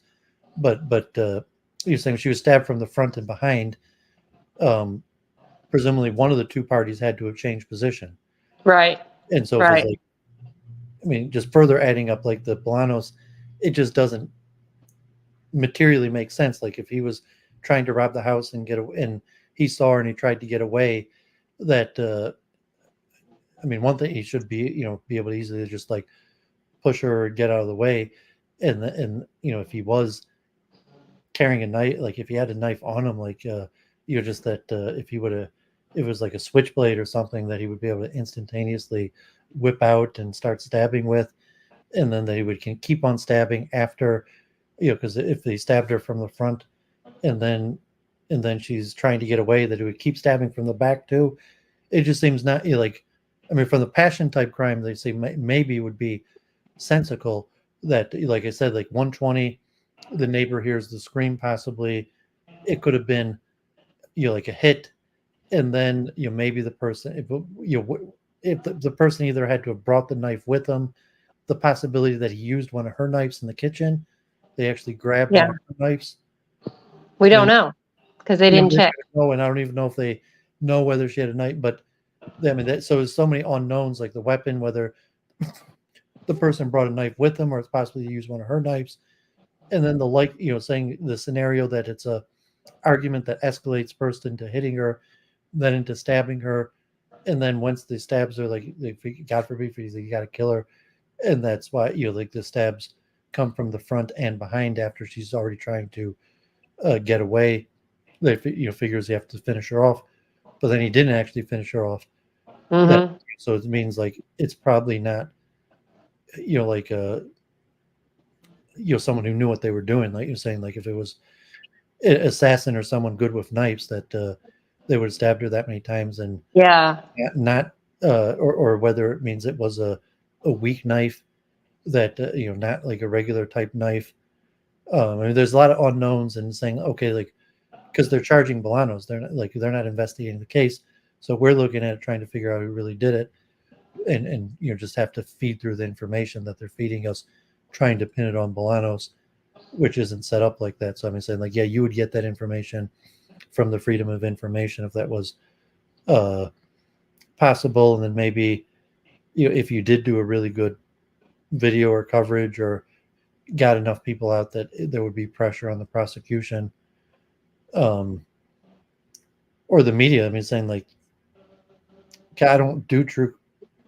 I mean, think like Gabby Petito or something like that.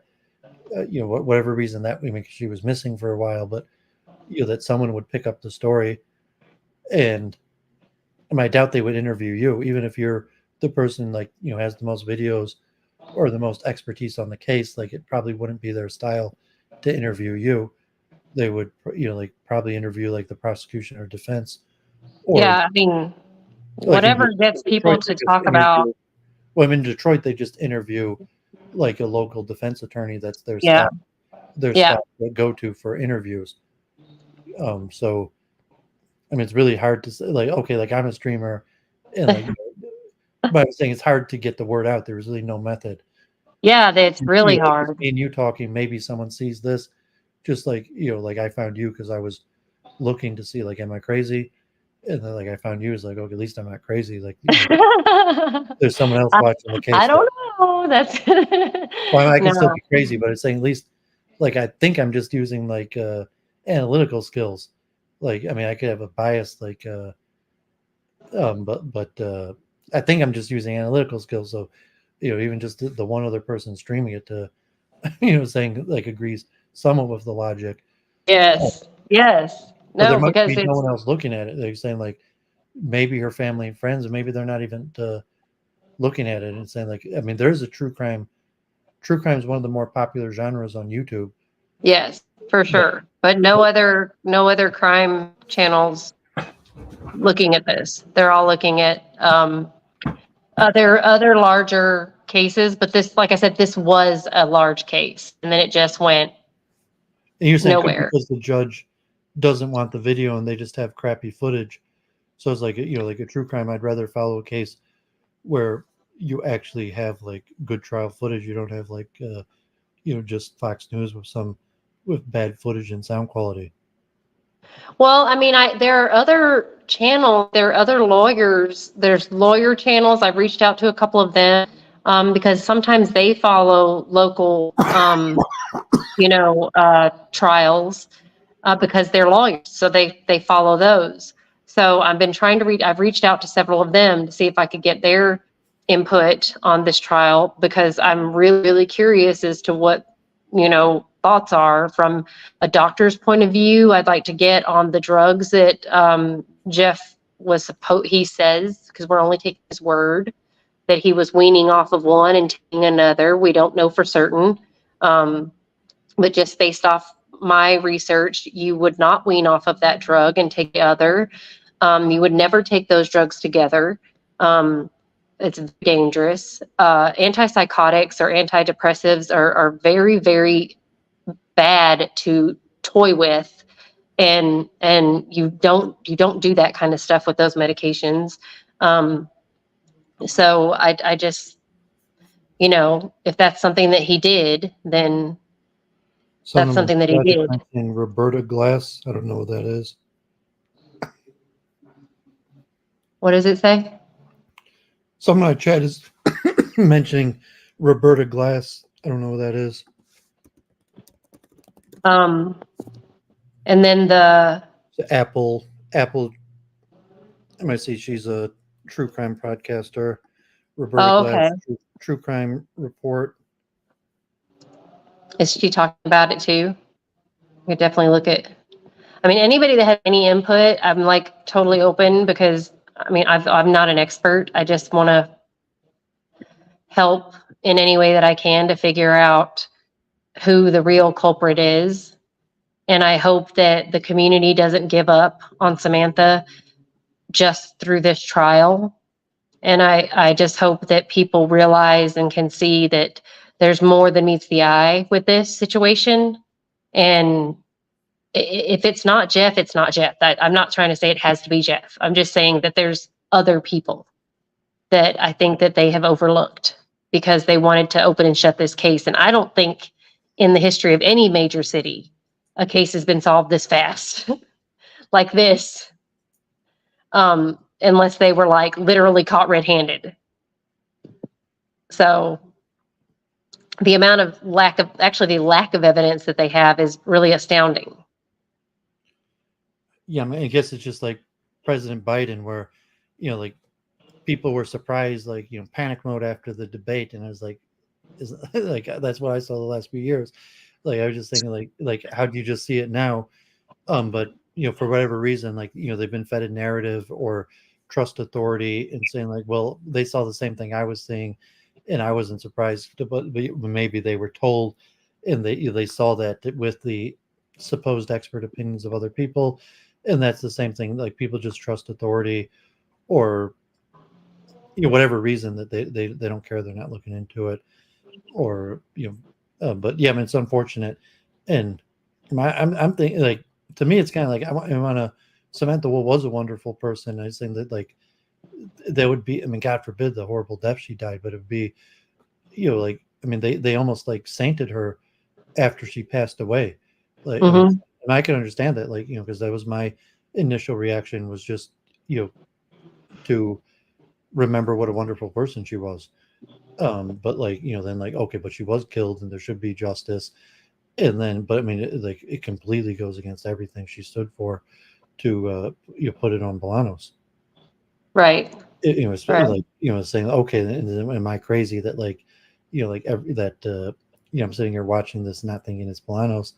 Is that, because I'm crazy, I'm a conspiracy theorist, or is it because like you're saying, it just doesn't add up, it doesn't make sense.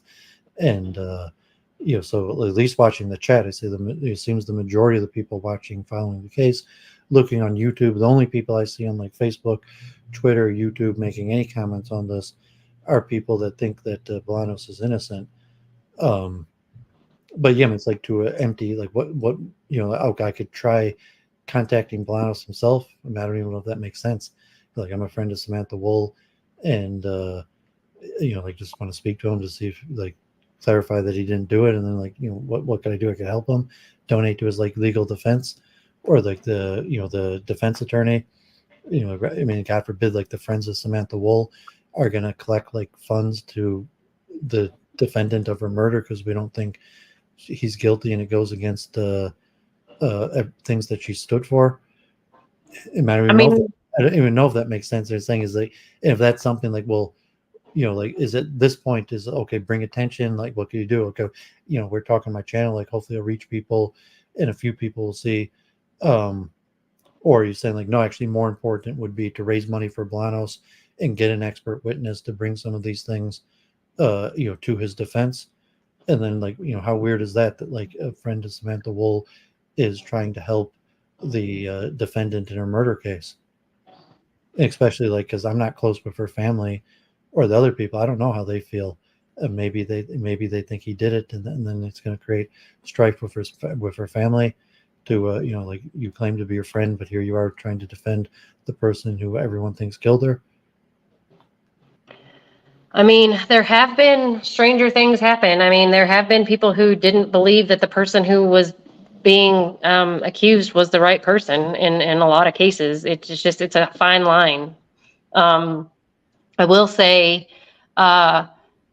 if you look at Paul, for instance, like when he was being questioned by the prosecution, he was very... I mean, I guess he wasn't Jewish, and she was his friend from university, or yeah. Him I'd never known about. Like, I mean, it doesn't mean like I didn't know Samantha close enough even to think I would know her, all her friends like that.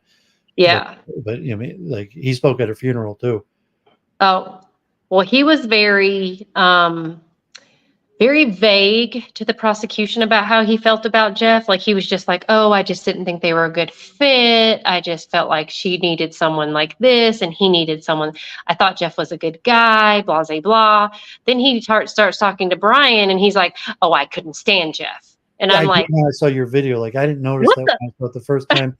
My analysis the first time was that like he was probably gay, but I'm not sure. And like it was probably like one of these like girlfriend boyfriend type things where like he was her gay male friend, and therefore like he talked to her about girly type stuff, because it seems kind of weird that she would have a male friend that she would share her intimate sexual details of other people with, or even to take advice. Like, I mean, just like maybe if he was gay, and he kind of had like a gay demeanor, but that was just some sort of interpretation. I don't know if that makes sense to you, if he seemed gay to you, or if it, just in terms of relation, is it the type thing a woman would share that kind of detail with a male friend?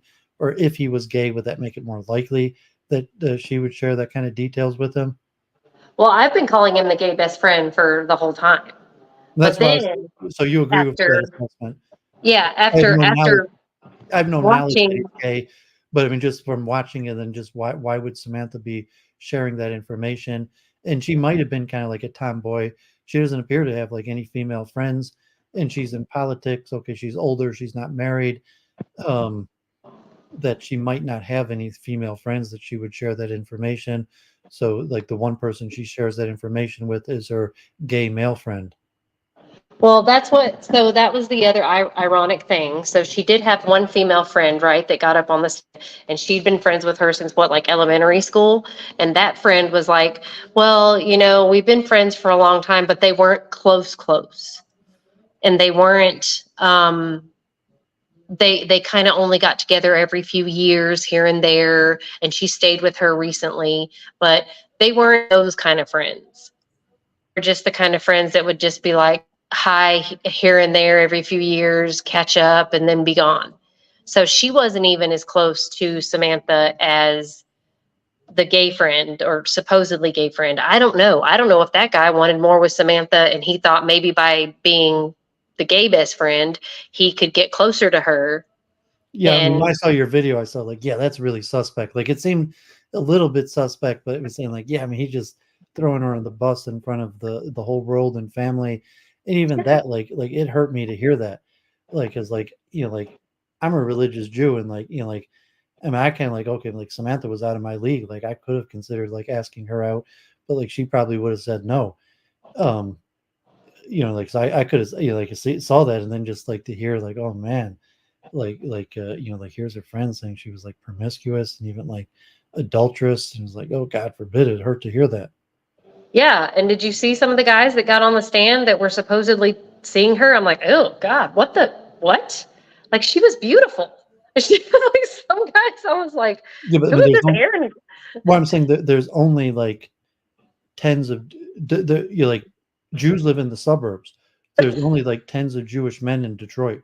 So that's why I said like in like like Jeff is the only one who actually lived in Detroit. Like the Aaron guy lives in the suburbs.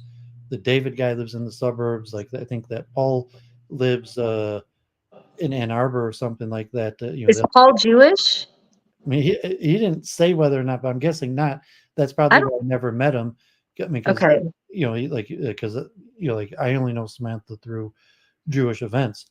So like I mean, met her in university, and I mean, yeah, I mean, I guess Samantha was I mean, to mention like Samantha comes from an exceptionally wealthy family. They have like a family trust that donates large sums of money to the synagogue and foundations. She went to like the Cranbrook School, which that's where like Mitt Romney went to school. That's like the like it has a whole estate in the richest neighborhood, and some of the richest, most powerful people in Michigan go to school there. So when I think her friend, the woman went to not just the Jewish school, like that only goes through 8th grade, but also the Cranbrook School. So when she said she was just coming into her own, and I think her friend went to DC, like she meant that she was finally reaching her power level. Yeah. I mean, she went to like elite school. She comes from an exceptionally wealthy family. They have their own like family foundation trust that gives money to all sorts of things. That like, okay, she was just coming, like, she was about to be chief of staff for like a state senator.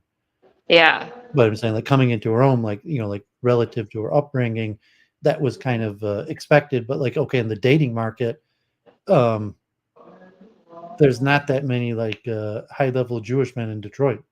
Maybe Yeah. like a doctor, like, okay, her sister married a doctor or something like that. But like saying, so like you got go with your few choices, and that's what he told her also, like, you're too good for this Aaron guy. But like at the same time, like you're Jewish, like you're 40 and single, like you got to get married to like Yeah. Yeah. like okay, like maybe, but like as a Jewish circle, it's like you're 40, you got to get married to like anybody, and so it could be that kind of pressure, and like maybe Aaron's a nice guy, like look, I think he said he already had 4 kids or something like that, and he was like 15 years older, but they Oh were my also God. friends with her parents. But I mean, there also be the pressure, to say like, okay, look, you're 40, like you got to get married to just anybody, like you can't be that picky at this point, versus kind of like the the single scene. And then also like saying like she comes her like I think I think she became more like feminist or liberal, but her background's a little bit more traditional. So it would have been maybe even like and plus she's the president of a synagogue, like she has to like be dating and marry a Jewish guy.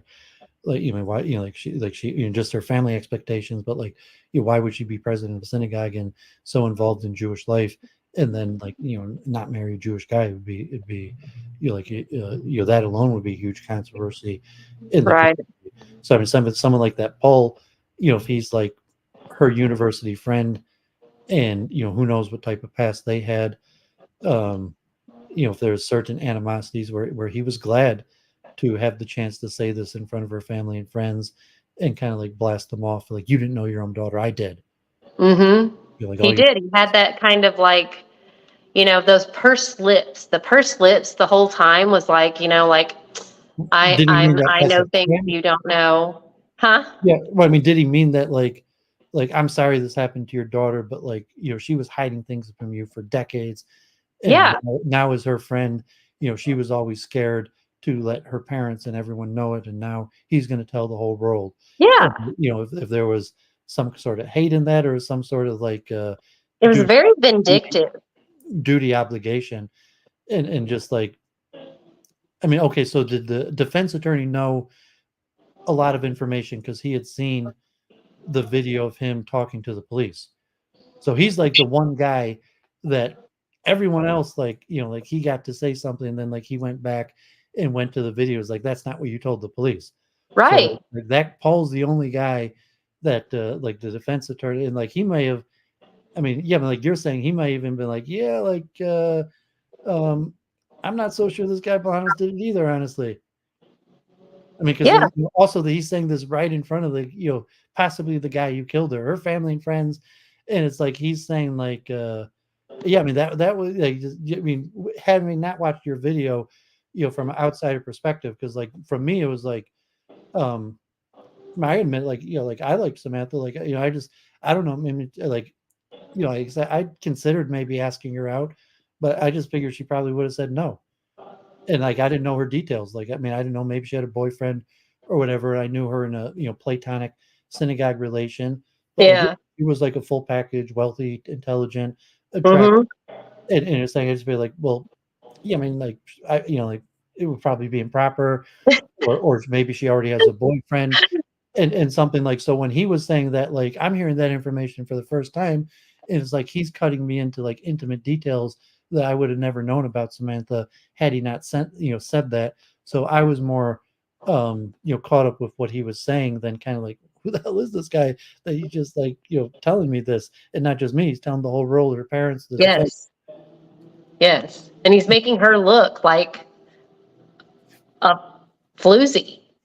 And I'm just like, you are not a good friend. Like, you are a terrible friend to be sitting there just spreading all of this information. Like, your supposed best friend just was brutally killed, and you're going to sit here and just air out all her dirty laundry. Well, maybe. Well, I mean, yeah, I see that, but it's saying maybe an alternative is saying maybe she had issues with her family and friends, and that's why he was the only one she told about this stuff, and that's why he's like sitting there in front of her dad and mother, and saying like she should have been talking about this with you, but but you were caught up with other stuff, where I was the only one she told about this, and he wanted to just get it off his back. Like, it's not my fault that I'm the only one she told about this stuff. Like, Yeah. like she should have been talking to you, her parents, sitting there, to her friends, and like I was her friend, she told this stuff, but like, but it's because you were bad parents, or I mean, I don't know what, like a family therapy coming out at a murder trial, but yeah, I mean, that was completely bizarre. And Yes. I'm assuming that her parents and family and friends, I mean, certainly me, who wasn't a close friend of hers, but like I'm assuming that most people, including the people in the courtroom there, were hearing that for the first time. Yes. And what is also crazy, if he's such a good friend, like I said, he didn't know she took Ambien for sleep. He didn't know she had a spare key. He didn't know, he couldn't say if she ever slept on that sofa in that apartment. He said she didn't. How would he know that if he said he hadn't been or ever stayed at that townhouse? Well, it could be they talk So on the phone a lot, and it could be like he's her gay friend, so she just calls to talk to him about her relationships. That like, okay, like she also comes from a wealthy family, and she's also involved in democratic politics, but whatever reason, like he was the guy that she talked about her boyfriends with, and maybe because he was like gay and sensitive to that extent, like of all her other friends, he was the only one that she felt comfortable, and there could be, maybe they had a past relationship or something. But I'm just, from the case, I think it's possible that he was just her go-to guy for advice, and getting off of her chest her relationships. yeah, and he loved telling her what to do with her relationships. He That's definitely. odd too. Like, like I couldn't have imagined like that I would have stepped in, and like, okay, if she was dating Jeff, like, in any situation, that would have been like, he's no good for you, and like, or you're better than this guy. Like, I mean, that's just, I mean, that's like, I mean, I could imagine people talk like that, but it seemed almost unfathomable. Like, I mean, Samantha's such a wonderful person too, and thinks she's got like a close, confident friend who's like bad mouthing people, like to her, and like, I mean, I could see that, but like, yeah, I mean, that also is like, is like, like, okay, like Samantha's a wonderful person, but what type of wonderful person has like this as your best friend? Yeah, he's pretty opinionated about what she should be doing with her life. So I don't know. I just feel like there's so much more testimony to go through. There's so many more innuendos and things that I've noticed, like especially with the medical examiner. I notice a lot of the witnesses look at Brian Brown when he questions them, and they treat him like he's less than.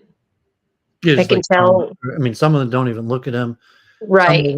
Some of them like, it's like, okay, like I know you're stupid, and just the public defense Yes. or even racist implications, and like Yes. they're even trying to help him from the stand, and saying like, no, man, I think so he's probably overworked and underpaid, and relatively, like I'm impressed, like relatively, with the job he's done. And he's pointed out many things that I never thought about, and just the research that he went through and was on point to to get multiple of these people to lie on the stand and call them out with the lie, play the video directly and say like, no, that's not what you said, and go to the video exactly, and like even poke holes, like even like I assume like that video of someone running away at 124, like I doubt the police gave him that. Like he probably had to have done. Oh, Maybe someone like you was helping him, but I mean, or he's got a staff for the other woman, but like I'm assuming he had to have done all that on his own. Yeah, he's working his butt off because he's really, really, really finding things. But there's a lot of times where like he'll be questioning, and I'm like, actually believes that. I mean, and saying this is like, yeah, I mean, this is like okay, if they just pin this on Bolanos, I mean, even just mentioning like going back to the helicopter to test the tank, like he's the defense attorney, and like he's probably getting paid. I mean, he probably gets paid middle class wage, but he's probably not getting paid that much, and he doesn't have any budget to do anything. Like he's probably working overtime and saying whatever he's getting paid, he's probably working more than the pay for the trial requires. And the prosecution wastes tens of thousands of dollars to test whether it's possible that Bolanos could have ran in that time. I mean, I was watching the first time and I saw he was really upset. And the first time I was like, okay, like, were you so upset that like that it's biased testimony? Saying no, he's so upset that the system is just rigged. Like they're going to put this innocent guy away, and he's got to work on his own time and money to do all this homework while the state wastes tens of thousands of dollars to to bolster their weak case. Definitely, yeah. But that's the thing is that's what their strategy is. It's humbling, to think like God forbid, is it possible that they really just pin things on innocent Black people and throw them in prison? And say like, okay, it's possible they might do it to anybody. Maybe they do it more to Black people than other people. And like, I mean, I could see like, yeah, but it's humbling to see is that actually happening here. And then maybe in the merit of Samantha Woll, who theoretically stood up to this, like something good could come out of this, that people could say like, no, the system is rigged. And Samantha Woll was a wonderful person who did try to fight against things like this. But then the question, like, how come, like, I have a few friends of hers that I'm speaking to that agree with that, but relatively, how come just me or a handful of people are saying it? How come her friends and family aren't saying that also? I don't know. What is the consensus in? I'm not in a circle of friends and family. I know a few people from and saying even the synagogue. I mean, God forbid, they raised when the synagogue for a while was kind of just like this rundown building. Mm-hmm. That like a handful of Jews that were active in the city, it was like, one synagogue left in Detroit that was, just barely hanging on, didn't even have enough money for electricity. And, then it kind of gets like gentrified and they have this like multi-million-dollar renovation and she's the president, and even mentioned like, okay, this guy like Dan Gilbert, who's the richest guy in Detroit, a mortgage business, even like right-leaning, donates $2 million from, but like they raise all this money.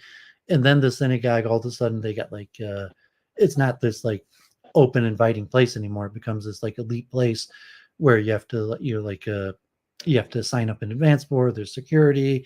All of a sudden, like, it's much more selective, so that, type thing. So I'm not from the inner circle of the synagogue, because like it used to just be this rundown building that we were kind of saving from being torn down or sold, to millions of dollars came in, and like you got to like now you got to pay like $150 a month just to go there.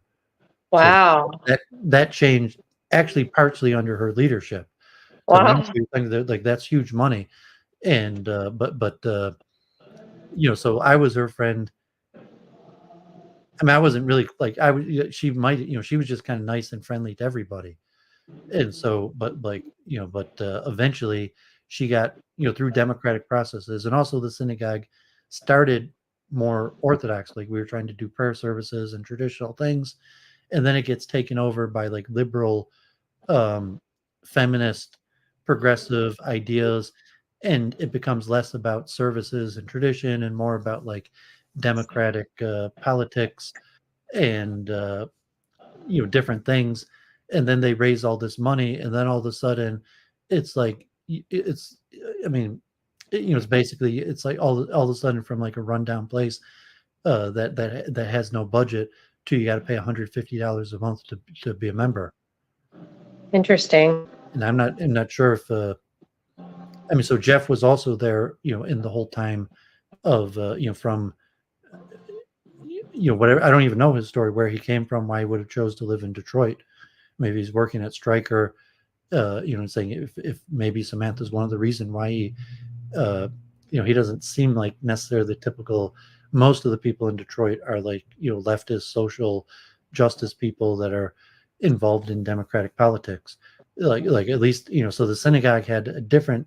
I mean, there were some like people just want a traditional synagogue to pray in and study religious texts, but like so she also presided over this shift to the left and this huge influx of money.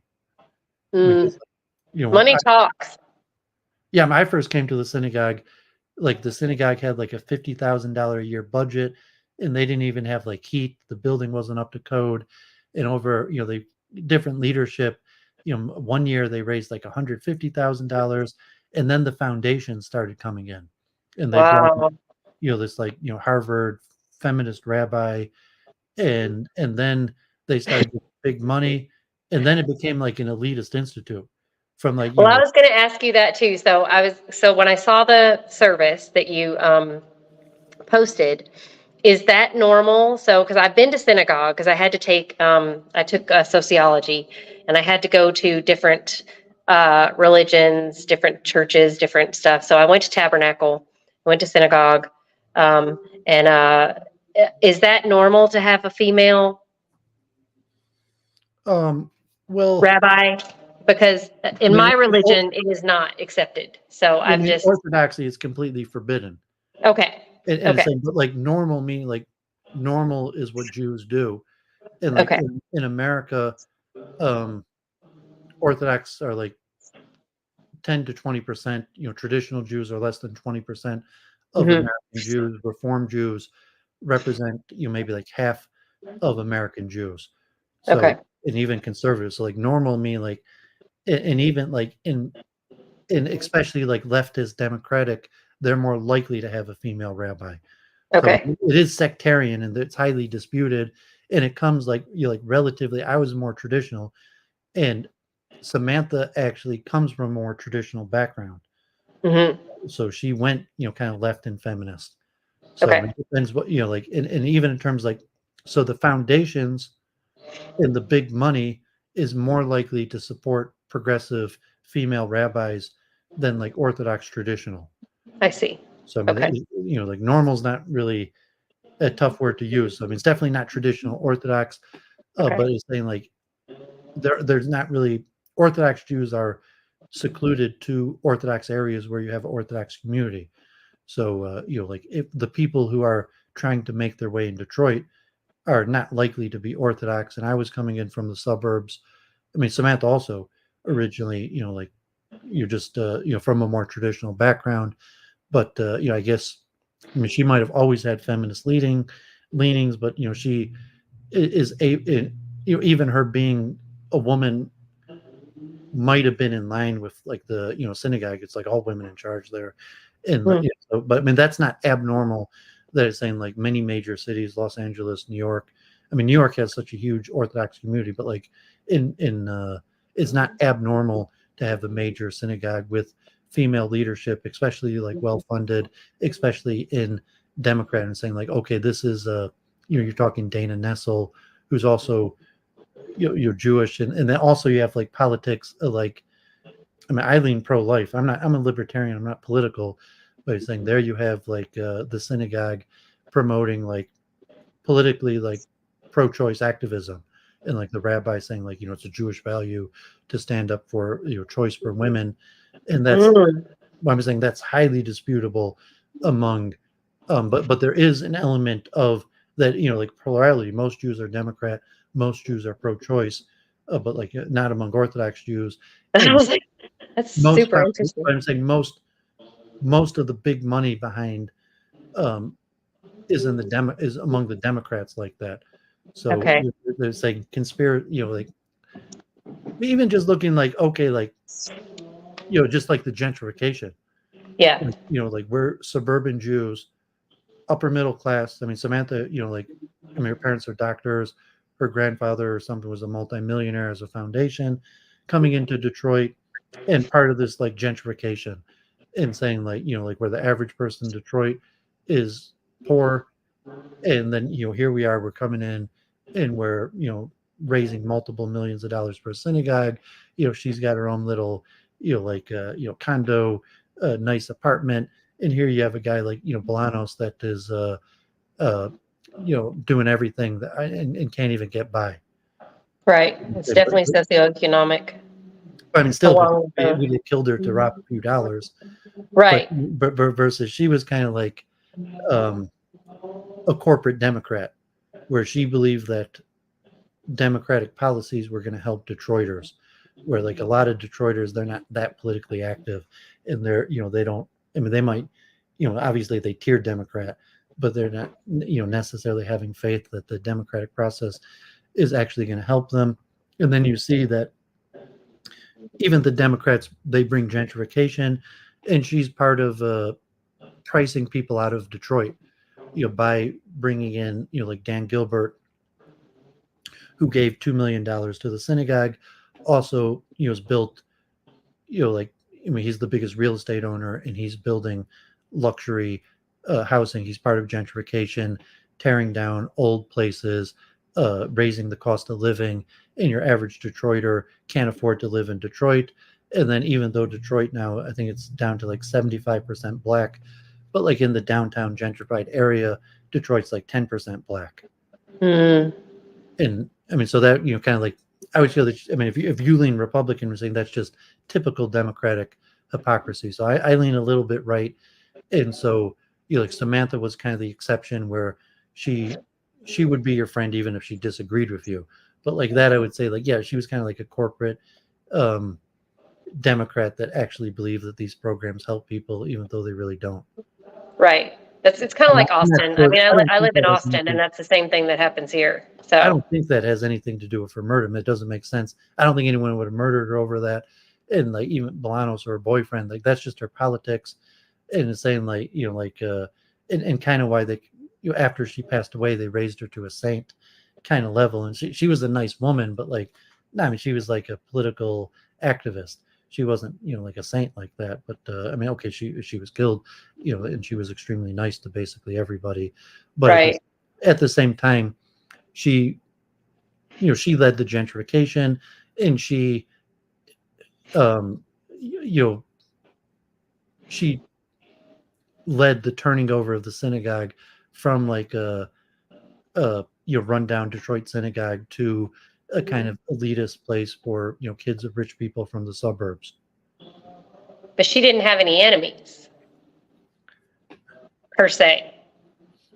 I don't think so. I mean, she had people that were probably opposed. Like I said, like she was a pro-choice activist. So I'm saying that was the only thing. That's the only thing I would say that maybe that she would have someone that would have not.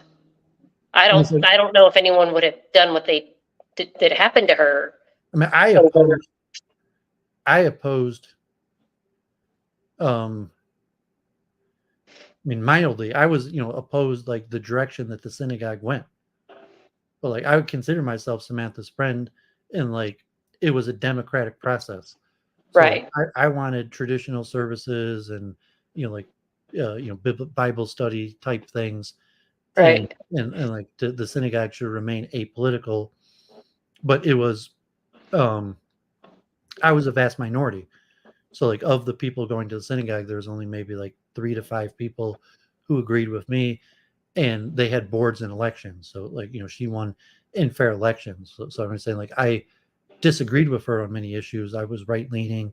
I disagreed about the direction of the synagogue. But like I don't see that leading to like enemy. I still maintained a friendship with her. Right. I was still happy for her success. So I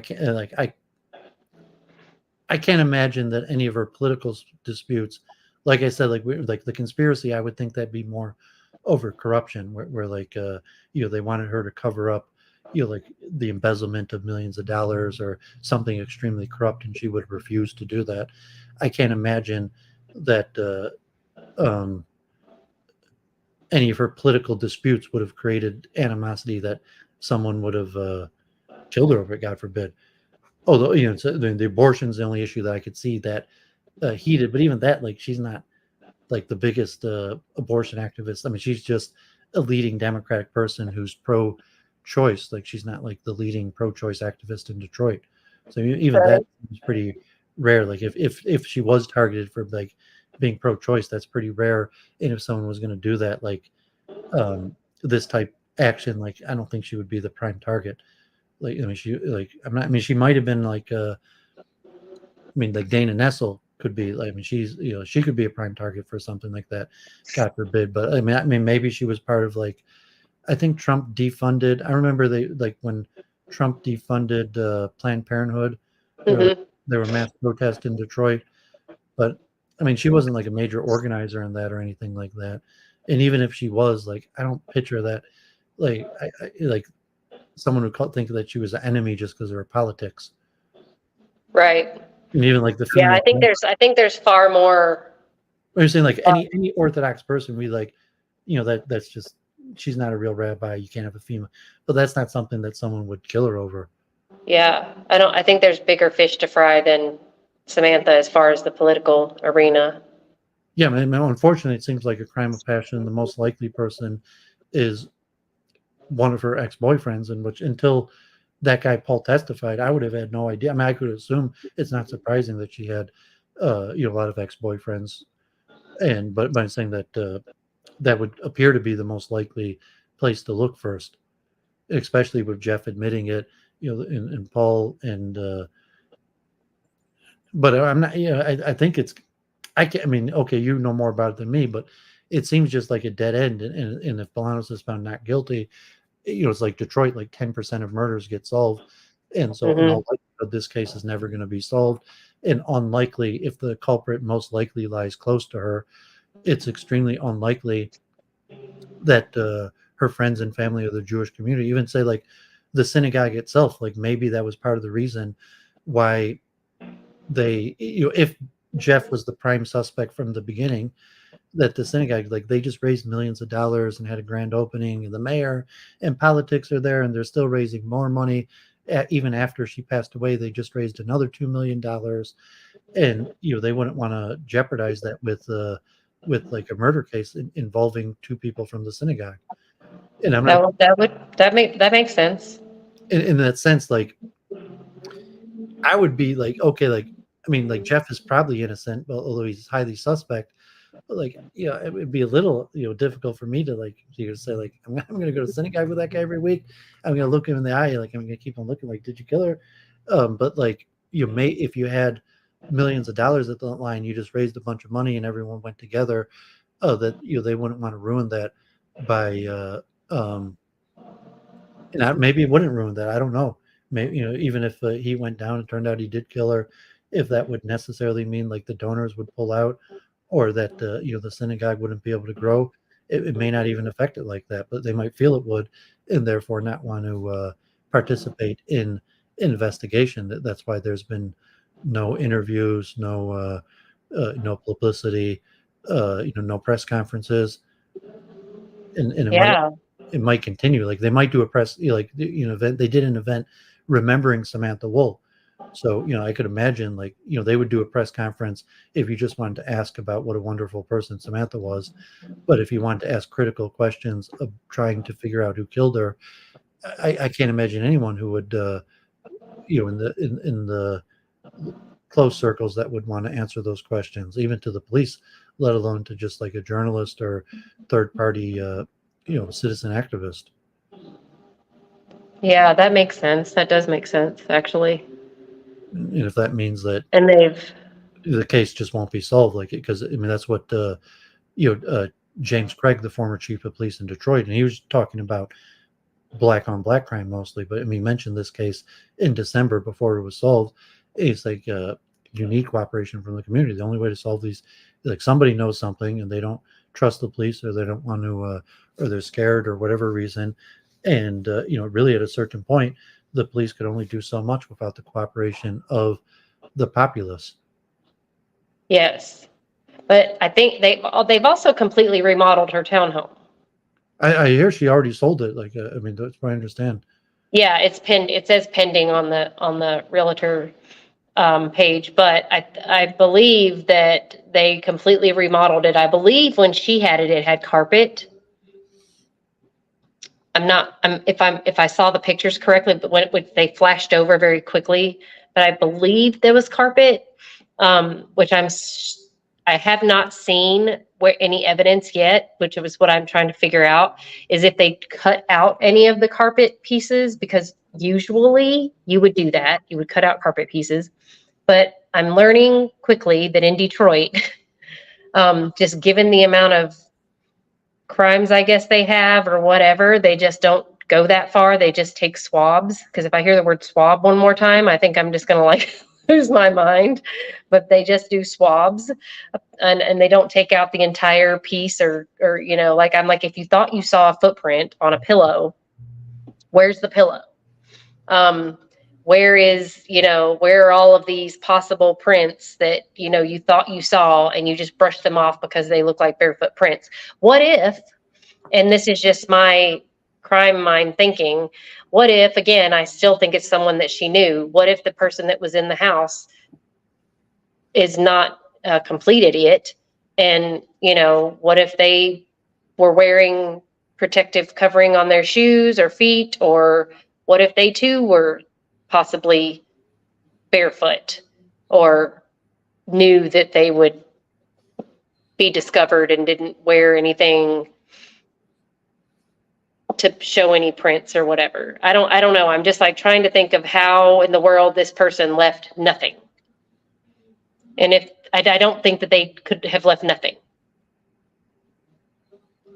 Yeah, so he's saying at this point, maybe, okay, whether the Detroit police are incompetent, and even they brought in the state police and the FBI, maybe they're incompetent also, and then also like the imaging, it was related to like, Israel and like, people October 7th, maybe it was like inside. And so there's a famous Napoleon quote, like, in a case like don't expect malice or conspiracy when it could be explained by incompetence. And saying so the incompetence is the most likely as opposed to a conspiracy. It could be a conspiracy, but the most likely is just incompetence. And if you think of the image of Detroit, there could be disputing, like Detroit has some part, especially like Dan Gilbert, the wealthy gentrification, that they want Detroit to appear safe for outsiders to come in, and then they're going to sell them luxury housing, as opposed to possibly a more black nationalist strategy could be they want Detroit to be unsafe in order to have a black supermajority, that you're not going to be able to just come in from the suburbs with a bunch of money, because it might cost you your life. So there, but what in what view in the police look at that, or if there's disputes or the politics. But I mean, certainly from some level, like saying like there was a push for demographic change in Detroit, gentrification, bringing in a more, which has happened across the the reverse trend of suburbanization returning to urban areas, and whether they could get crime under control, but then the type policing to heavy-handed policing that the majority African American community doesn't like, in order to make it safe for wealthy people from the suburbs, or to come in, or if it's even Asian immigrants or other international immigrants. So I don't know the politics or the different factions. I've seen those factions exist, and if saying they brought in if the city was forced to let in like the state or the FBI because she was such a high profile person, the governor, the attorney general were on it from the first day, and whether they were actually more competent, if the FBI and state police actually benefited the case. I mean, I think the state police made the arrest of Bolanos, or was involved somewhat in the finding of Bolanos. But if it was also corruption, that the state police came in and saying it wasn't the city, it was the state police or the FBI that came in and pinned it on Bolanos, and you could see outside corruption. So I mean, there's a lot of stuff. I don't have any really idea, even living here, about these dynamics, or I mean, you say, okay, just because the murder rate is, saying if it's also kind of like, okay, if it's a black on black crime, maybe they don't push those cases as much, as opposed to not only black on white crime or white on white crime, versus even someone very prominent, that there would be a lot more pressure. And like you even mentioned the politics, it's like, okay, they're going to put all this effort into solving just this one case. What about all the other cases? And what does that mean for Detroit politics? What message are they sending? That you can't get away with killing someone prominent in Detroit. You can get away with killing in Detroit. You just can't get away with killing somebody prominent. Right. And if that's the message that they're sending, is that a good message? Is that a message that Detroiters are going to be happy with? And even like the Jewish community, like, okay, relatively, there were race riots, revolution in 1967, and Jews used to live in Detroit until, had been moving to the suburbs. But after like 1967, Jews almost in totality left Detroit. There's, had been, now that's down to like 70,000, but had been like 100,000 Jews. But there's only a few hundred, like at most, scattered, a few thousand in all of Detroit. There's not even a Jewish community left in Detroit. There was one synagogue that barely survived. And like, when I got there maybe a few years before Samantha. The board of directors had even tried to sell the building, and they were legally, I'm saying, like, they wanted to close up the synagogue and just sell the building and take the money, and they were legally stopped from doing it. And that's where we kind of just got this like empty building that used to be a synagogue to work with, that now eventually has been put millions of dollars and has been gentrified. But even like 10 years ago, it was just like 2 or 3 Jews left, and they wanted even to sell the building. But I mean, those dynamics that in Detroit, they had Mayor Mike Duggan, like the first white mayor in decades, who had a long history working at the hospital, very popular among African Americans, won a few times. Then you had Kwame Kilpatrick, who was in corruption and arrested, and then the former basketball player, leading to really, like in the grand bargain, Detroit went bankrupt and was national news. And so just gentrification started coming to Detroit just within the last 15 years. And there, it's question of a lot of these policies and internal conflict. And like, yes, Samantha Woll is definitely right at the center of that. Like president of the synagogue that just raised millions of dollars, head of the Democratic politics, like the mayor, all sorts of politicians coming, working for Dana Nessel. There's even controversy, Elisa Slotnick, of whether she's good for the African American community. I mean, because she's running as a Democrat and saying like she can't win unless African Americans turn out to support her. And so there's been questions till today, whether she should be primaried or make certain concessions, like that she has to know what it means to represent Detroit. So, but like, none of that seems motive for murder. I mean, like, definitely, like Samantha Woll's, like, okay, if it's just a random guy, Bolanos, or a boyfriend, but like, yeah, I mean, certainly Samantha's right at the center of all of these things. But like, yeah, I mean, like, besides, like I mentioned that, like staffer that they blamed on Hillary Clinton. Like that doesn't happen that often, that someone would get killed for being a political activist. And she was a nice person. Like, she was at the center of Democratic politics, but she wasn't a mean-spirited person. Like, even said, like, I mean, I'd have to imagine she would have fed Bolanos. Like, she's the kind of person that she, like, if Bolanos somehow did leave the door open and she saw him like stealing for her stuff, like, she probably would have like talked to him or like fed him or something like that. I mean, she was almost that nice of a person. Yeah, but they didn't fingerprint like anything, like even in the bedrooms. I don't see where, so far I haven't seen where they went in there and checked anything in the bedrooms. They apparently did a rape kit, which they didn't test, which is crazy to me. The possibility of the that she was drugged at the wedding, but I mean, that was disputed. I'm not sure the toxicology report. I mean, it was number 2 on her report, so I don't know why they had that substance. If that, I mean, you saw the toxicologist, and yes, and then I mean, on her own report, that was the number 2 thing. And so I'm not sure if that, then she's saying that the prosecution saying that's normal, but then saying even on her report, why was that the number 2 thing on her report? Or saying, yeah, the GHB. Yeah, I never heard of that before, but I mean, saying if that's such a normal thing, like all toxicology reports, that's the number 2 thing on those reports. I've never seen it be like on a toxicology report. I've never seen GHB be like the thing that you're like, oh yeah, and your body naturally produces it. I've never heard that. I've watched, I've covered the Riley Strain disappearance in Nashville. GHB was not in his toxicology report, and that's one of the things they were looking for because he disappeared and was found in a river, and they thought he was possibly drugged. So I don't know why GHB would be in her system.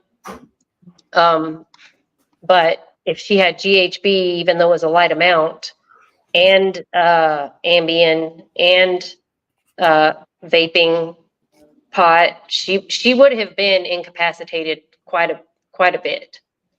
So there would be no wonder why there wasn't any defensive wounds. But well, just if that did happen, they saying, well, maybe whoever did it was at the wedding or had a cooperator at the wedding that drugged her, and the plan was to visit her later.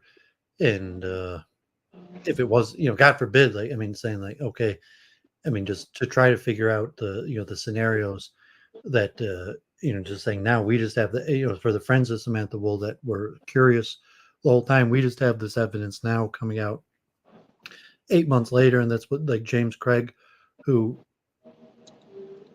actually ran for governor. He was supposed to run for Whitmer as governor. He was a popular, police. He used to be on Fox News. I don't know if you ever saw him, James Craig. I've probably seen him. I mean, he advised like Detroiters, like he was commenting on like a Hannity show, and he was going to run for governor as a Republican, and he would tell like Detroiters buy guns, and but he had some sort of like ballot signature issue, and he wasn't allowed to run for governor. But I mean, he was saying like, just in an interview he did in December, he was asked about the Samantha Woll case, and he said he like, because chief of police in Detroit's an elected position, and but he said he would have given a lot more information to the public. And so the different, Chief White, from you showed in your third video, the first video, but whatever reason he didn't give that much information. And he's saying, well, that's at his discretion. Like, he probably could have given, I mean, he probably couldn't, I mean, maybe he would have risked being sued. Like, if he had named Jeff Herbstman when he was arrested, maybe he would have risked being sued. But saying even Chief White, like, I mean, could have mentioned it was her ex-boyfriend or something like that. But I mean, saying that whether that affected the case and whether there was political pressure, like, maybe the chief of police was threatened to be sued if he mentioned this.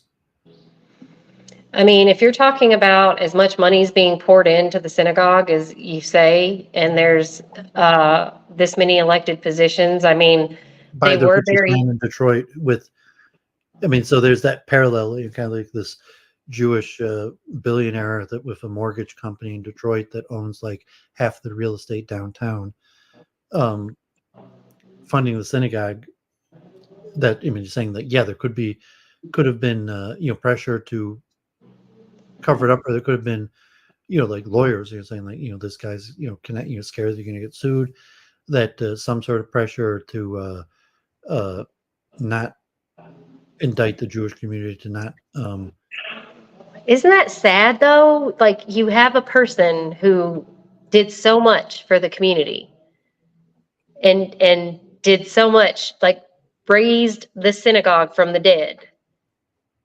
And now she's gone, brutally gone. But money is clearly is more important, and continuing the political growth or whatever the game is that's going on there is more important than finding out who actually killed her. They're willing to make that sacrifice. What's unfortunate is saying I wasn't even that close to her, but it's saying that she was well liked and beloved, and she was a wonderful person. She knew thousands of people. Like, she was personable, and she would take the time and listen. And so there were actually thousands of people that knew her and liked her, and saying like no one else at the synagogue is like that. Everyone else, like, you got to get past security, and you got to pay the money. You can't even meet them. Like you wouldn't even have opportunity to meet them. That's crazy.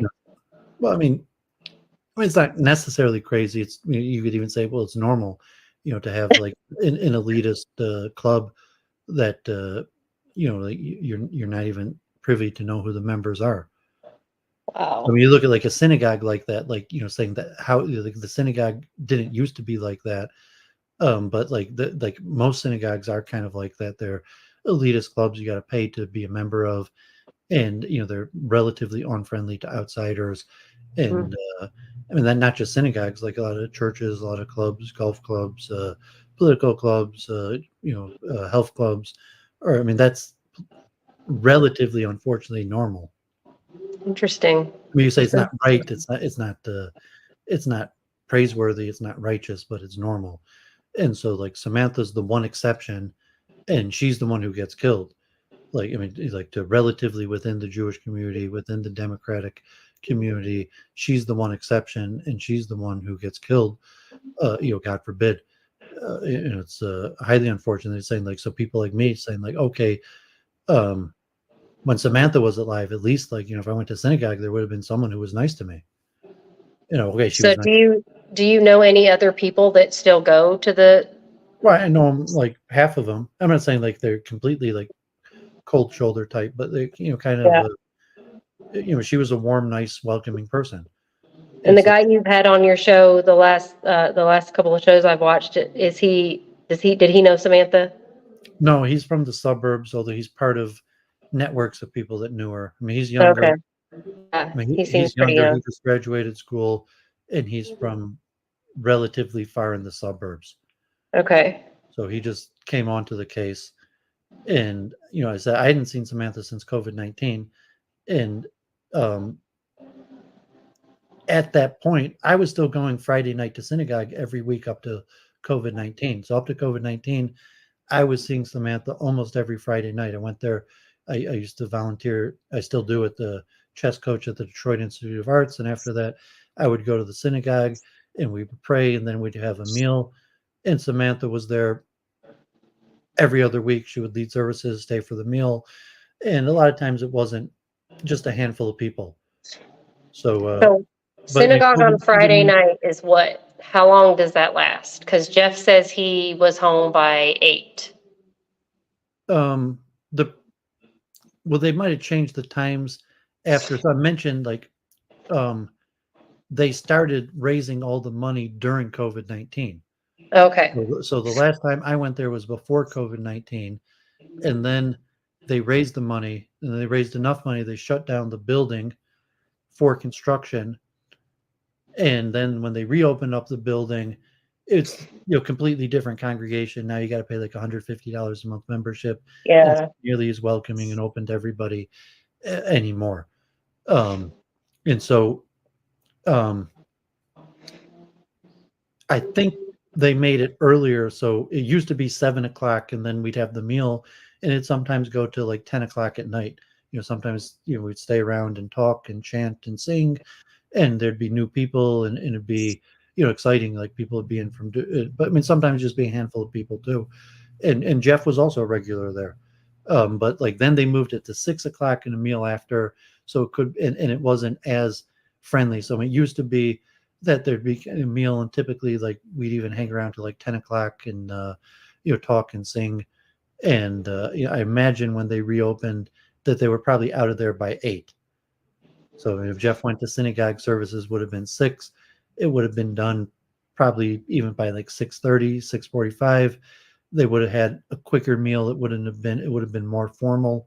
When the synagogue didn't have as much money, it was much less formal. So once it, got more money, it was more formal and there was more structure. So it was probably, over by 8 and people were out, the doors were closed and locked. What used to be like, they would just, when the synagogue was like a rundown piece of junk, they would just let you stick around and make sure the last person closed the door. But it's Okay. like they put all the millions of dollars into it, then, I'm sure they had you out and they didn't trust, anybody. So, but yeah, I could picture that he was probably out of there by 8. And, but like, yeah, I didn't feel like they changed the synagogue by elections, but like after they raised all the money, like I didn't feel like, okay, it became like a feminist liberal synagogue.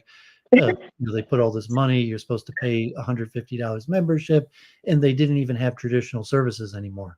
I mean, they used to have traditional services, and although they had, like, even Samantha, actually, she was a prayer leader, she knew Hebrew, she knew how to lead the prayer services.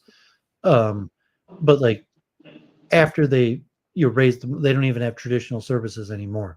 That from the, like if you come from a traditional background, it's not even this. Like they changed it around significantly. Huh. So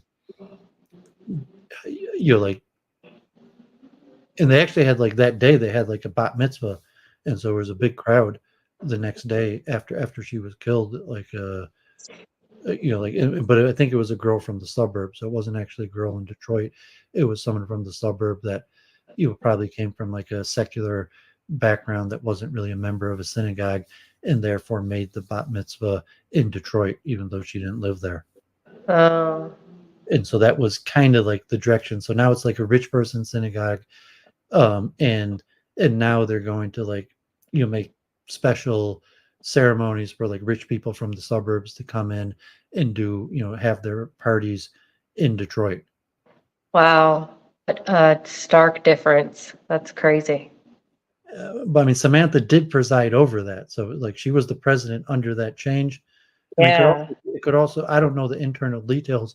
It could be she was standing against that. It could be she opposed that. She said, like, no, that's not what like, okay, it's good we raised the money, but like, I mean, maybe she was a closet elitist the whole time, or maybe she was an anti-elitist, and it could be there was internal strife in the synagogue. Yeah, I mean, maybe she didn't. Maybe she wanted good things for the synagogue, but she didn't mean for it to get like that crazy. Well, now that, I mean, even before October 7th, from like the last few years with, the rising anti-Semitism, they had armed security after the synagogue reopened. After the grand reopening, they had armed security at services. And like, Oh I my think God. I mean, like, when I first went there, like, it was Detroit. We even had like homeless people coming off the street. It was kind of open, and then eventually they had an alarm, and they buzzed in. But like when the synagogue, after they put all the money into it, then they had armed security outside, and so it became kind of like, in my eyes, like it completely changed. It wasn't even like, I mean, I wanted to do something positive, and like I want, like it's supposed to be, like the last synagogue in Detroit that would be open to everybody, and like most people in Detroit are poor, and even most Jews. I mean, there's a handful of Jews in Detroit, but your average Jew in Detroit is struggling, like a political activist, an artist, and has no money. Housing is really cheap, and then there's the gentrification. There's a handful of Jews in Detroit that work in medicine or different companies and live in like luxury housing, and the synagogue more started to tear towards the upper middle class people. But I'm from the suburbs, and saying like there you have synagogues in upper middle class neighborhoods, and the synagogue members are all upper middle class because that's the only people who live there. There are, you like, okay, my neighborhood, there are no poor people who live in this neighborhood. There's not even, I mean, there's some apartments, but there's not even, I mean, it's not like it's upper middle class neighborhood, but there's no like cheap housing here.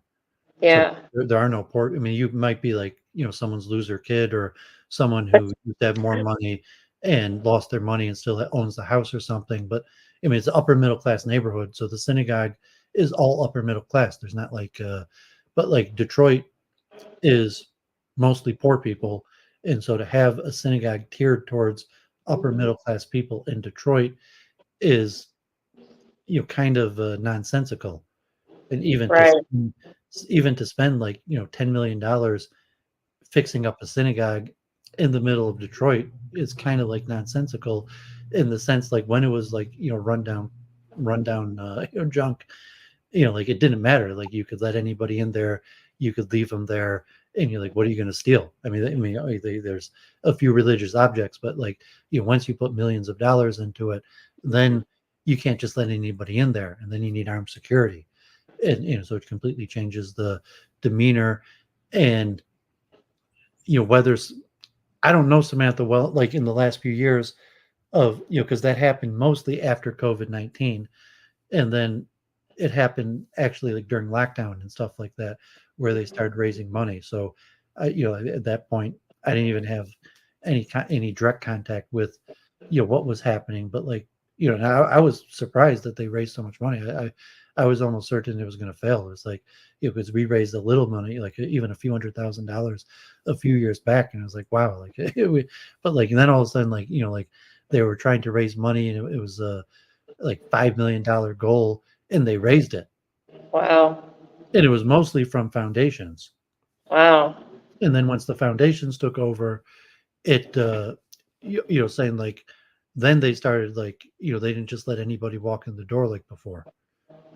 And so I don't know how Samantha felt about that.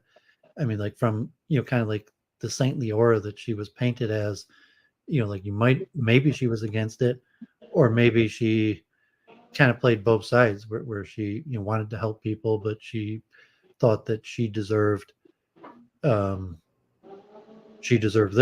saying like she came from a wealthy family and she's highly educated and she's highly competent, and maybe she deserves that and other people didn't. I don't know. I don't know. Her friend Paul said that she was a depressed person and that she tended to take on people who were also depressed. So I don't know if her like wanting to get back with Jeff when she did, I don't know if she looked at him as someone that she could fix.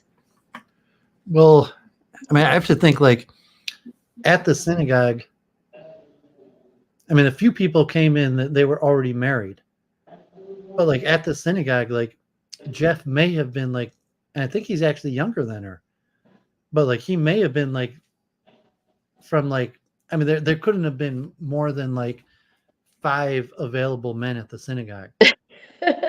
Well, in the sense of like Detroit, most Jews are just think like you're crazy, like trying to revive Judaism in Detroit.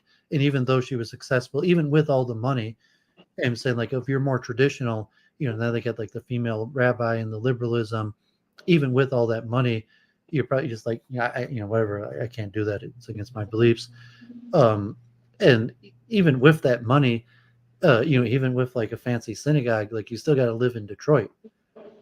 And so like there was really like, and I thought about it, but like I'm still in the suburbs, and like I wanted to be active in Detroit, and I thought about moving down to Detroit, but it's like, yeah, I didn't see it working out. But I'm saying, like, so it's like of Jeff, like, I mean, there weren't really that many options. You know, saying like even at the synagogue, there's probably only like 5 eligible bachelors there, and Jeff was probably the best of them. Oh, And yeah, because I mean, that guy David, who possibly was coming in, he was in the suburbs. And I think he's actually a millionaire, and he's actually like a Republican activist, and he may I be. wonder who he is. We haven't seen him yet. So I actually know him. I used to, I know his father. Like he's from my neighborhood. I know, I'm not tight with him, but I know who he is, and I had seen him with Samantha, but like, you know, so what the nature of their relationship, I don't know, but I'm saying, like, he's a millionaire, and you know, I think he's like a lawyer, and he ran for public office. He was like the head of the Michigan Republican Party. And so, yeah, I'm curious what his story is, or what is he testifying. I mean, I could see, like, I mean, Samantha was, I mean, she also came from a very wealthy family, educated. She was a full package. That you know, if he was going down to Detroit just to be with her, it's possible. But also maybe, you know, maybe he was standing her up, like, you know, like if he's in the suburbs and he's like, does he want to go down to Detroit just to be with Samantha? And like, you know, and then he decided, like, nah, not worth the drive. You know, the comfortability, and he's supposed like a Republican. That, you know, so I'm extremely curious what you know, like, especially because you can't really solve the murder without knowing what happened. Like, was he supposed to be going down there? Did she leave the door unlocked for him? yeah, where was he? Who was he with? Where are all these people? I need alibis. I need people to say, this person was with me. We were at this place. This is where we. I mean, I need better alibis than I was just listening to a 2-hour podcast and Well, yeah, I mean, listen so to I it. don't know what David's going to say, if he's going to testify. Yeah. But I mean, like, I mean, he's a prominent person. I mean, I think he's a millionaire even. I mean, Where's Bob? Where's Bob? yeah, I mean, I don't know if he's in Lansing, if he's like, you know, just if he's mentioned, like you said, like she hadn't seen him, like that, just recommended the defense attorney. They mentioned other names. Oh gosh, I have a laundry list. There's like 14 people. But I'm gonna say, like, there has to be some story for David, like, to say, like, if he was supposed to come down there that night, he was the last person she spoke with. I mean, I don't know how the defense, like, if the prosecution doesn't call him as a witness, or doesn't even make a statement. They didn't even show the text message. So, like, I'm not sure why the defense attorney, if he had you know, if he was able to read it, but, like, you know, like, if from Paul's testimony, it appeared that he was supposed to come there that night. And like he sent, but you know, her last text message was a heart emoji to him. Yeah, they didn't read And a message from him to her. yeah, so we have no idea, but like it appears that he was possibly coming there that night. And then there was a conflict between between defense attorney Brown and Paul, who Paul claimed that they were just friends, and he met her because he had dated her sister, who her sister, you know, ended up marrying a doctor over like 8 years ago, and they were just friends. As where the defense attorney Brown, in the cross examination of Jeff, insinuated that David was having sexual relations with her. Right. And so, I mean, he's a prominent person, and he was, you know, he ran for Congress and lost twice. He was involved in Republican politics, and I believe he's like a landlord and a lawyer. So, you know, he doesn't want his name dragged into this, but he's probably going to have to, because I can't imagine that he doesn't testify. I mean, just so many holes in the case if he doesn't, and I'm not sure how the defense attorney, or at least like if he would issue a statement, or even because it just seems the biggest hole as of now of all the information. That's the biggest hole in the story, because like he clarified, did she have somebody there? Was she expecting him? And so that guy Patrick said that he's going to testify this week. So I say that will be very illuminating. And you say maybe he has an alibi. I mean, you presume he has an alibi, or maybe we don't even know whether he was supposed to come there, or maybe he did go there. I mean, it's Yeah, maybe he did go there, and maybe Jeff went there, and maybe Jeff found David out did. that she was having relations with this guy, Yeah, and maybe she was having relations with him the whole time that she was dating him also. I mean, because David's kind of like I mean, he's not such a geeky guy. Like Jeff is kind of like a geeky incel kind of guy. David's kind of like, he's like a Hulk. He's got light features. He's like 6'2" and like 220 pounds. I think he's a millionaire. He's a prominent person. Oh, they think yeah. he might be divorced with kids, but I would say like in that nature, it could be like, kind of like Jeff is kind of like the geeky incel, and David's kind of like the Chad. And if you didn't notice when Jeff was on the stand and Brian said something to him about the heart emoji, it did not sit well with Jeff because Jeff never got emojis. Yeah, I mean, the defense mentioned that, saying that he was rejected, and then saying that, Oh God, he would not accept that. yeah, but that just seemed like, like, like, God forbid people think you killed her, and here you are arguing whether she rejected you or not, and saying like, okay, Yes.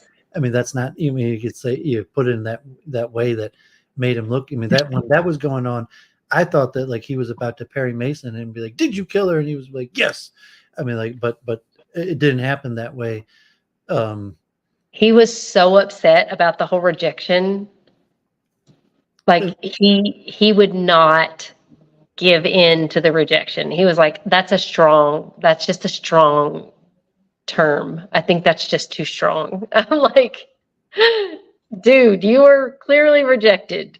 Just take it for what it is. But he would not take it. He was like, no, Well, I mean, that's not even it. like, I mean, if this guy David was kind of like, if he's having relations with her and he's kind of just leaving Samantha hanging, he's like, like she's leaving the door open for him to come over, and I mean, like, God forbid, like a booty call or something like that. Right. Yeah. And he's like, yeah, like I'm gonna pass up on that tonight, like not worth my time. And then like Jeff, be like what the, like she Yeah. didn't give him any play or anything at all. And then here, like she's just like letting, giving everything to this other guy, letting him, Yeah. like he doesn't even treat her that well. He doesn't even, and she's giving everything up to him, and she's giving him nothing. That, I mean, could add to motivation and jealousy, and that's why I'm saying, like, unless, I mean, I can assume that David's going to have to testify, like for the prosecution, is going to look like. I mean, he probably would have to do it voluntarily. That, like, I mean, I don't think the prosecution is going to subpoena him because it's not going to help the prosecution. I mean, so if he's going to testify, it's going to be in a way that helps the prosecution, and he would have to volunteer it. And he knows he's going to be open to the defense prosecution, and he knows that he's going to be under oath. And if he was having sexual relations with her, he's like, it might ruin his chances of, ever running for office, or, in various settings. He's already lost twice. He'll be all right. So yeah, but saying, I can't imagine him wanting to do it, but like, in this case, like, I mean, he's got to, I mean, I don't know if they'd subpoena him, but I would think like the prosecution's case would almost fall apart if they can't clarify this biggest open hole. Like, we don't even know if she was expecting somebody that night. You're going to claim that criminals just happened to pass by the door, but we can't even clarify whether she was expecting somebody that night, who the last person she spoke with. And so, I mean, I say, like, he has to testify, and maybe it doesn't look that bad for him. He's like, okay, like Samantha liked him, and they had relations off and on. They were friends, and he occasionally went down, and, like you said, friends with benefits. And, that night he just didn't show. And then he's saying, well, he didn't tell her, like he said he was going to come. And then he just like changed his mind, and he didn't have to tell her. And like, you just be the next day, be like, oh, I didn't show up, something came up. Or, I mean, if there's even sensical, or if Paul was saying, I think Paul implied that that's kind of normal. That, like, right. Yeah. Like Paul, like immediately jumped to David's defense though. And he even claimed that, in opposition to the cross-examination of Jeff, right, that he didn't think they were having relations. Yeah, because he was like, well, I have to explain, because you have to know how David is. Like, no, you don't. like he was trying to already give an excuse as to why David wouldn't show up or why he wasn't there. Like he was trying to protect David. And it was like, wait a minute, just answer the question. And he was like, well, you have to know David. I have to explain to you how David is. And it's like, no, you don't. You just need to answer the dang question. So was he or was he not supposed to spend the night that night? Well, I just have to, you have to know David. So yeah, he didn't. I mean, to me, just trying to clarify what happened, that's the biggest hole as of now. And like the only thing that could clarify that is the only person who knows something that, I mean, there might be other people who know something, but clearly he knows something. And, Yes. whether he's going to share that or not is, I mean, I'm pretty sure he's a lawyer himself. So like, but that's it. That will be tricky. He's not a criminal lawyer. He's like he owns real estate or something. He's not. Yeah.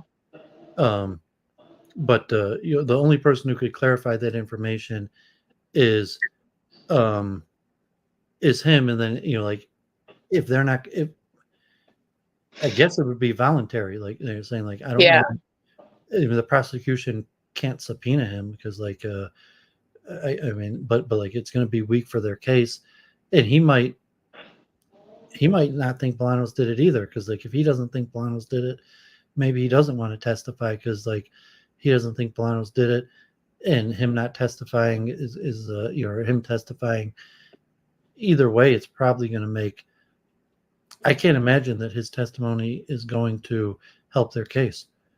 So even if the prosecution like preemptively, just in order to give their whole story, brings them on, I mean, I can't imagine, just like none of the other witnesses helped their case, I can't imagine that he's going to help their case. But like once they called everybody else, I mean, I was saying like relatively like Paul, the Aaron,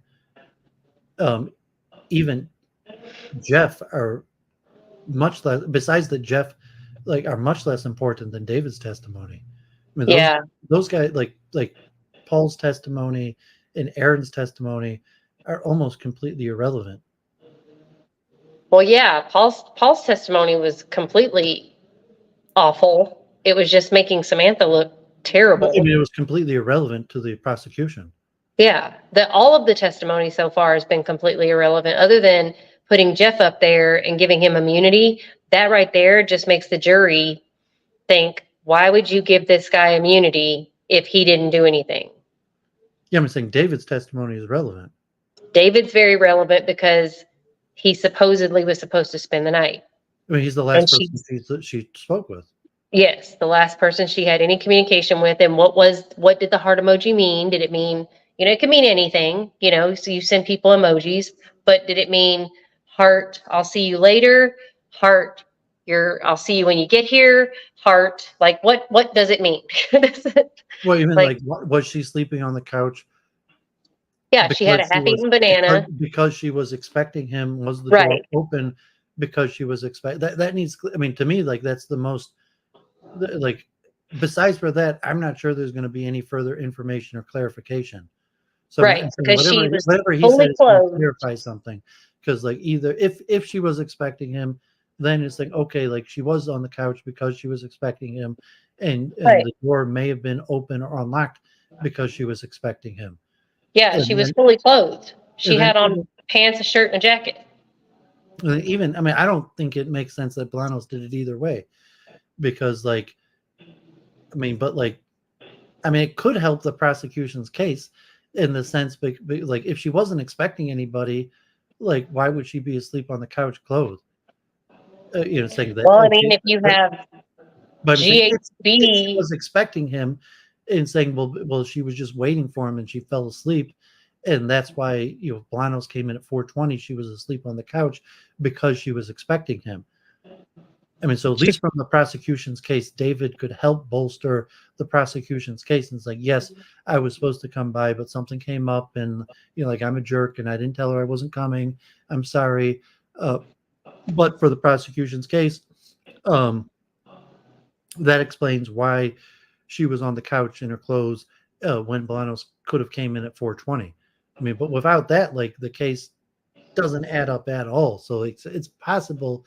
I mean, do you agree with that? Like, at least like you have a conceivable case that could pin it on Bolanos if, he just admits that he was supposed to come there and he just flaked out, didn't show up on her, didn't tell her he's showing up. And that's probably why she was asleep dressed on her couch and left the door open. Yeah, that's the only conceivable thing. But then at the same time, again, we're talking about a car thief who goes in and in a matter of 120 seconds. I'm saying like the only possible thing that could, like in my mind, I mean, the analytic that they could possibly like even give some validity to like Bolanos having to do it would be for David to clarify that she was waiting for him, and that, just to explain why she had the door open and was on the couch. I mean, just like, oh, she leaves the door open all the time, or saying even the conflicting why she was on the couch in the first place. And like I mean, I still don't think he did it, but it's saying I could see that the prosecution could that I mean, like I mentioned, none of those other guys they called to the stand helped the prosecution's case at all. And like it makes absolutely no sense to me besides what you said of that just like tire and drain and confuse the jury. Mm-hmm. So like the only really like, I mean, I want to see Bolanos's interrogation videos, because there might be, and just to, see what he said, just like, I mean, because it's still conceivable maybe he did do it without seeing that. What did he say? Did he did he see that? Because the blood's still something to explain. How Yes. That's the biggest hurdle, I think, for Brian is the blood. But like in terms of figuring out the timeline and what could have happened that night, like if David doesn't testify, it's just going to be a huge unknown. I mean, you still like guess or possibilities, but like, he could definitely clear up things. Even saying like, was she alone? Is it possible there was someone at her apartment there the whole time? Or, I mean, presumably she was alone, but like even just to clarify that, or but yeah, it's only he could clarify that. I don't think there's any other witness who's going to be able to come forward and add anything. And I mean, I could see from his personal perspective that he might not want to testify because it's like anything he says is going to make him look bad. Because either if he admits he's having sexual relations with her, that could make him look bad.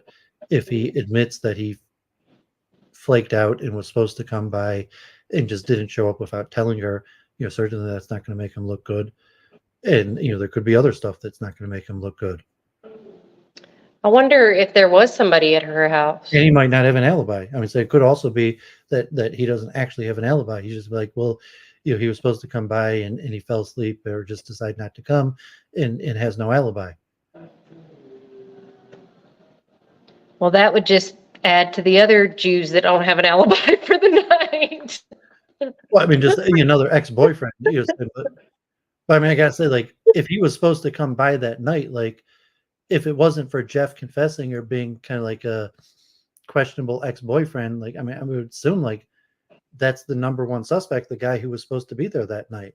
Yes, the one who said he was supposed to, or that we know of, that was supposed to be there that night. Yeah, I mean, it's saying like that, like, where's the guy who was supposed to be there that night? What's his story?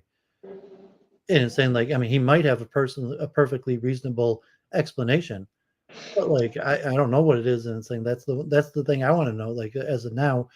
And I mean, even that, it's hard to say.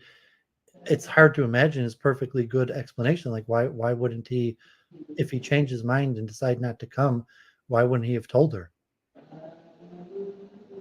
Yeah, I find it odd because they also said there weren't any like deleted messages, but somebody said that there were attempts to unlock her phone, but I guess somehow her phone was, they said, unlocked the last time at 1:29, although it's unclear whether she had to have done it through password or whether the phone, like how long it takes to reset.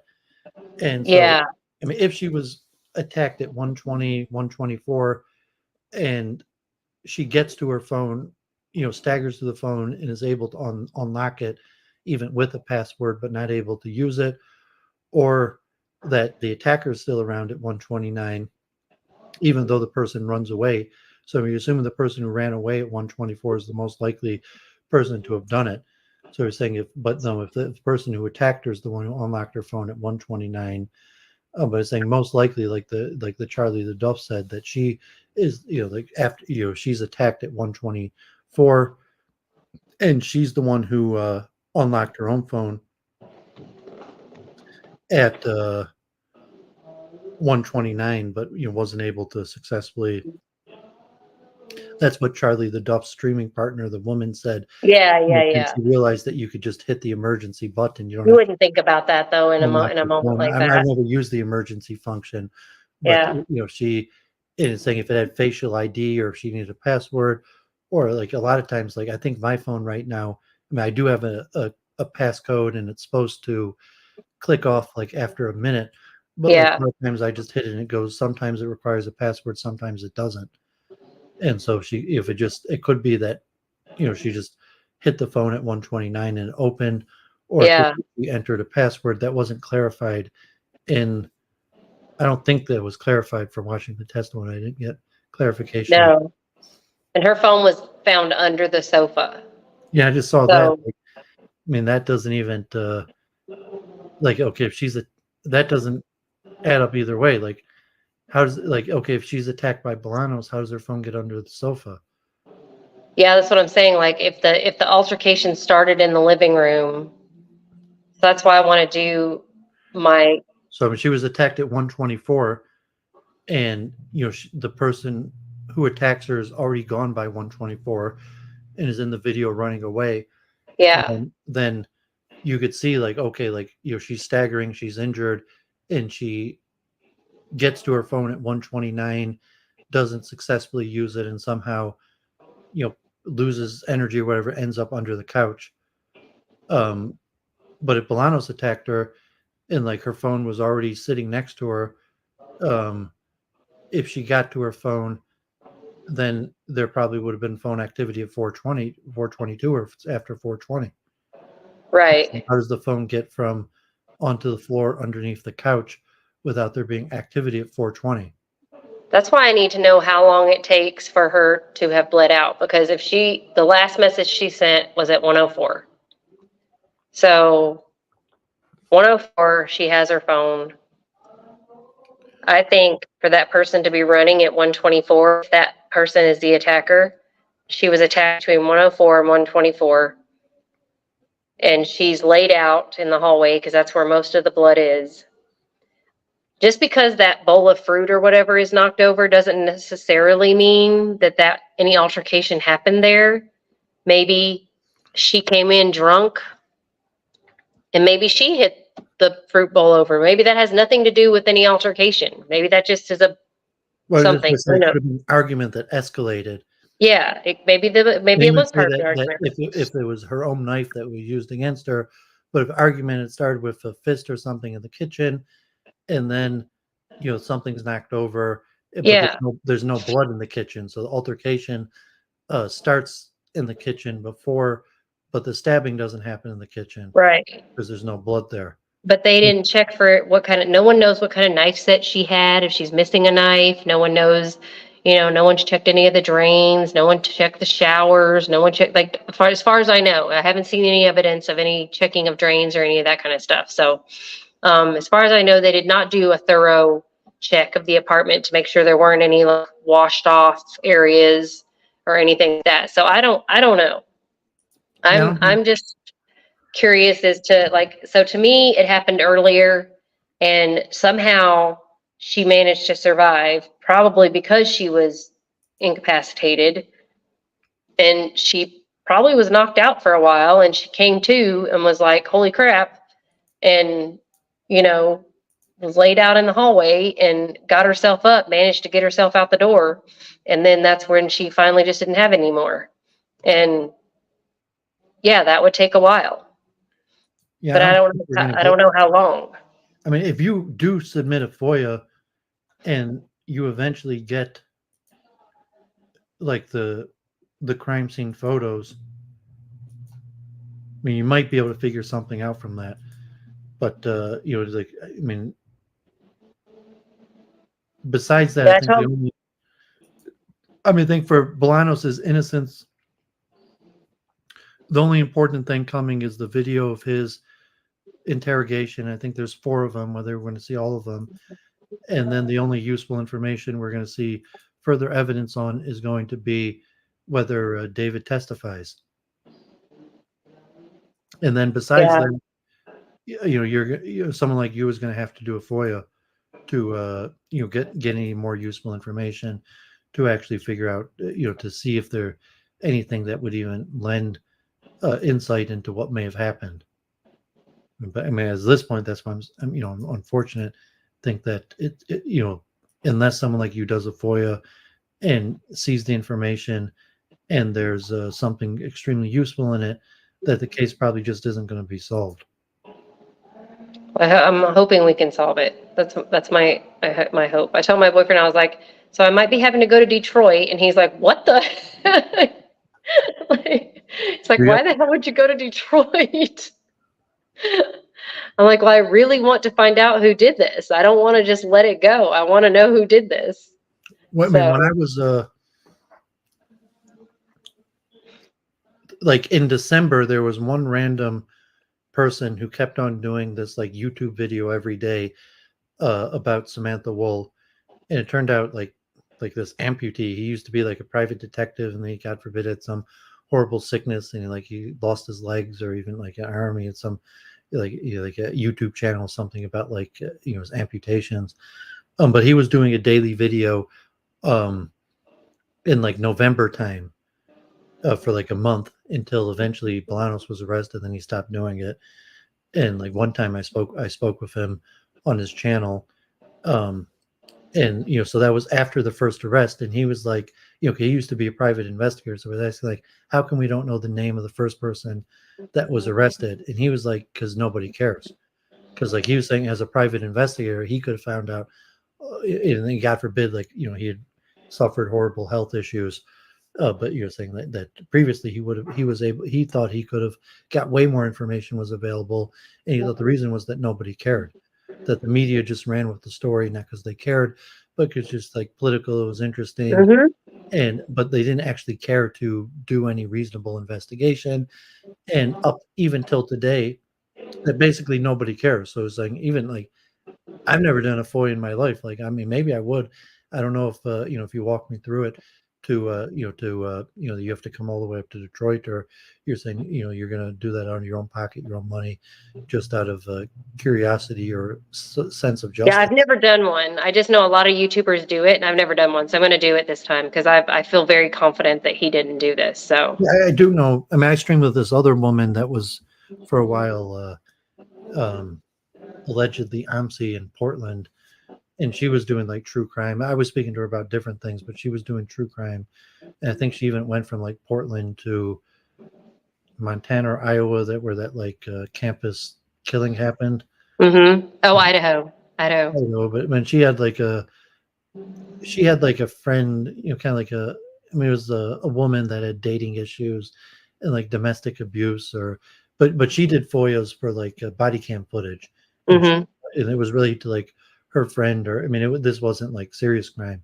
It was just kind of like embarrassing relational stuff. But she was able to do FOIAs in Ohio from Portland, and I don't even think it cost anything. Yeah, it's free. Yeah, I think freedom of information, I don't think you have to pay for, but some stuff you might. It just depends on what it is. But it's public information, so yeah, I think you should be able to get it. Submit a form, or maybe even make a phone call, and like it could be that many of this. And his thing, like God forbid that this case that like you mentioned that like President Biden's press secretary said that Biden was familiar with the case and was going to like make sure that like justice was found, and like really, well, President Biden doesn't know his name. He's not familiar with this case. But I mean, that was the clip that you opened up this your series with. And, I did. I mean, God forbid. I mean, it's a sad situation, but saying this was like the biggest story in the nation. Like, why was the first thing? Like, it was like every paper, every newspaper. It was even international, even like Indian, Philippines, like every, Yes. even like, Congo News was like, synagogue leader killed Mm-hmm. in his thing, but like nobody even cared enough to, and he's saying that you might be the first person to have even like, done the due diligence of submitting a freedom of information request. I mean, it wouldn't surprise me if that's what the private detective, he said, like, yeah, he thinks that just no one cared because he himself thinks he could have got that information. And so he's saying that, like, I mean, the possibility that you could even have this information while the trial's still going on. I mean, let alone like maybe they'd say the trial's still going on, the investigation's still open, you can't have, but it's possible they'd give it to you even right now. And Mm-hmm. just the, the sadness, for the memory of Samantha Woll, that no one cares enough that no one's done it. Or Yeah. maybe Well, like she was a corporate Democrat, and okay, like I'm a libertarian. If you're, I distrust the system and assume incompetence. oh, it's completely trash, but So maybe, like, okay, like Samantha or the Jewish community or various people that are high trust people, and they just assume that the system is working right. But like now, I mean, it's almost baffling that how big this case was, and now how nobody cares, and now like you're the only person in the world that God forbid, like no one cares, and like it's only you in Texas that would be fair enough to and like I'm worried about like backlash, because I'm thinking like even just streaming talking about this, people are like like enough, like don't mess with the memory of Samantha Woll, like don't keep on digging into this, although no one said that to me, but even just thinking like it's kind of scary, like how come I'm the only one out here talking about this. yeah. Well, one of my viewers actually is who turned me on to the case, and I was like, okay, let me check it out. And then when I checked it out, I was like, oh, I remember this. This happened, pretty recently. And then I remember it being all over the news, and then now it's nowhere. And then we started watching it, and I caught up on it, and I was like, holy crap, we've got to really dig into this. So now we're digging, and now I'm enthralled. I'm just completely and utterly enthralled in this case because I want to know. So I'm not going to give up. Well, yes, this is the first case I've ever followed. Although I tend to watch it in 2-speed, so like work or do something else, and I'll catch up, and then I'll play it in 2-speed. Yeah. So like but yeah, I've watched the full case, all the witnesses. I've been in the chat, if I'm working by my at home. Yeah, I see you in the chat on the other. And be in the chat, and even like there's a Facebook group with Patrick, and then there's another woman that says she's friends with Bolanos, so it's like mixed, mixed, but mixed. Although I think more and more people, the more people following it think that he's innocent. So like when it turned from the beginning, it was like like now like Patrick's like the one of the few holdouts. He is he's definitely holding out. But yeah, I mean, just a handful of people that some Detroiters, some true crime people, some people that seem to watch like the Fox News, the local, all the court cases. And I haven't heard of one. I haven't seen one interview. I mean, I'm kind of scared because like, okay, this is a murder case, God forbid. Like, like whoever, if someone killed Samantha Woll and got away with it, God forbid, maybe they'll kill me and get away with it. And Yeah, so there's this creates that kind of fear that it's saying like, who am I to dig around in this? Like if I, maybe whoever killed her is going to kill me, God forbid. But it's saying that, yeah, I thought like, maybe I should try to speak to, I mean, I could speak to her family. I mean, I have some contact. I mean, I don't have her family's direct contact, but I'm not even sure what I'd say to them.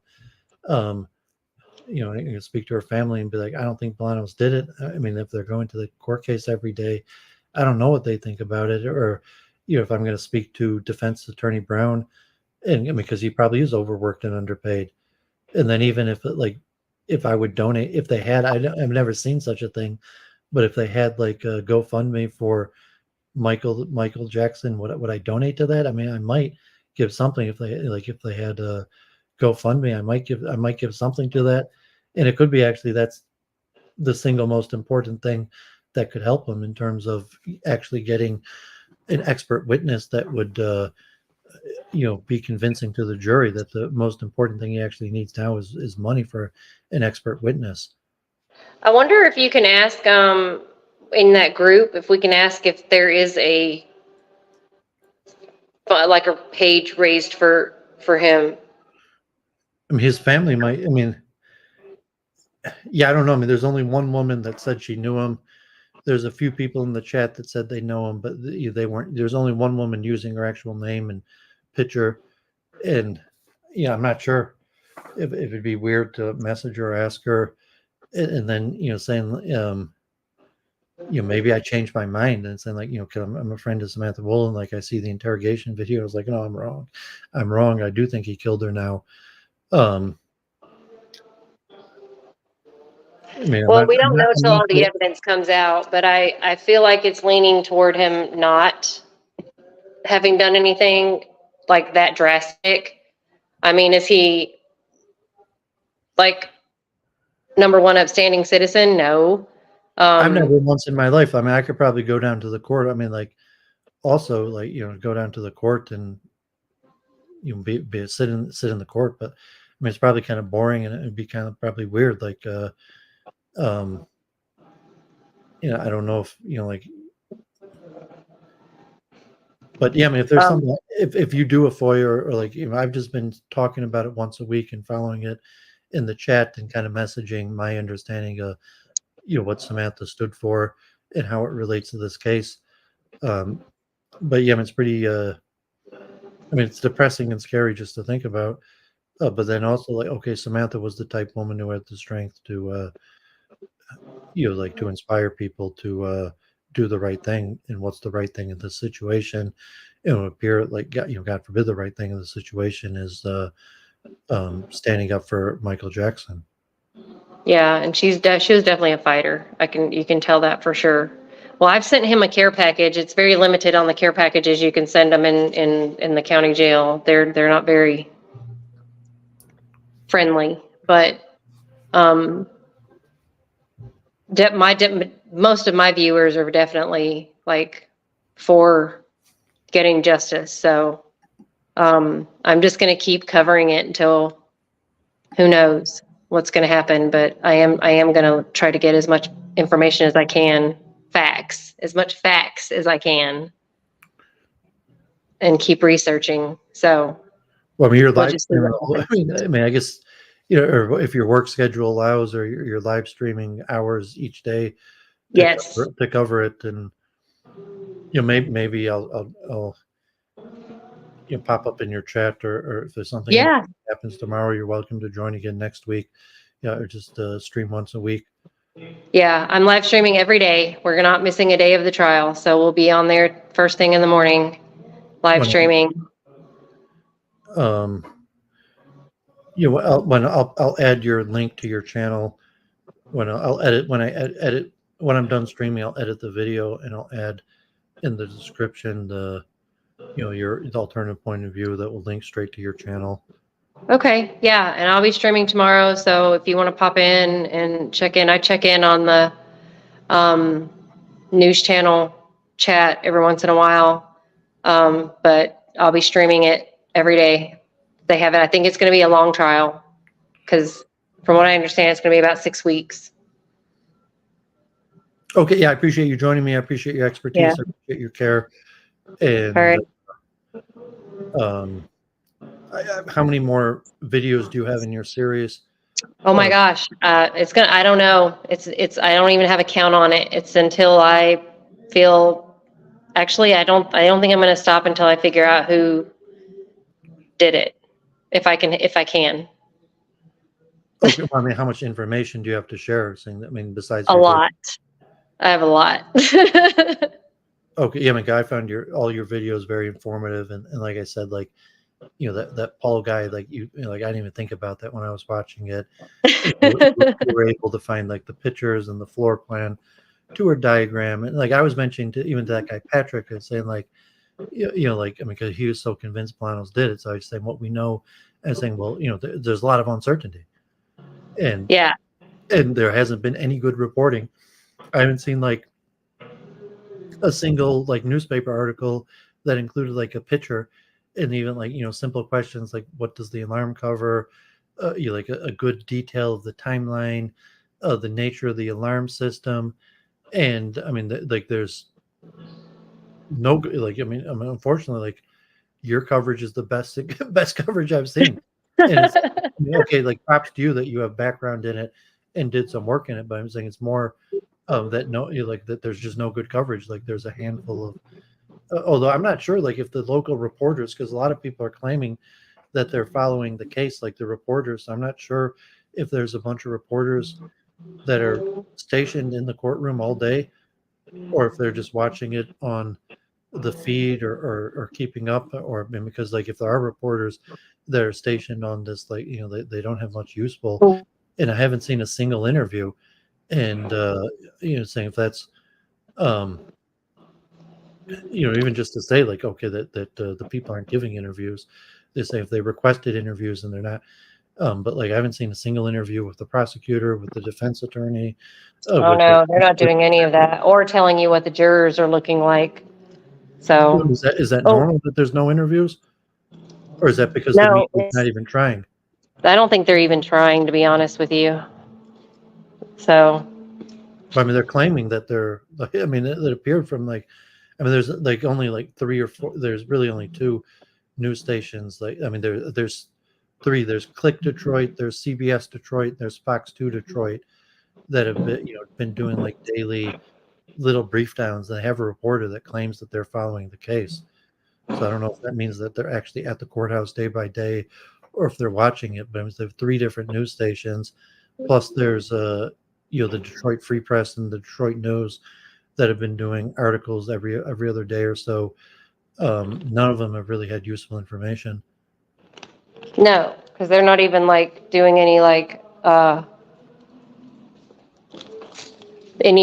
what the jurors are looking like when they do testimony.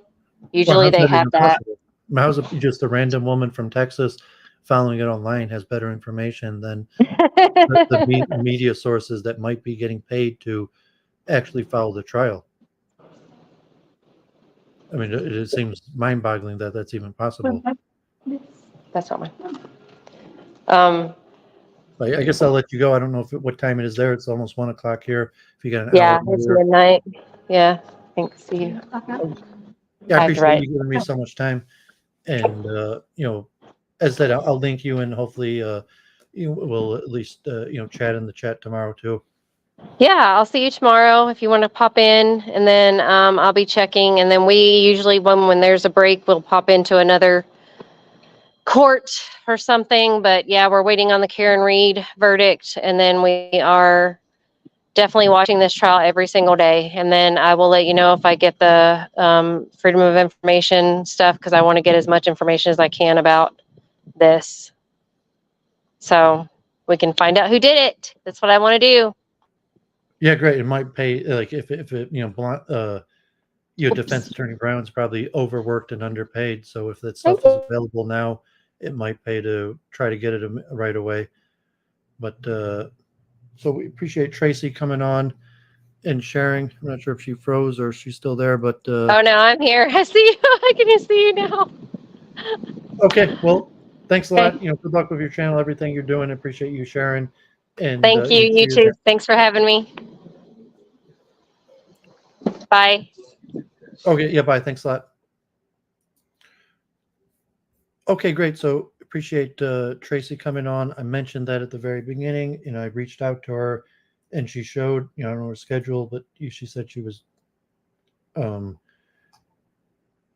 but she ended up showing, and we ended up talking for hours. So thank God.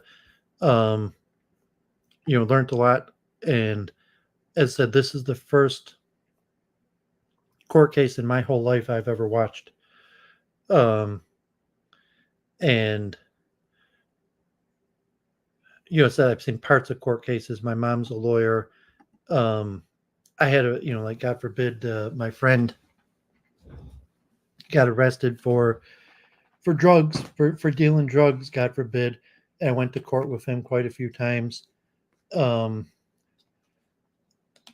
New York. And that's the only time I ever went to court. Like I had a case against me, like once for smoking weed in the park and the other thing in Stony Brook. And, no, in both of those cases, the charges were dropped. But, I haven't had much experience with the criminal justice system. And I don't follow, that it's, thank God. I know defense attorneys. Oh yeah, appreciate that, Isle. It's really sad and unfortunate. And I didn't expect to be following this. And then, like when I started following the case, I was just like, I don't think this guy Bolanos did it. And then, God forbid, the guy Jeff, when he testified, is like, oh my God, I know that guy. And it's like he does seem suspicious, but like I don't think I'm gonna be able to solve the case. But I'm just using logic and like, seeing Biden and corruption and incompetence, unfortunately, is basically the norm here in America. To it's hard to have much expectations from anything going on. And my failures as a Jew is partly related to my failures at the Downtown Synagogue. And that's just part of it. Although Samantha, she became successful. She succeeded as a Jew, although she's dead now, God forbid. The difficult times, Israel's at war. I saw this week, God forbid, someone I knew from local synagogue died in the war in Gaza this week. The grandson, this guy passed away like 3 years ago, but someone like I knew in synagogue right here in Southfield, who passed away a few years ago, his grandson just died in Gaza this week, God forbid. And the war is going on, it's continuing. Like, and I've mentioned my opinions on the war, and I would not have went to Gaza in the first place and negotiated. I lean anti-Zionist, but just this week,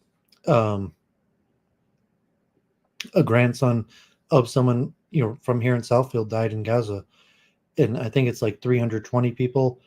Israel's a small country, like 320. Gaza's God forbid, like there's 10 million people in Israel. 320 people have died since in the Gaza war. There's only 2 million people in Gaza, or 2.3 million, and 35,000 at least, maybe as many as 50,000 people in Gaza have already died. Like 2% of everybody in Gaza is dead, God forbid. Eisenkot, I was mentioning Eisenkot, even though he's supposedly on the left, wanted to preemptively strike Hezbollah. I was mentioning that last week. So let me just read one article, and then I'll probably call it a show. I hope I don't have issues with that porn bomb that was just a second, or someone reported it. God forbid, Duvid, maybe he's got my haters. So someone, and I think it was that Jack the Ripper guy. Like he did it twice, and that guy, Jack the Ripper, in my chat, if whatever reason he's been showing up for a while. It's a kind of stupid name to have. God forbid, why would you call yourself that? But I think he tried to porn bomb me, and hopefully it failed. Yeah, but like, if he did that and then he reported the video, and God forbid, I'm going to get a strike. I hope not. I don't think I'm not. It was only for like a fraction of a second. Even if he got that statement in, God forbid, saying like, okay, God forbid, if Bolanos didn't kill Samantha Woll, which I don't think he did, that means whoever killed her, at least as of now, looks like they're going to get away with doing it. So just we live in a world without justice. Someone was able to kill Samantha Woll and get away with it. Maybe they could get away with killing me or anybody. And just like justice is needed for society. Look what's happening in Israel. The war is going on. So I had a bunch of articles. I was going to get back into my research, but thank God Tracey came on, and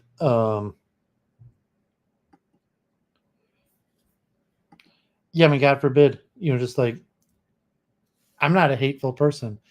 Like, I don't like conflict, avoid conflict. And like, I don't want to be a troll. Like, okay, like occasionally I have conflict with people, but I'm not seeking conflict, or I'm not trying to ruin people. Okay, like I'm following this case, and like I'm saying harsh things maybe about uh Samantha Woll's ex-boyfriends or people involved, saying like, well, someone killed her. And, the only way to find out who killed her, if it's not Bolanos, is to kind of dig up information about the people closest to her. And so it's a bad situation. I'm not a cop. I'm not an investigator, but I don't want, to, God forbid, someone's going to get away with killing her and then pinning it on an innocent person. I mean, I can't just sit by and let that happen. So let me read this last article and about the Haredi Draft. So the big news in Israel, was the Supreme Court case. It might have already been last week, but the Supreme Court finally ruled that they have to start drafting Haredim. And it's been a big issue. I've talked about it in the past. And there's protest in Israel. Historically, the Haredim, like, under no circumstances will we ever serve in the army, although there's some compromise. Some people do, like, it's just a numbers game versus saying, like, no, all Haredim, the exemption is done. They have to, and so the Sephardic rabbis, and I remember I told this to Charles, and he, like, he's just rejecting the facts. Like, people have such strong beliefs that they project the facts. But so even the Sephardic rabbis, signed a letter. So let's just look at this article about the state of the draft exemption, and this will give a little history and the Sephardic rabbis, and then make a few closing comments, and we'll sign off.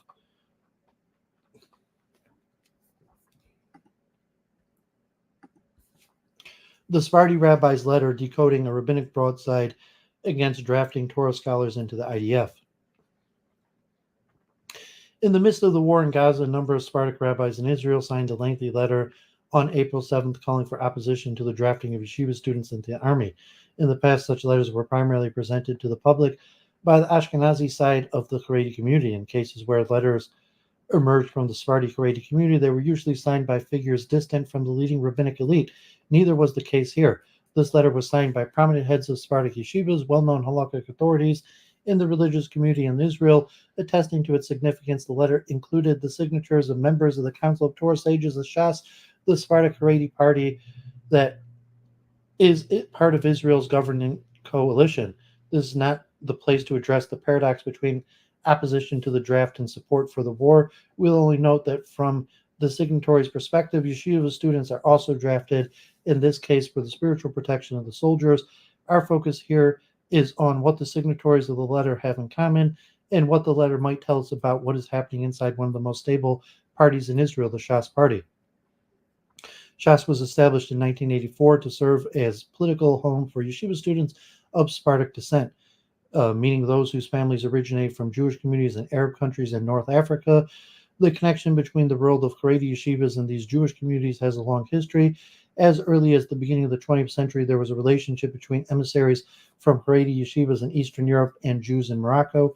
After World War II and the Holocaust, this connection became an important channel for the rehabilitation of the yeshiva world, especially for yeshivas originating in Lithuania.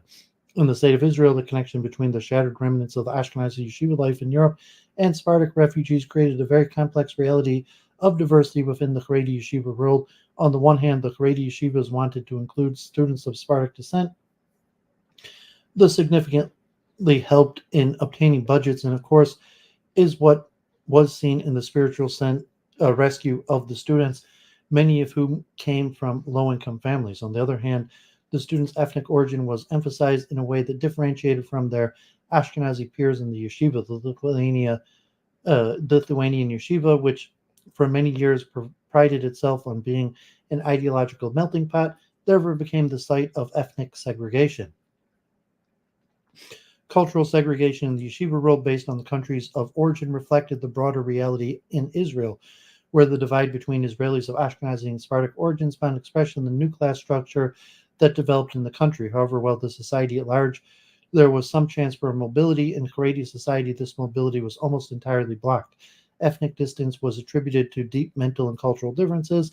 Thus, a constant ethnic class tension emerged in Haredi society between Ashkenazim and Sephardim. What bridged this divide was the commitment to Haredi ideology, at least as expressed by the leadership of those referred to as the Gedolim, Torah giants, leading heads of yeshiva, halakhic authorities, and leaders of central Hasidic communities. At the core of this ideology was the belief that Haredim, primarily the Torah scholars among them, were the last Jews whose religious path must be guarded at all costs, whether through separate organizations turning Torah study into a way of life, mainly in the fields of Talmud and Halakha, or through maintaining distance or at least managing relationships with anything suspected of deviating from that way of life, including Zionism and the State of Israel. Yet ideology and reality are often worlds apart. Haredi society, encompassing both Ashkenazim and Sephardim, split between those who engage with the State of Israel and those who reject it. On the one side stood the mainstream faction organized in Haredi parties such as Agudas Yisrael. On the other hand, the extremist factions that distance themselves from Zionism and the State of Israel. The mainstream Haredi faction was long willing to cooperate politically with the Zionist state. Historian Hillel Cohn argues that events like the 1929 massacre in Jewish communities in Mandatory Palestine, including Haredi communities like Hebron, significantly contributed to the willingness of mainstream Haredim, those identified with Agudas Yisrael, to show solidarity with Zionist forces. The establishment of the State of Israel and the emergence as a sovereign entity led to the mainstream Haredi society to institutionalize early agreements with Zionist organizations regarding religion and arrangements with the state. However, one major obstacle was the issue of conscription. When it came to the conscription of women, there seemed to be an initial agreement between Haredi factions and the state about an organized exemption. The question of practical procedures lingered, but was gradually resolved over time. Today, the matter is almost taboo in Haredi society. However, the conscription of men in the army remained a relatively open question, subject to political agreements that over time required legal resolution. A significant turning point in these agreements was marked by the rise of Israel's right-wing political parties to power in 1977.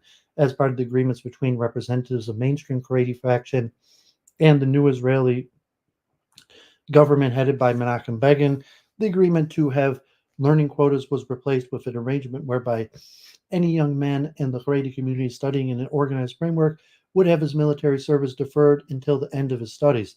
Thus, a new and significant pattern was created almost overnight, as Haredi society transitioned from a society with a growing sector of learners to a society of learners, where the measure of good Haredi practice became Torah study for as long as possible.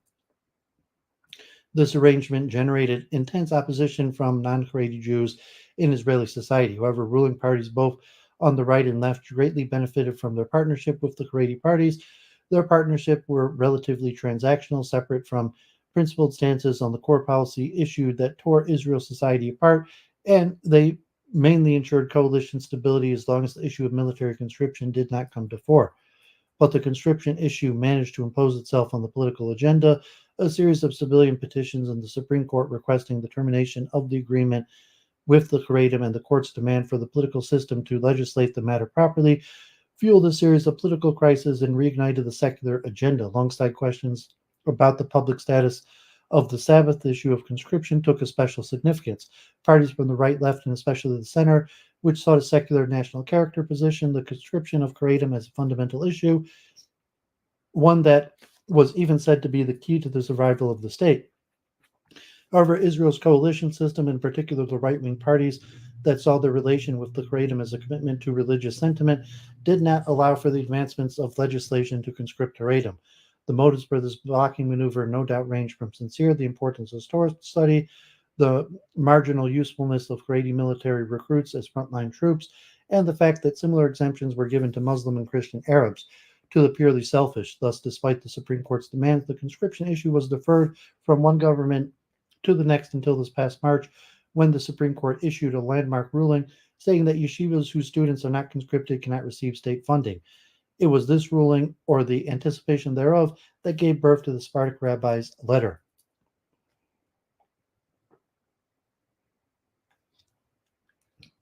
The Sephardic Rebbe's letter expressed opposition to a new reality that was born overnight, whereby the Society of Learners transitioned from reliance on an orderly political arrangement for deferring the military service of young Haredim to the brink of criminality. What makes the letter potentially so significant in the Israeli political and social context, though, is that it also seems to challenge many common views about Sephardic Haredism and the politics of Shas. Firstly, Sephardic Haredism, particularly that associated with Shas, is generally thought to have a positive stance towards military service members, even as it opposes, much like Ashkenazim Haredim, conscription from the Haredi Yeshiva world. The Sephardic Rabbi's letter, issued in the midst of a war in which many traditional and Shas-supporting citizens have been drafted, takes a clear-cut position that could be interpreted as unpatriotic. Secondly, for many years, Shas seemed like a party united around a clear, well-known, and authoritative spiritual leadership. The letter undermines the assumption, as some of the signatories are members of the party's Council of Torah Sages. The letter is also not addressed to any authority, not to the Supreme Court, nor to any political entity. On the one hand, this could be seen as pure principle stance. On the other hand, the ambiguity of the letter's intended addressee strengthens the possibility that it could be more than a critique of the Supreme Court ruling, potentially indicating a growing rift within Shas. We will now detail these points, starting with the political level and moving to the ideological and social levels.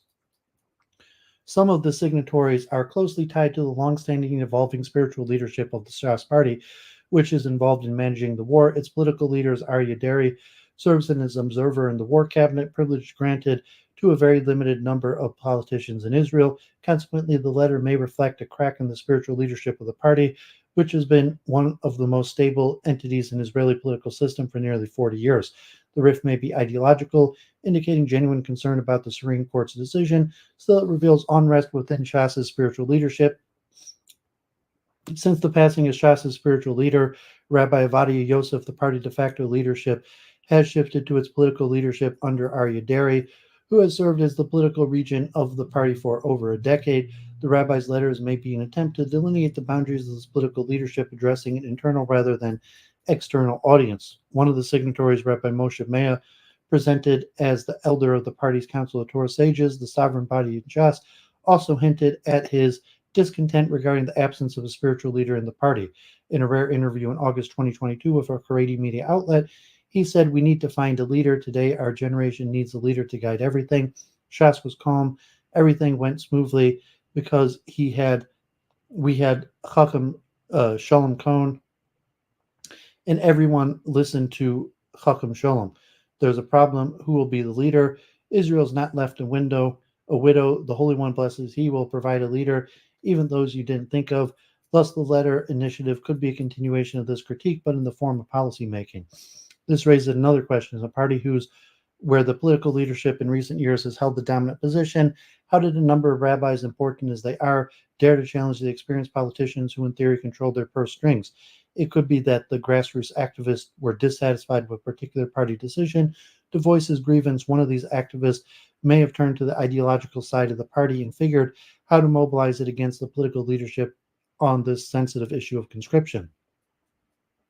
Another possibility has to do with the change in the party's power dynamics that has taken place in the last two election cycles. For many years, Shas knew how to bridge the gap between Haredi leadership and traditional but non-Haredi Sephardic public. It did this through the promise of social revolution, a powerful grassroots movement of religious revival that essentially established its local power base. However, it is no secret for that over a decade, indeed since the late leadership of Rabbi Avadia, Shas has been losing electoral power.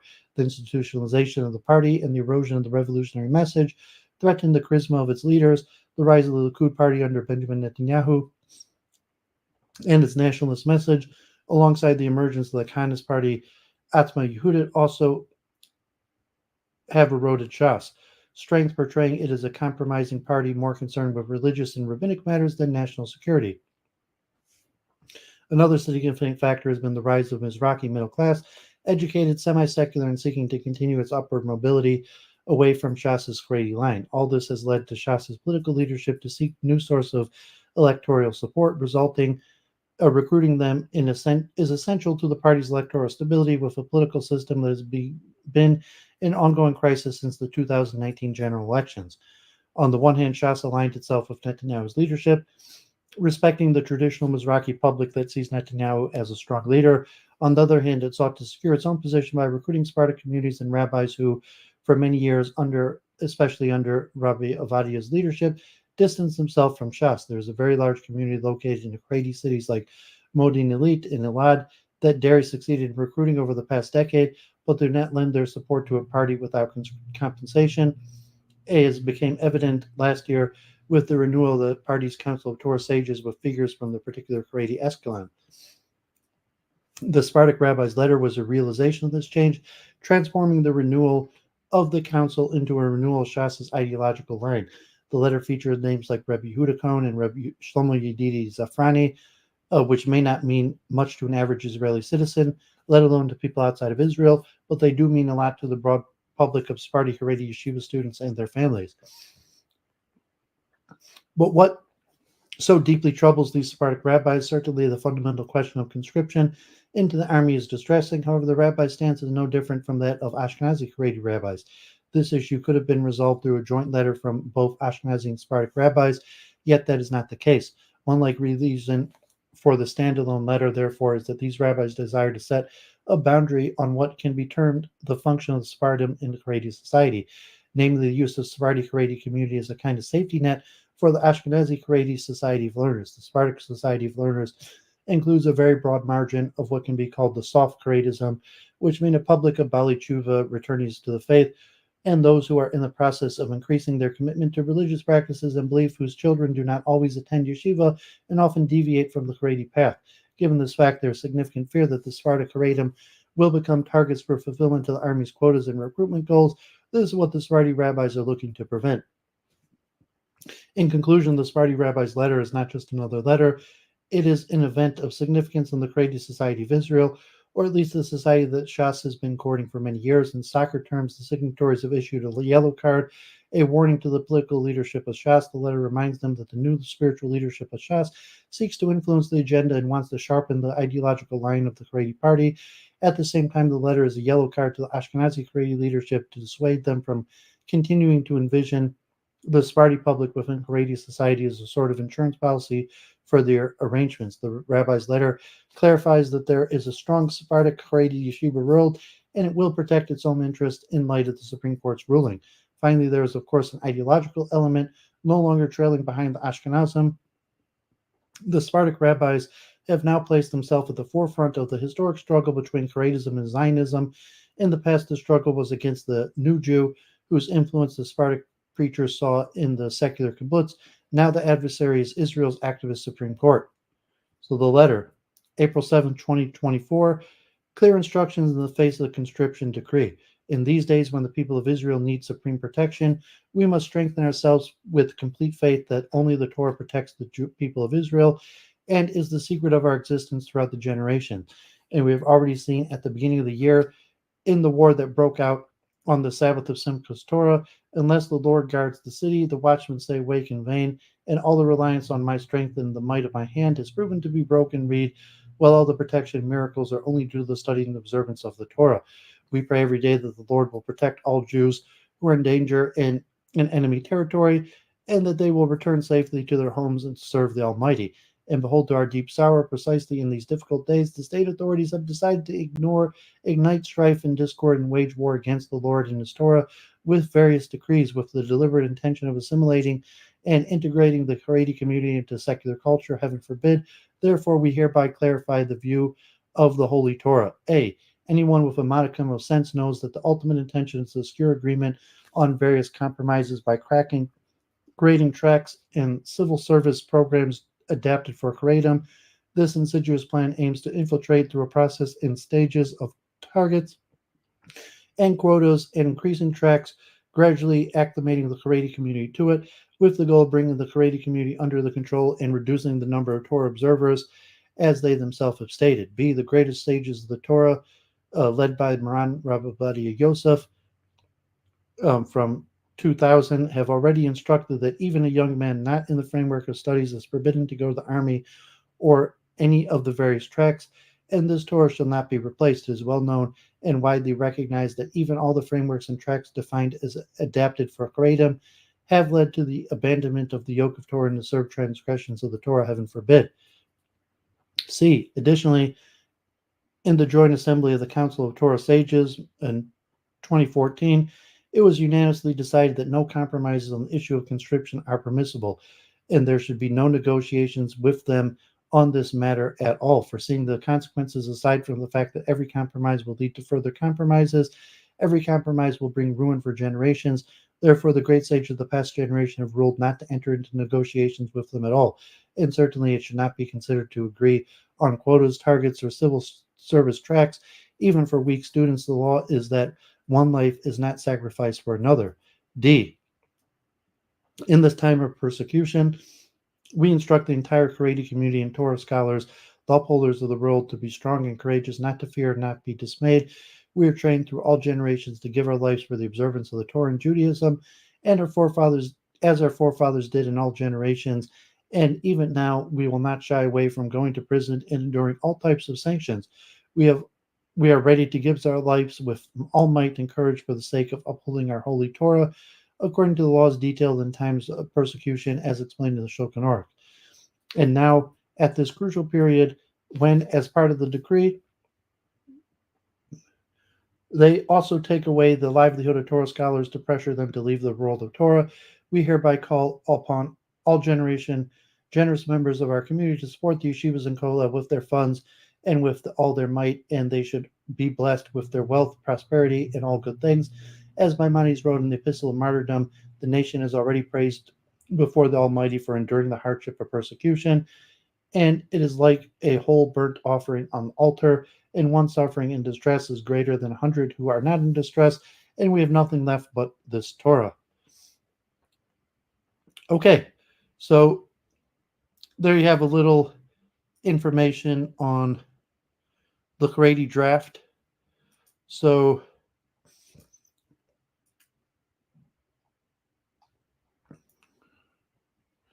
I think I'm going to call it a night. So appreciate everybody tuning in. I still have a lot of research to put forward. I've been holding off on my research, to cover the Samantha Woll trial, and I'll probably continue this trial. Might go on another few weeks, as we saw with Tracey's analysis, that a lot of times that's a prosecution strategy for a weak case, is just to kind of exhaust and overwhelm the jury with a bunch of information, even though most of it is not pertinent and relevant. So I said, if they had just put forward the evidence that is related to Michael Jackson-Bolanos, it could have been a 3-day case. But instead, there's all sorts of witnesses, a lot of them who don't even help the prosecution's case. But that's how they're going about it. And if they continue this strategy, it will probably continue in this vein, and it might even last another few, maybe even, another few weeks. But, we'll keep at it. I'm preparing another stream on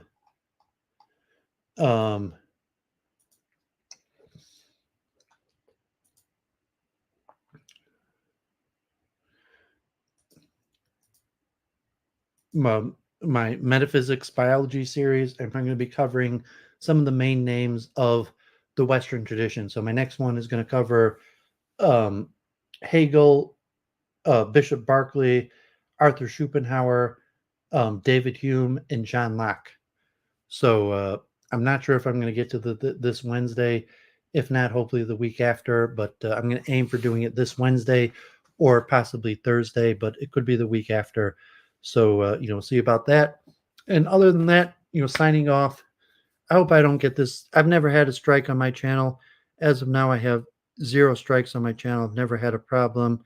I got porn bombed today for really just a second. It was literally a literal second. But if it's remotely possible that it causes this video to get a strike, I mean, I have to go through like the YouTube editor to take it down and try to change that. And